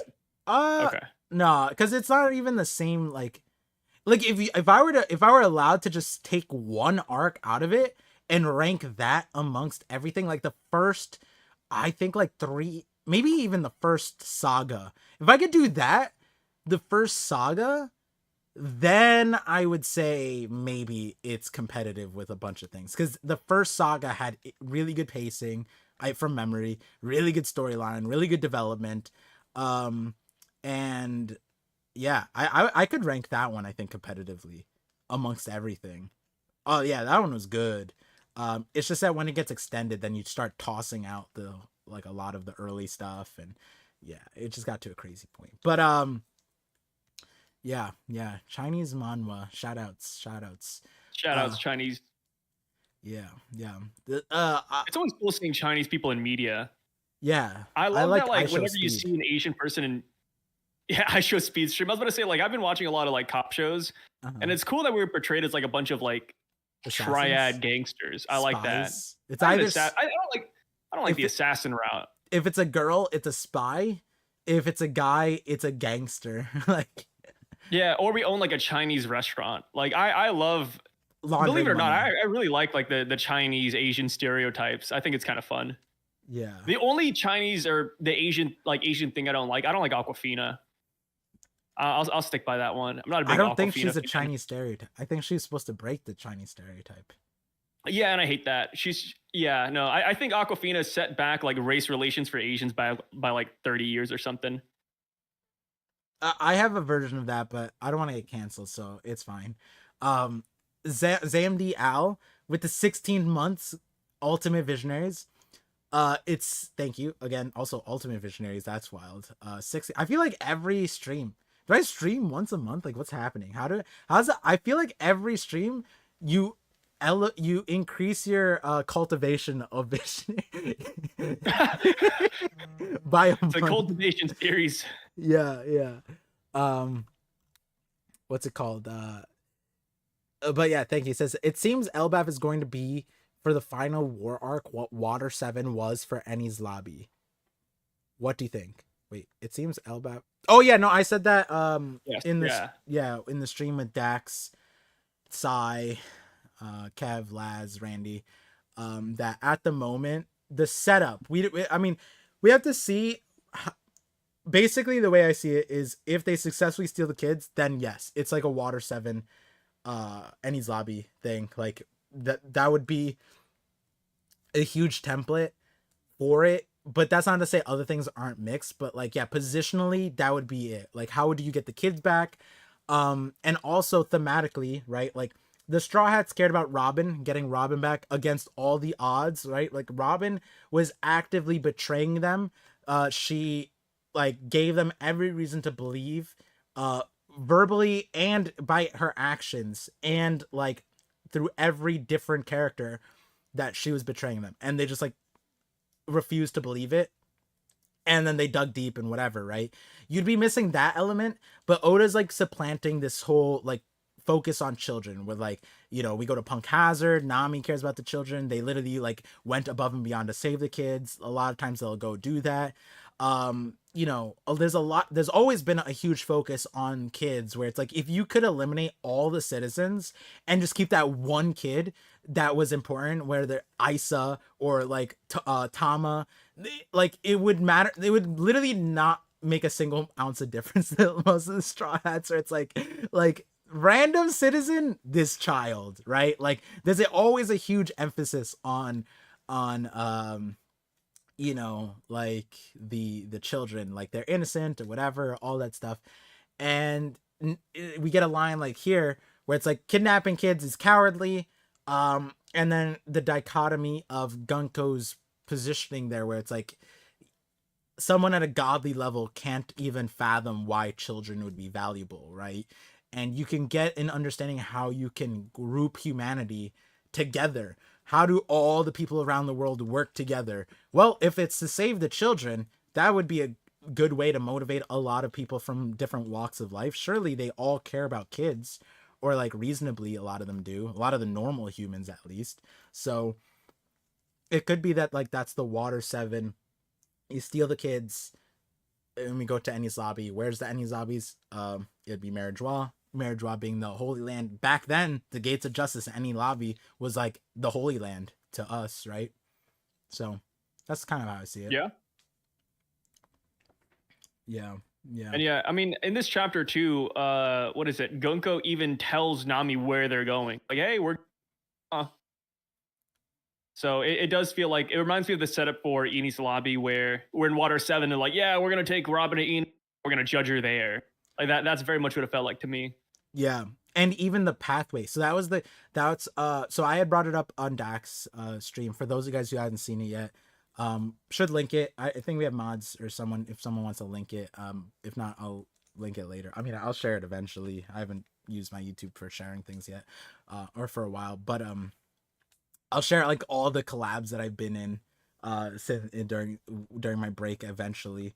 Um, but Randy was saying that one of his bars for this being a parallel arc is, how do you get there? How does Randy, oh not Randy, how do the Straw Hats slash the Holy Knights go to Merijois? At Enies Lobby, there was a train that was like slated out, whatever.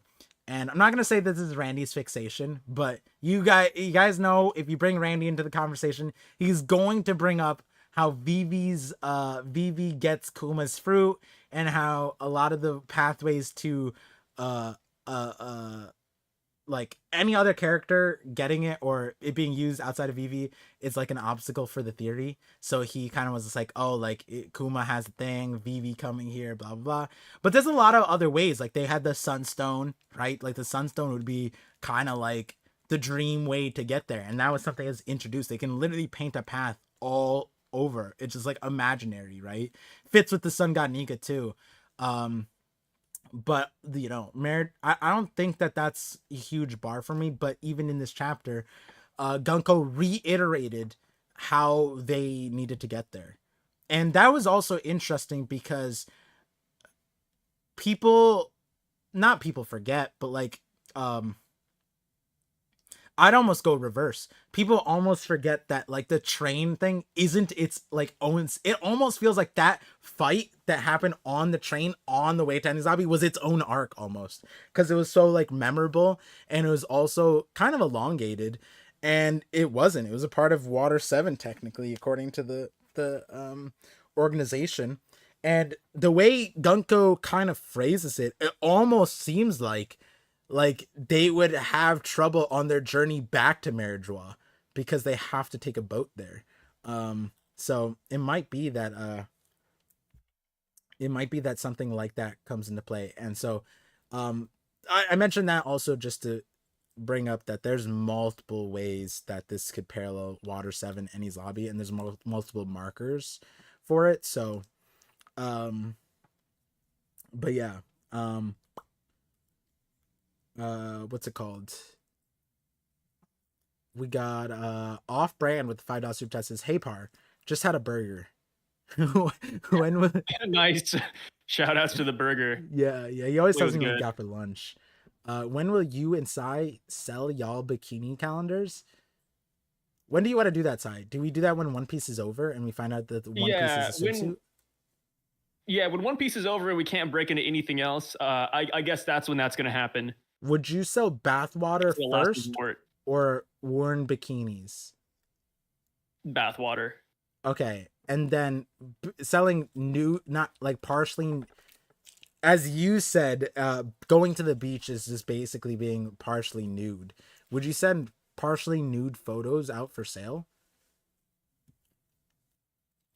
That's what a bikini calendar is. So yeah, I wouldn't. No, I wouldn't sell my body. What about no socks? Yeah. Like wear fully clothed but no socks. No, not even that. Like I remember growing up, I never wanted to be a prostitute. Never what? Like growing up, like I never wanted to be a prostitute. I never really thought about it like that. That's or like, you know, like sex work even, you know. Yeah. No OnlyFans. Yeah, I think sex work is the more like what people want to say nowadays because it's more respectable, right? Damn. Yeah, I don't want to do any any scandalous work. I have too much of a texture phobia to be at a Diddy party. He has way too much lube. I don't like anything anything slimy or anything like touching me. Oh God, that's why I always wear gloves. I'm like on like Michael Jackson side of things. Not saying that he's on the same side. Domain expansion. Yeah. Diddy's domain expansion is the lube. It's just the lube dimension. Yo, JJK needs to come back. Minecraft. Needs to come back just to make a Diddy parody where it's a little lube expansion. Oh, he comes back as one of the monsters, as one of the demons, and it was a weird demon that has. Oh no, it'd be an S. What are they called? S tier? No, it's not S tier. What's it called? What are they called? Like the Oh, special special class. grade sorcerer. Yeah. Special class. Yeah, he would have the thing. I can't stand crumbs touching me. No, I don't think anybody likes crumbs either. I mean, I think that's normal, right? You don't like anything too moisturized. You don't like anything too crunchy. Like, I feel like there's a perfect middle ground. Wait, like no, but I'm like when like crumbs, like when are you Why being you like? uh like affected by crumbs to that extent? You know what I mean? Like I mean, just like in general, like if you're sitting, like imagine you right now, like imagine yeah, you have like crumbs all over your legs. Would you like that? nah, I'd brush it off. Yeah, exactly. Like it's Ah, same thing. Yeah, gotcha. I'm Same assuming. thing. Yeah. I like no, actually, Dog I'll doesn't take use that back. lube. I like the exfoliating because with exfoliating like Yeah. scrubs, you need to have like sand. I like sand. Not actually, no, I don't like sand like when it's not supposed to be there, but I like when I'm on the beach and I'm on with sand. That's like crumbs. I like that until I'm trying to leave the beach, and then there's Yeah, like the sand everywhere. I think that's when it's like, yeah, ah, damn it. yeah. But that's not me not liking the touch of sand on me. That's just it being that's just like it not knowing its place. You know, if sand just knew better, Yeah. then it wouldn't be as obnoxious. Um, yeah. I think it'd be cool if the sand was alive, like a big mom homie. Um, yeah. Sentient objects, you know, the Japanese, not the Japanese, Shintoists believe that, that everything's alive. So, you know, Mm, yeah. I've I got respect money. it. Off brand said, I've got money Sure. ready. Also, could y'all do next week's stream in a hot tub? If Sai, I think I already said this to Jay and everyone. If Sai comes to anime and I see it, I'll make a full itinerary stream package. Everything's everyone's everyone's wishes would come true, is what I'll say. I'm still debating it. It's still on the docket. I haven't made a decision yet, Nah, you have to but come. I already told people you're coming, so you can't make me look that bad. Come on. There's we'll see. people We'll see. specifically, creators I'll like flip a specifically coin. coming to see if you're really 6 foot tall. I never said that. I've never said that in my life. But I guess I'll go to prove it wrong. I also might have thrown in that you're me you have a mean 3-pointer. That was probably true like 10 years ago. Damn. Not nowadays. I tried to play basketball. I think like a year ago. I remember I jumped and I got a Charlie horse and I was just like, if I can't move for like 2 minutes. Yeah, I got hit with the sunlock. I was like, oh well, I'm gonna go sit down. I'm good. Who bro? Are we 50? It happens, dude. You just pull a Charlie horse, man. That's crazy. That's crazy. See, the funny is like I don't think I've ever spoken to about you in the in the same context as basketball, and I just made shit up there. But you guys can see how the vision works. I knew that size lanky ass was good at basketball. It's like a backhanded compliment. I fucking knew it. We have anime dimensions. Are you guys all cultivating this this guy's oh no, anime dimension was last stream too. Super visionary 28 months. But didn't he do membership last week, or am I tripping? I feel that's when I feel like they all hacked the system and their memberships are increasing by a month from week to week, but then they would be like 100 weeks or something like that. But appreciate you, anime dimension. It says Loki fat look after eating doesn't mean he has some Nika fruit, because Inwano kid also becomes fat after eating and digests as fast. No, that's what I'm saying. I'm saying that he like there are certain characters with the components to become Sun God Nika. And my problem with Loki was that he was up front, right? Kid never went around saying he was Sun God, right? But Oda put him side by side with Luffy, like, hey, he's kind of similar in composition. He's just a little stupid in the head, right? And like, is that really that different from Luffy? Is what Kid did against Shanks that different against what Luffy did against Kaido? Not that much. He would essentially do the same thing. If Kaido was talk blocking Luffy from an island, Luffy would run at that island too. It's just the difference is that Luffy wouldn't look as lame and his crew wouldn't die along with him. And so separately, wait, hold on, I'm getting pinged. Oh, you need the box cutter? This lame ass box cutter? Where did I put the box cutter? Wait, no, this is a real problem. There it is. Yeah. Shout outs to the box cutter. Yeah, I like the ones that flip open, not the slide open. Bye. What was I saying? Yeah, what was I saying? Oh, I was saying that Loki was up front. He's like, I'm the sun god. I'm blah, blah, blah. And the awkward part is now we know what the sun god is, and Luffy's fitting it. And if he can't eat meat, if he's not a meat eater, at least we know that kid can eat meat. At least he's there, right? But like Loki was like, don't make me eat, I'm full, blah, blah, blah. And like Luffy would never turn down food. Neither would Joy Boy, neither would Nika. I know that with 100% certainty. You don't need Joy Boy to be revealed or Nika to know that they swallowed, bro. They took it down. They love food. Yeah, exactly. You don't need like I'm saying this 100% certainty. You can say, "Oh, Part thinks he's Oda, he's writing the story." Sure, fine. But if you're saying that you don't agree with the point that Joy Boy and Nika loved food, which I'm not saying you're saying, I'm saying other people. Then that's crazy. And so that's what I was saying. Like, oh, Loki, this chapter, he's showing that Nika body, that post food Thanksgiving bod. You know what I'm saying? So that's a W for him. That's good. It's good that he can show out like that.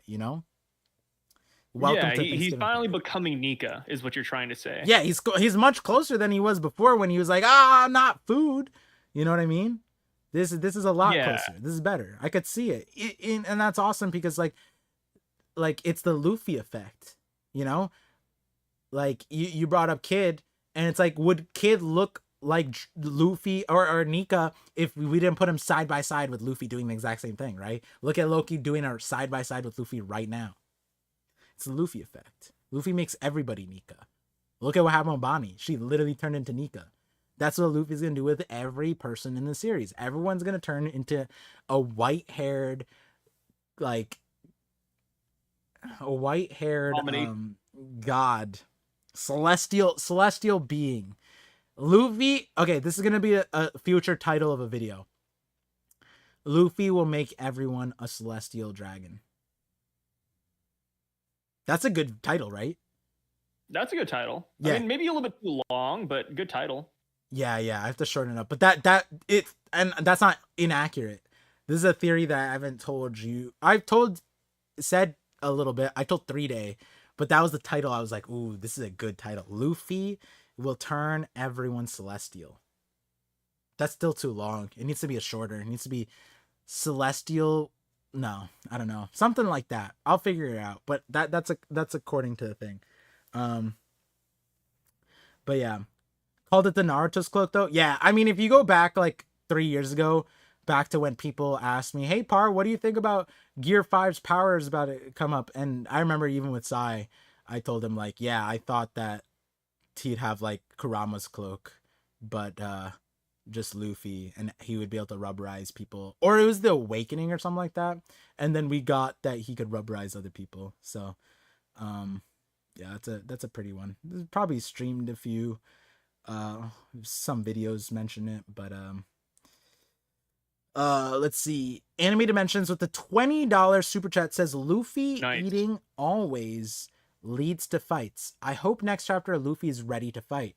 I'm starting to feel it was a little dragged. I felt same in Egghead when Among Us, who is traitor, and it led to Kuma flashback and Gorosei fight. Oh, okay, I'm seeing. Yeah. So when Luffy got the food afterwards, and then we jumped in the Kuma flashback, got dragged. What do you think? Just has to figure out that fighting is even happening. Yeah, they don't even know. Yeah, they have no clue. Like the sirens of Elbaf, like the horns, the broadcast, like nothing's really reaching the underworld, which makes sense because it's like huge. But yeah, like I mean, we could have known from Loki, like if Loki really like put his foot down, saying, "Hey, the God Knights are doing things," but he kind of didn't. He was just like, "Hey, yeah, yeah, they beat me up, and that's it." Yeah. Yeah. Like Loki should have spoke more there.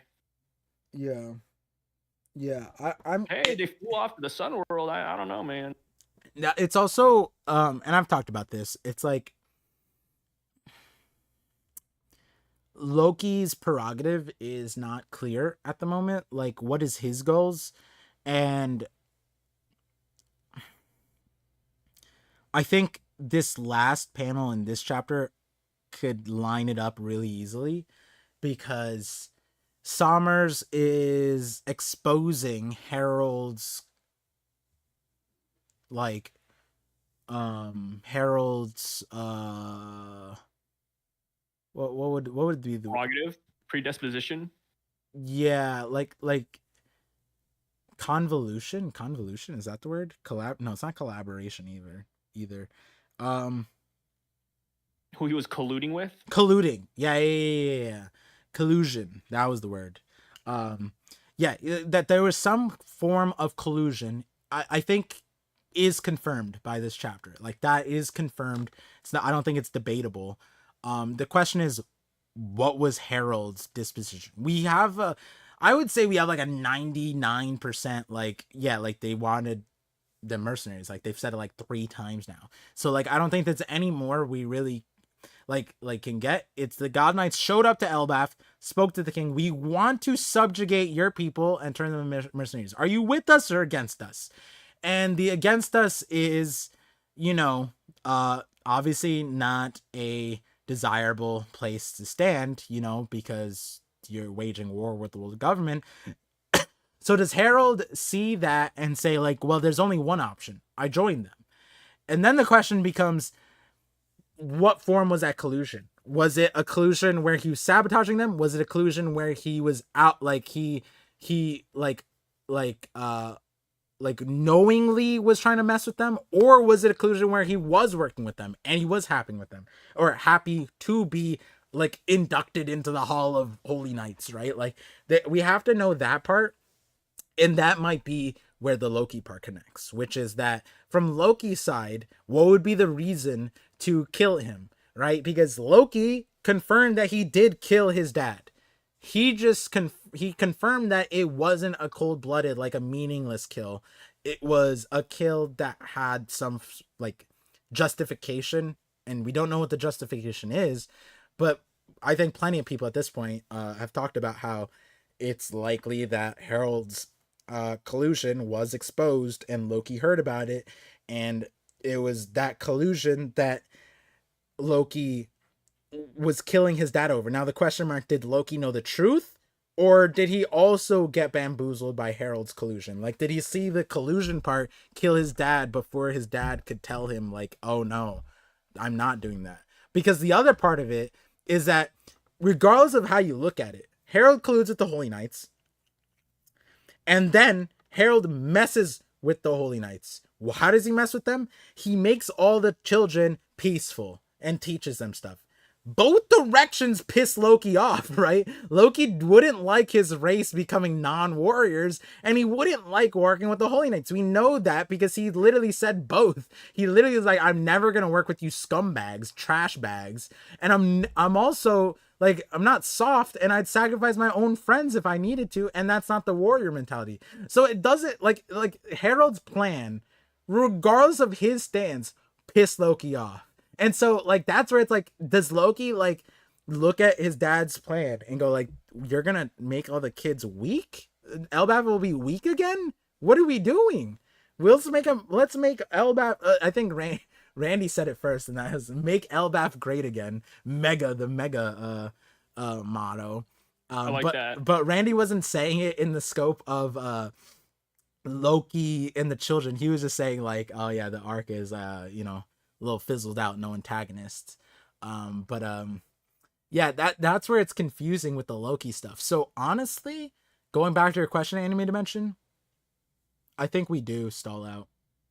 And I think Sai brought up the biggest point. Luffy doesn't know shit right now.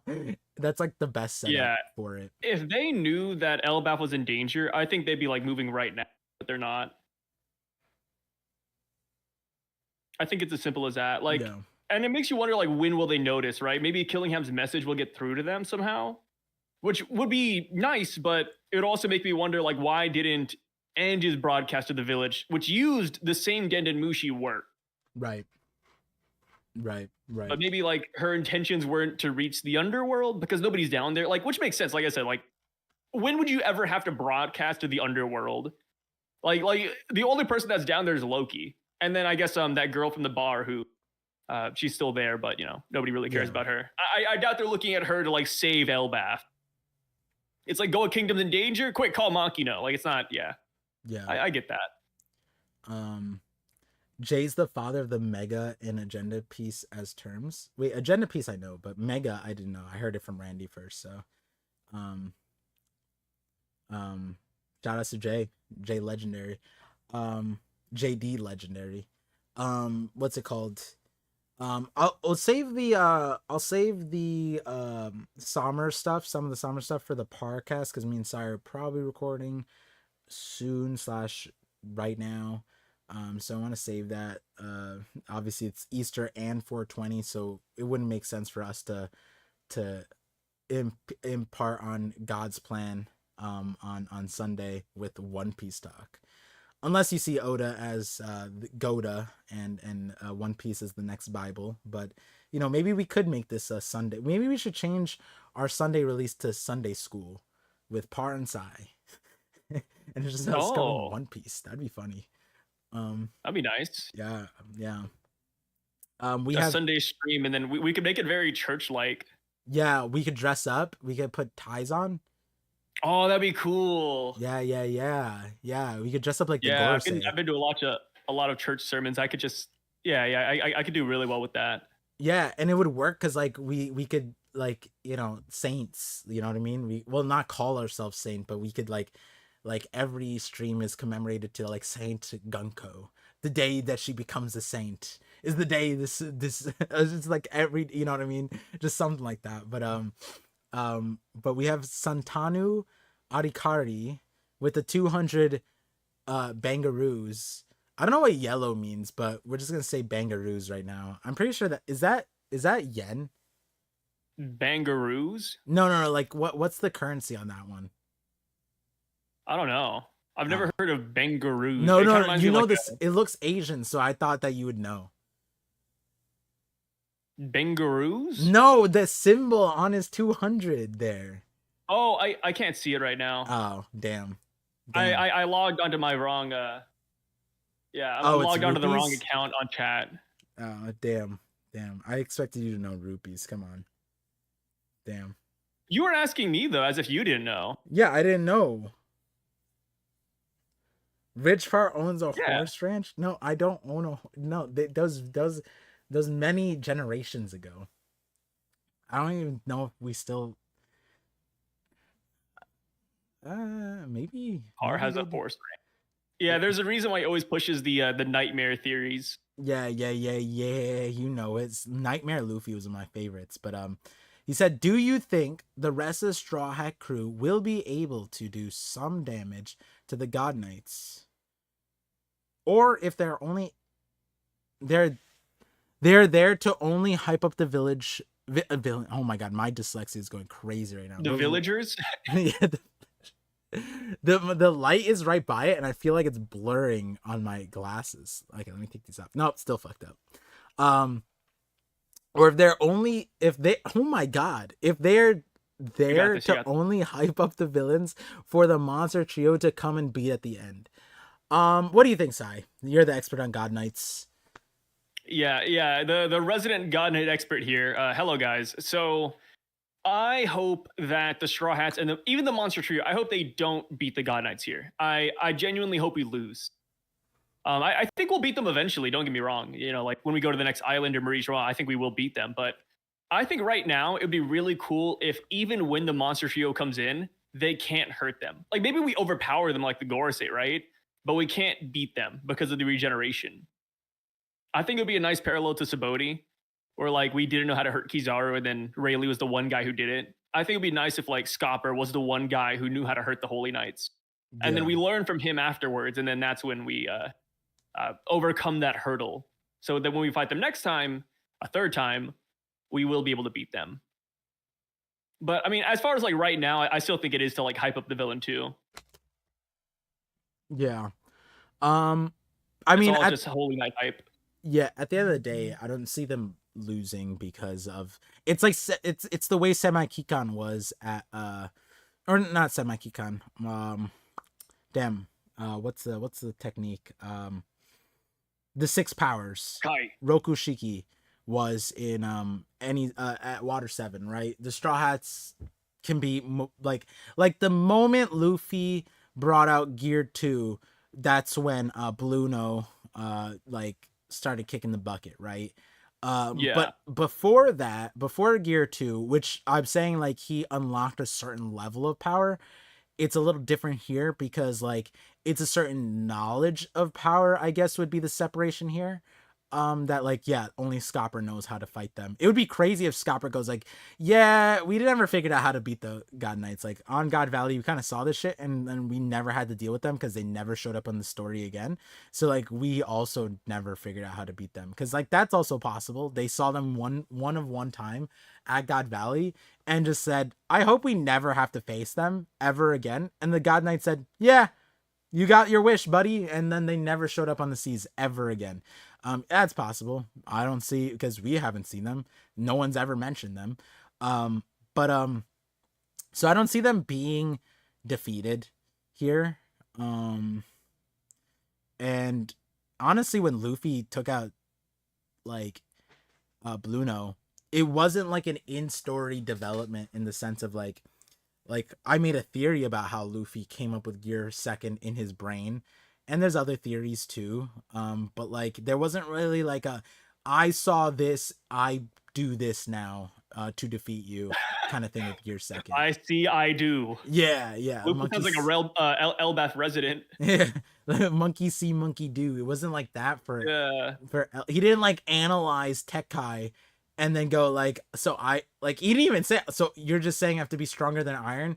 Well, like I'm already stronger than steel, so like I don't know what's necessary here. So like it wasn't even like that. um I guess like the one was like skywalk. Like did I forget if they said like, oh, we stepped like 10 times and like Luffy's like, okay, so I'll do 11 times. Like I don't know if like that was a thing in his head either. But what's it called? Uh uh um Between Elbaf and whatever's next, Meridraw most likely. Surely there's gonna be like a Scopper-esque. We're saying Scopper is the placeholder, but like a Scopper-esque like knowledge hole where like surely somebody somewhere knows how to deal with the God Knights. And the weirdest person would be Brook because apparently he knows about the like how did that I know we talked about it a little bit, but um like to what extent do you think that Brook knows the God Knights? That's a tough one because I mean, we talked about it earlier, right? But it could be either that Brooke knows of them from a firsthand account, or he's just heard about them, like how the Marines have heard and seen pictures of Saint Saturn. And then of course we have Ivankov, who just knows about the Nerona family. Like, how much do the people of One Piece actually know Yeah. about the world government? I would like it if Brooke has met them before, like maybe like not these guys, but like the older generation. I think that'd be really cool. Like the kingdom he worked for was affiliated, and then they came by one day. Like that would be awesome. I think that's the fun answer there. And I guess I would have logged that in because it's all just like I think it's very 50-50. Mm-hmm. So I do want to go with the fun answer of him just hey, I know about them, but ideally he wouldn't know how to hurt them. I think it'd be crazy if Brooke is the one who knew. Well, maybe it wouldn't because of his soul powers. Yeah. Yeah. If there was one Straw Hat to know, sure, let it be Brooke.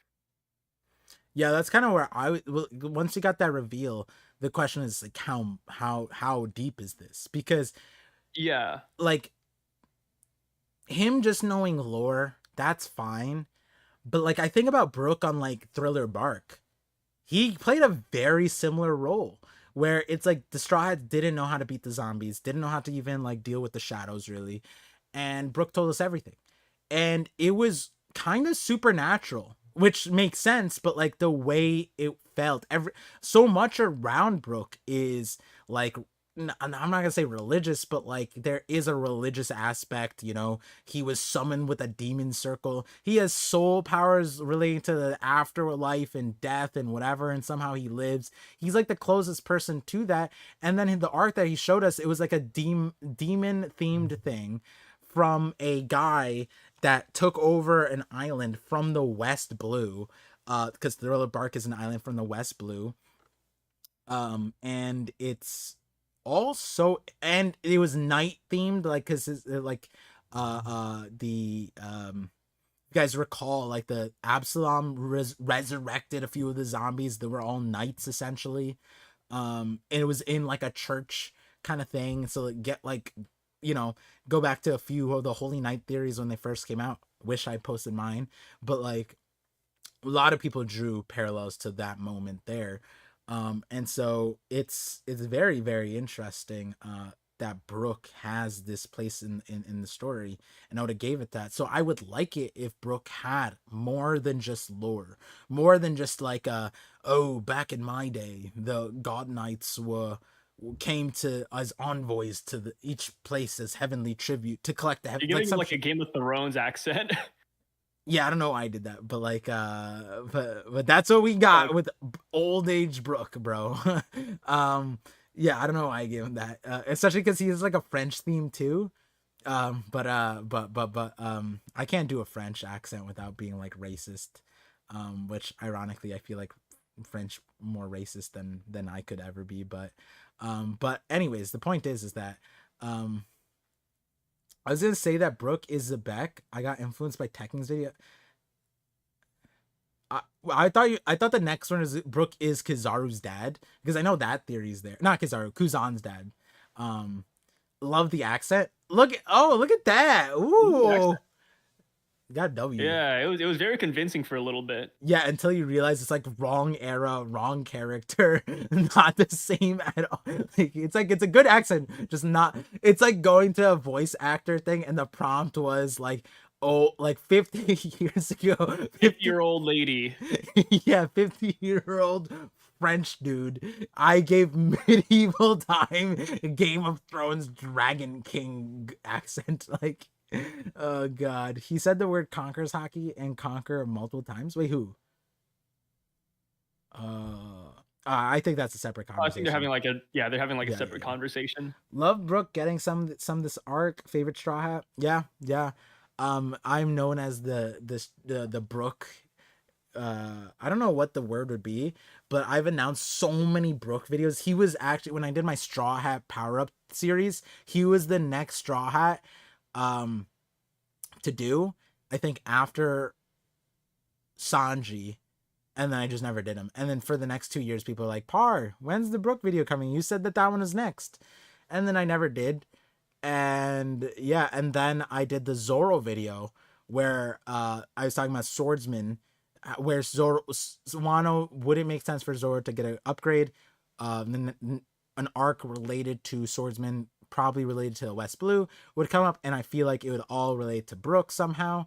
And I said, wait for that video, and that was like a year ago. And so, yep, keep waiting, guys. Brooke surely will get highlighted on this channel eventually.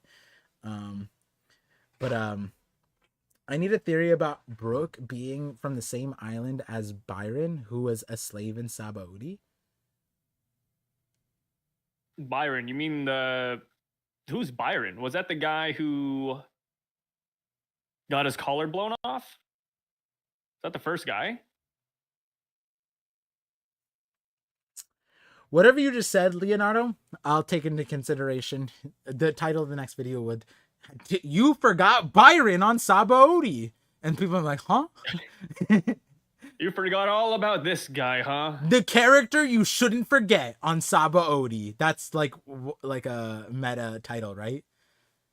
Yeah, sounds pretty meta. Yeah. See, I'm still in the game. I just don't like watch anything or do anything on related to social media. But I The know one the guy you should games. never forget. And Yeah. and then put Byron, but make him look like Roxy Zabek. Oh, see, the thumbnails is where like you and Dax. I need the console. How can I be super dickish in the thumbnail? I'm still not on that. It's a This is video. how you do it, Par. Make the shadow look like Roxy Zabek, and then I think I thought about that before. Like those who's this Pokemon? And then it's like Pikachu, super fucked up. It's like I know what you're talking about. Yeah, it's like Geodude, and then it's like very clearly it could only be Geodude, and then you take away the silhouette, and it's like Pikachu like. It's Yeah, they just so squish 'em funny. together. Those get me every time. I die laughing. Oh my god. You know what I'm talking about, right? Yeah, I know what you're talking about. I've seen those before. Oh god. There was one. I forgot what it was. I feel like the voiceover is like, "No, idiot, it's Lapras." And then it's like, oh my god. Oh my god. It's like Mr. Mime's shadow. It couldn't possibly be it couldn't possibly be Lapras that doesn't have arms. But then somehow they make it Lapras. Oh, those get me every single time, dude. I'm so sorry. I need to get back on that side of shorts and TikTok. I'm gonna search those up and just watch those endlessly after our calls. It's like Pokemon brain rot. Yeah, that's one of my favorite brain rots for sure. But yeah. There, I think there was some other stuff to talk about. We'll save it for the podcast. We've been going for the good old 440, which is longer than I thought it would go for. But this chapter brought a lot of good things out of the woodworks. So thank you guys for coming out of the woodworks. Thank you, Sai, for coming onto the stream rather than coming into a sock. Sorry. I don't know. I don't know what to say to that. Like, yeah, I'm coming, dude. Yeah, my ADHD was off the rocker today, dude. My bad. I had a good night's sleep though, so that's good. I think last few days I've been sleeping well. I don't know about this morning. I forget this morning. But yeah, I got a lot to take care of. Me and Sai got to get this recording done. So, Miguel, have your answer to that, or have that question answered on Sai's Twitch channel. For more on us, stay tuned for the podcast, and thank you guys for tuning into the Knock Up stream. See you guys next week for 11:47 at Friday noon EST. Now it's time for this commercial break. Thank you guys again for tuning in to the Knock Up stream with your hosts Sai and ParVision. Amen. Ding. Okay, now. Do you actually have like an outro?